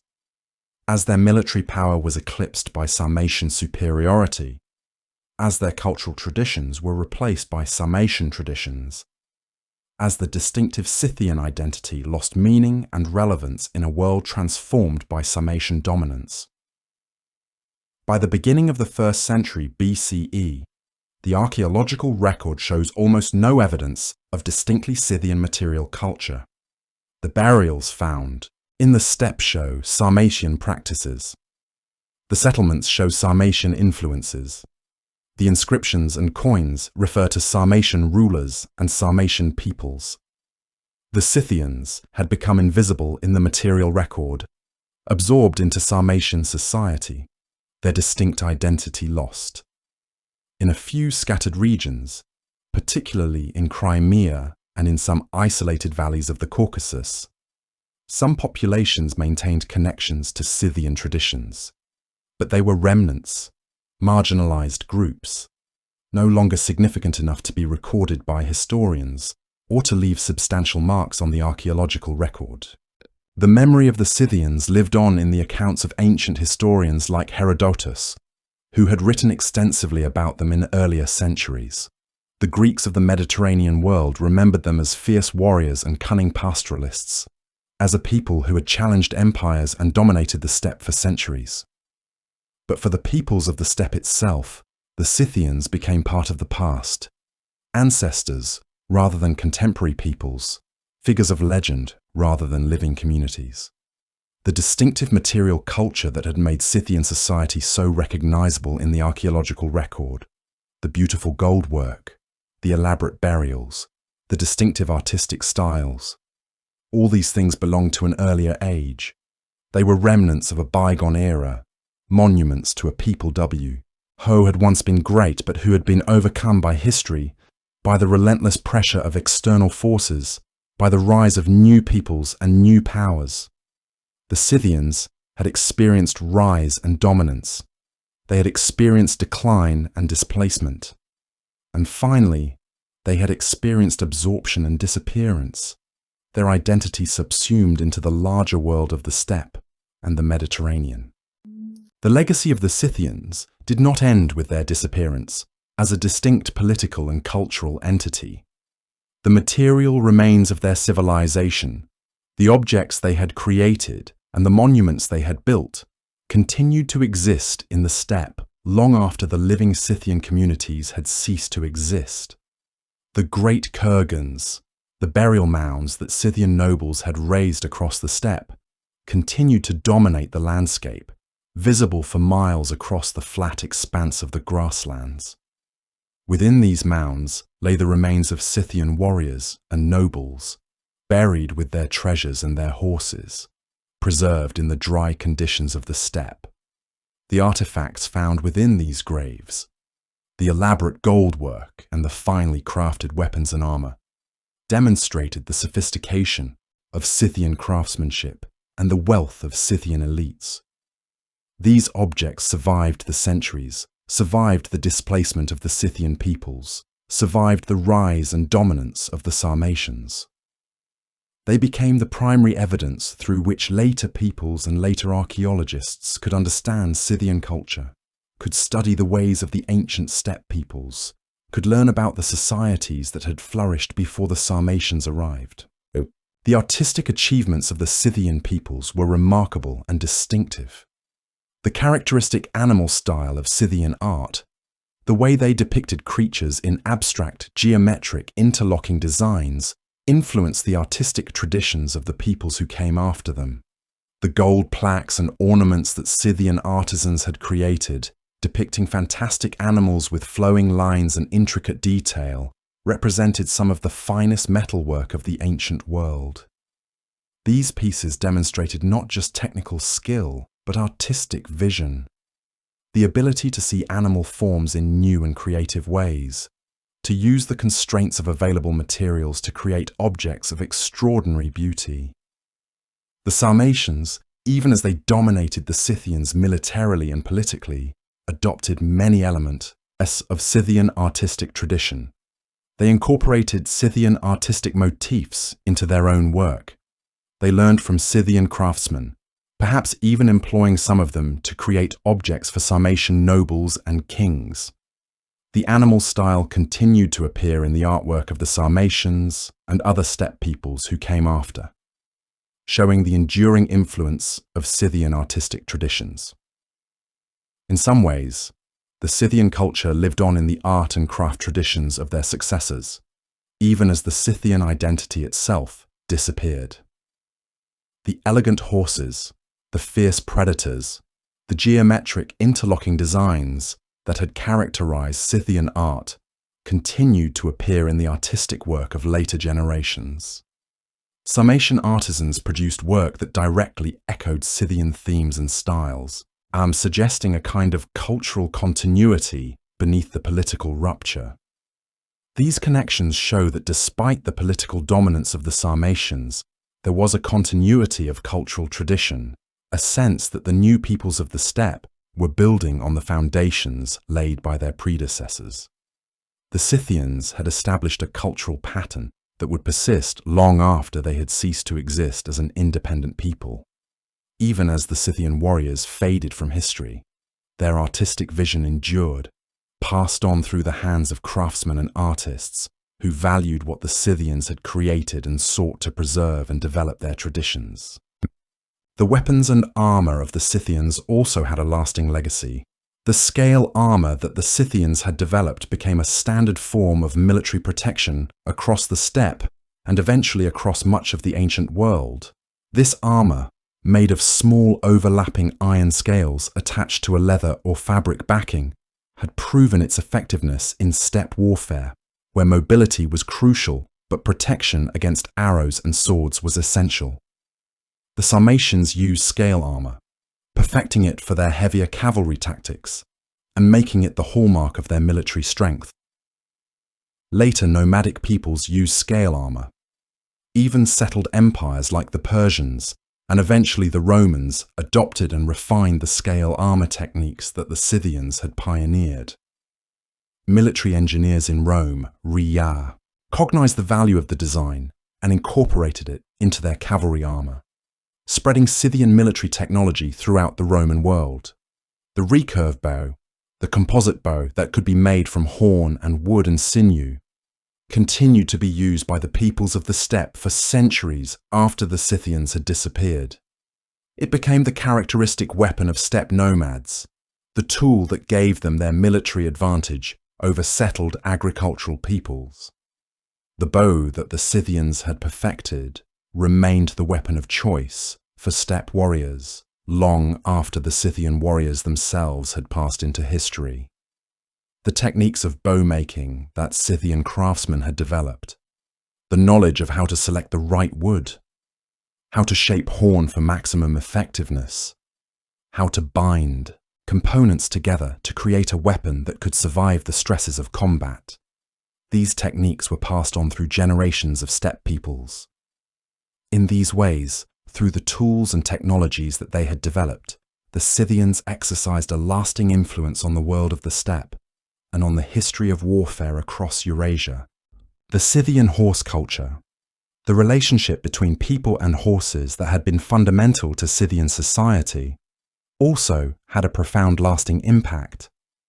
The techniques of horsemanship that the Scythians had developed, the methods of breeding and training horses, the ways of riding and fighting from horseback, all these things were inherited and refined by the peoples who came after. The Sarmatians were horsemen like the Scythians, and they inherited from Scythian traditions much of what they knew about horses and horsemanship. Later steppe peoples, the Huns and the Mongols, who would eventually dominate the steppe centuries later, continued traditions of horsemanship that had roots in the Scythian world.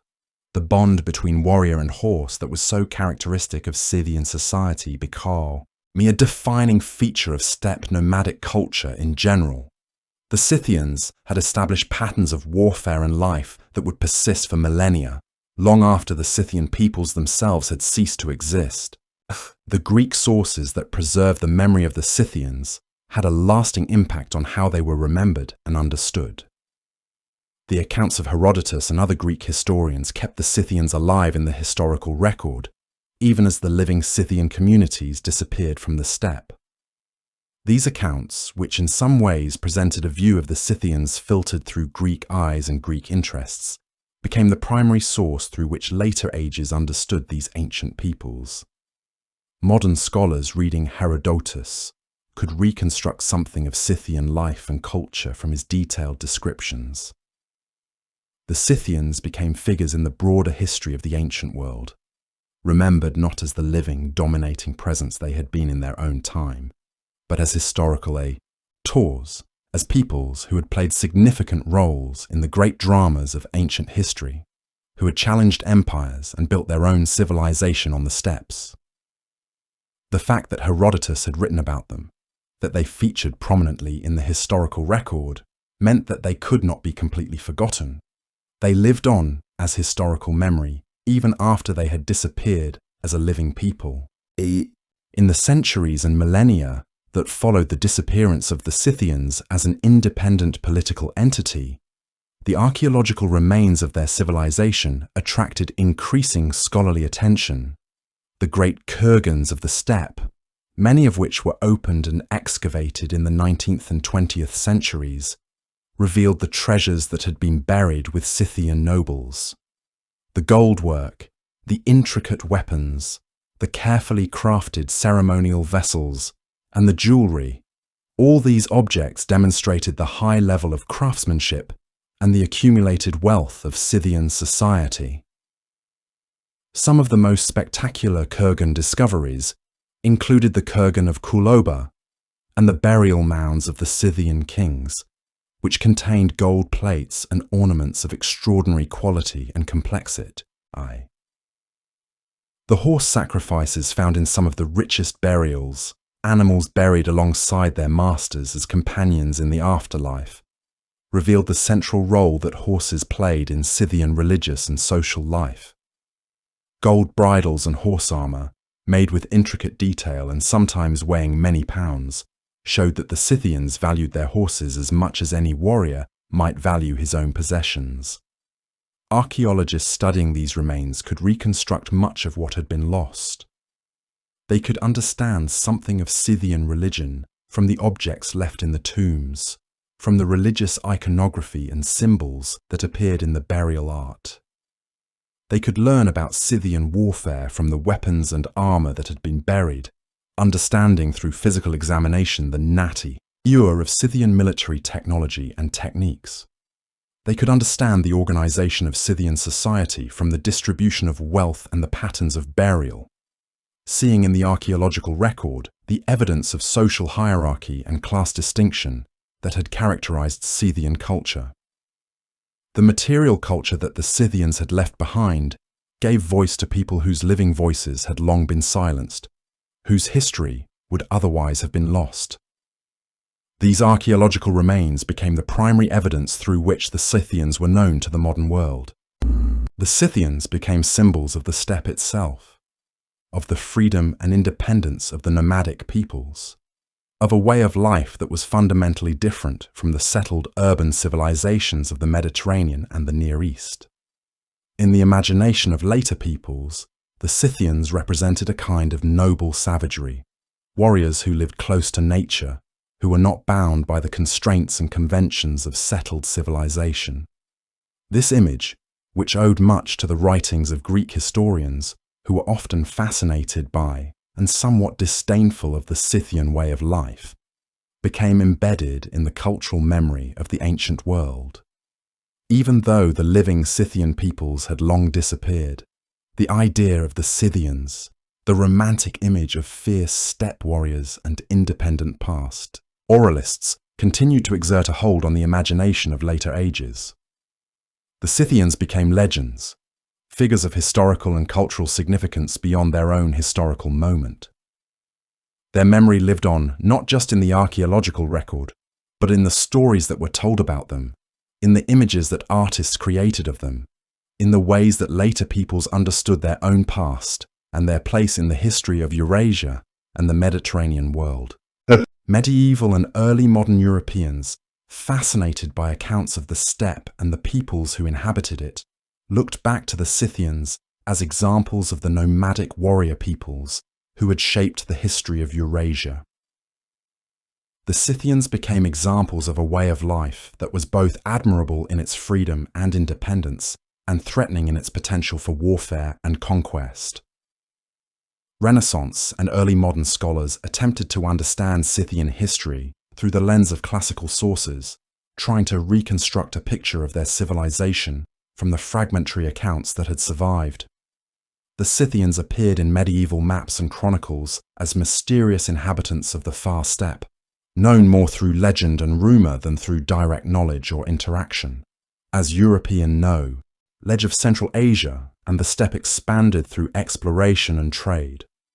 The Scythians became part of the larger narrative of steppe peoples, incorporated into a broader historical understanding of the nomadic world and its relationship to settled civilization. In modern times, as archaeology revealed the true extent and sophistication of Scythian culture through the careful excavation and study of kurgan burials and material remains, the image of the Scythians was transformed. No longer figures of mere legend and speculation, they emerged as historical peoples with a real civilization, real achievements, and real significance in the history of Eurasia. The archaeological discoveries of the 19th and 20th centuries revealed Scythian artifacts of extraordinary quality and beauty, objects that demonstrated a level of cultural achievement that earlier scholars had not suspected possible. Modern science allowed researchers to study these objects in detail, to understand the techniques used to create them, to reconstruct the methods and reels employed by ancient craftspeople. DNA analysis of remains found in kurgan burials provided genetic evidence that could be compared with other ancient populations. Isotope analysis of bones revealed information about diet and migration patterns. The Scythians, long disappeared from the living world, were brought back to life in a new way through the patient work of archaeologists and scientists who studied the material remains of their civilization. In this way, though the Scythian peoples had been displaced and absorbed, and their distinctive identity had been lost, they were never completely forgotten. They lived on in memory and in material culture, in the artifacts that survived them, and in the stories that kept their names alive in history. Through archaeology and historical scholarship, the Scythians were known again, their achievements recognized, and their place in human history secured for future generations.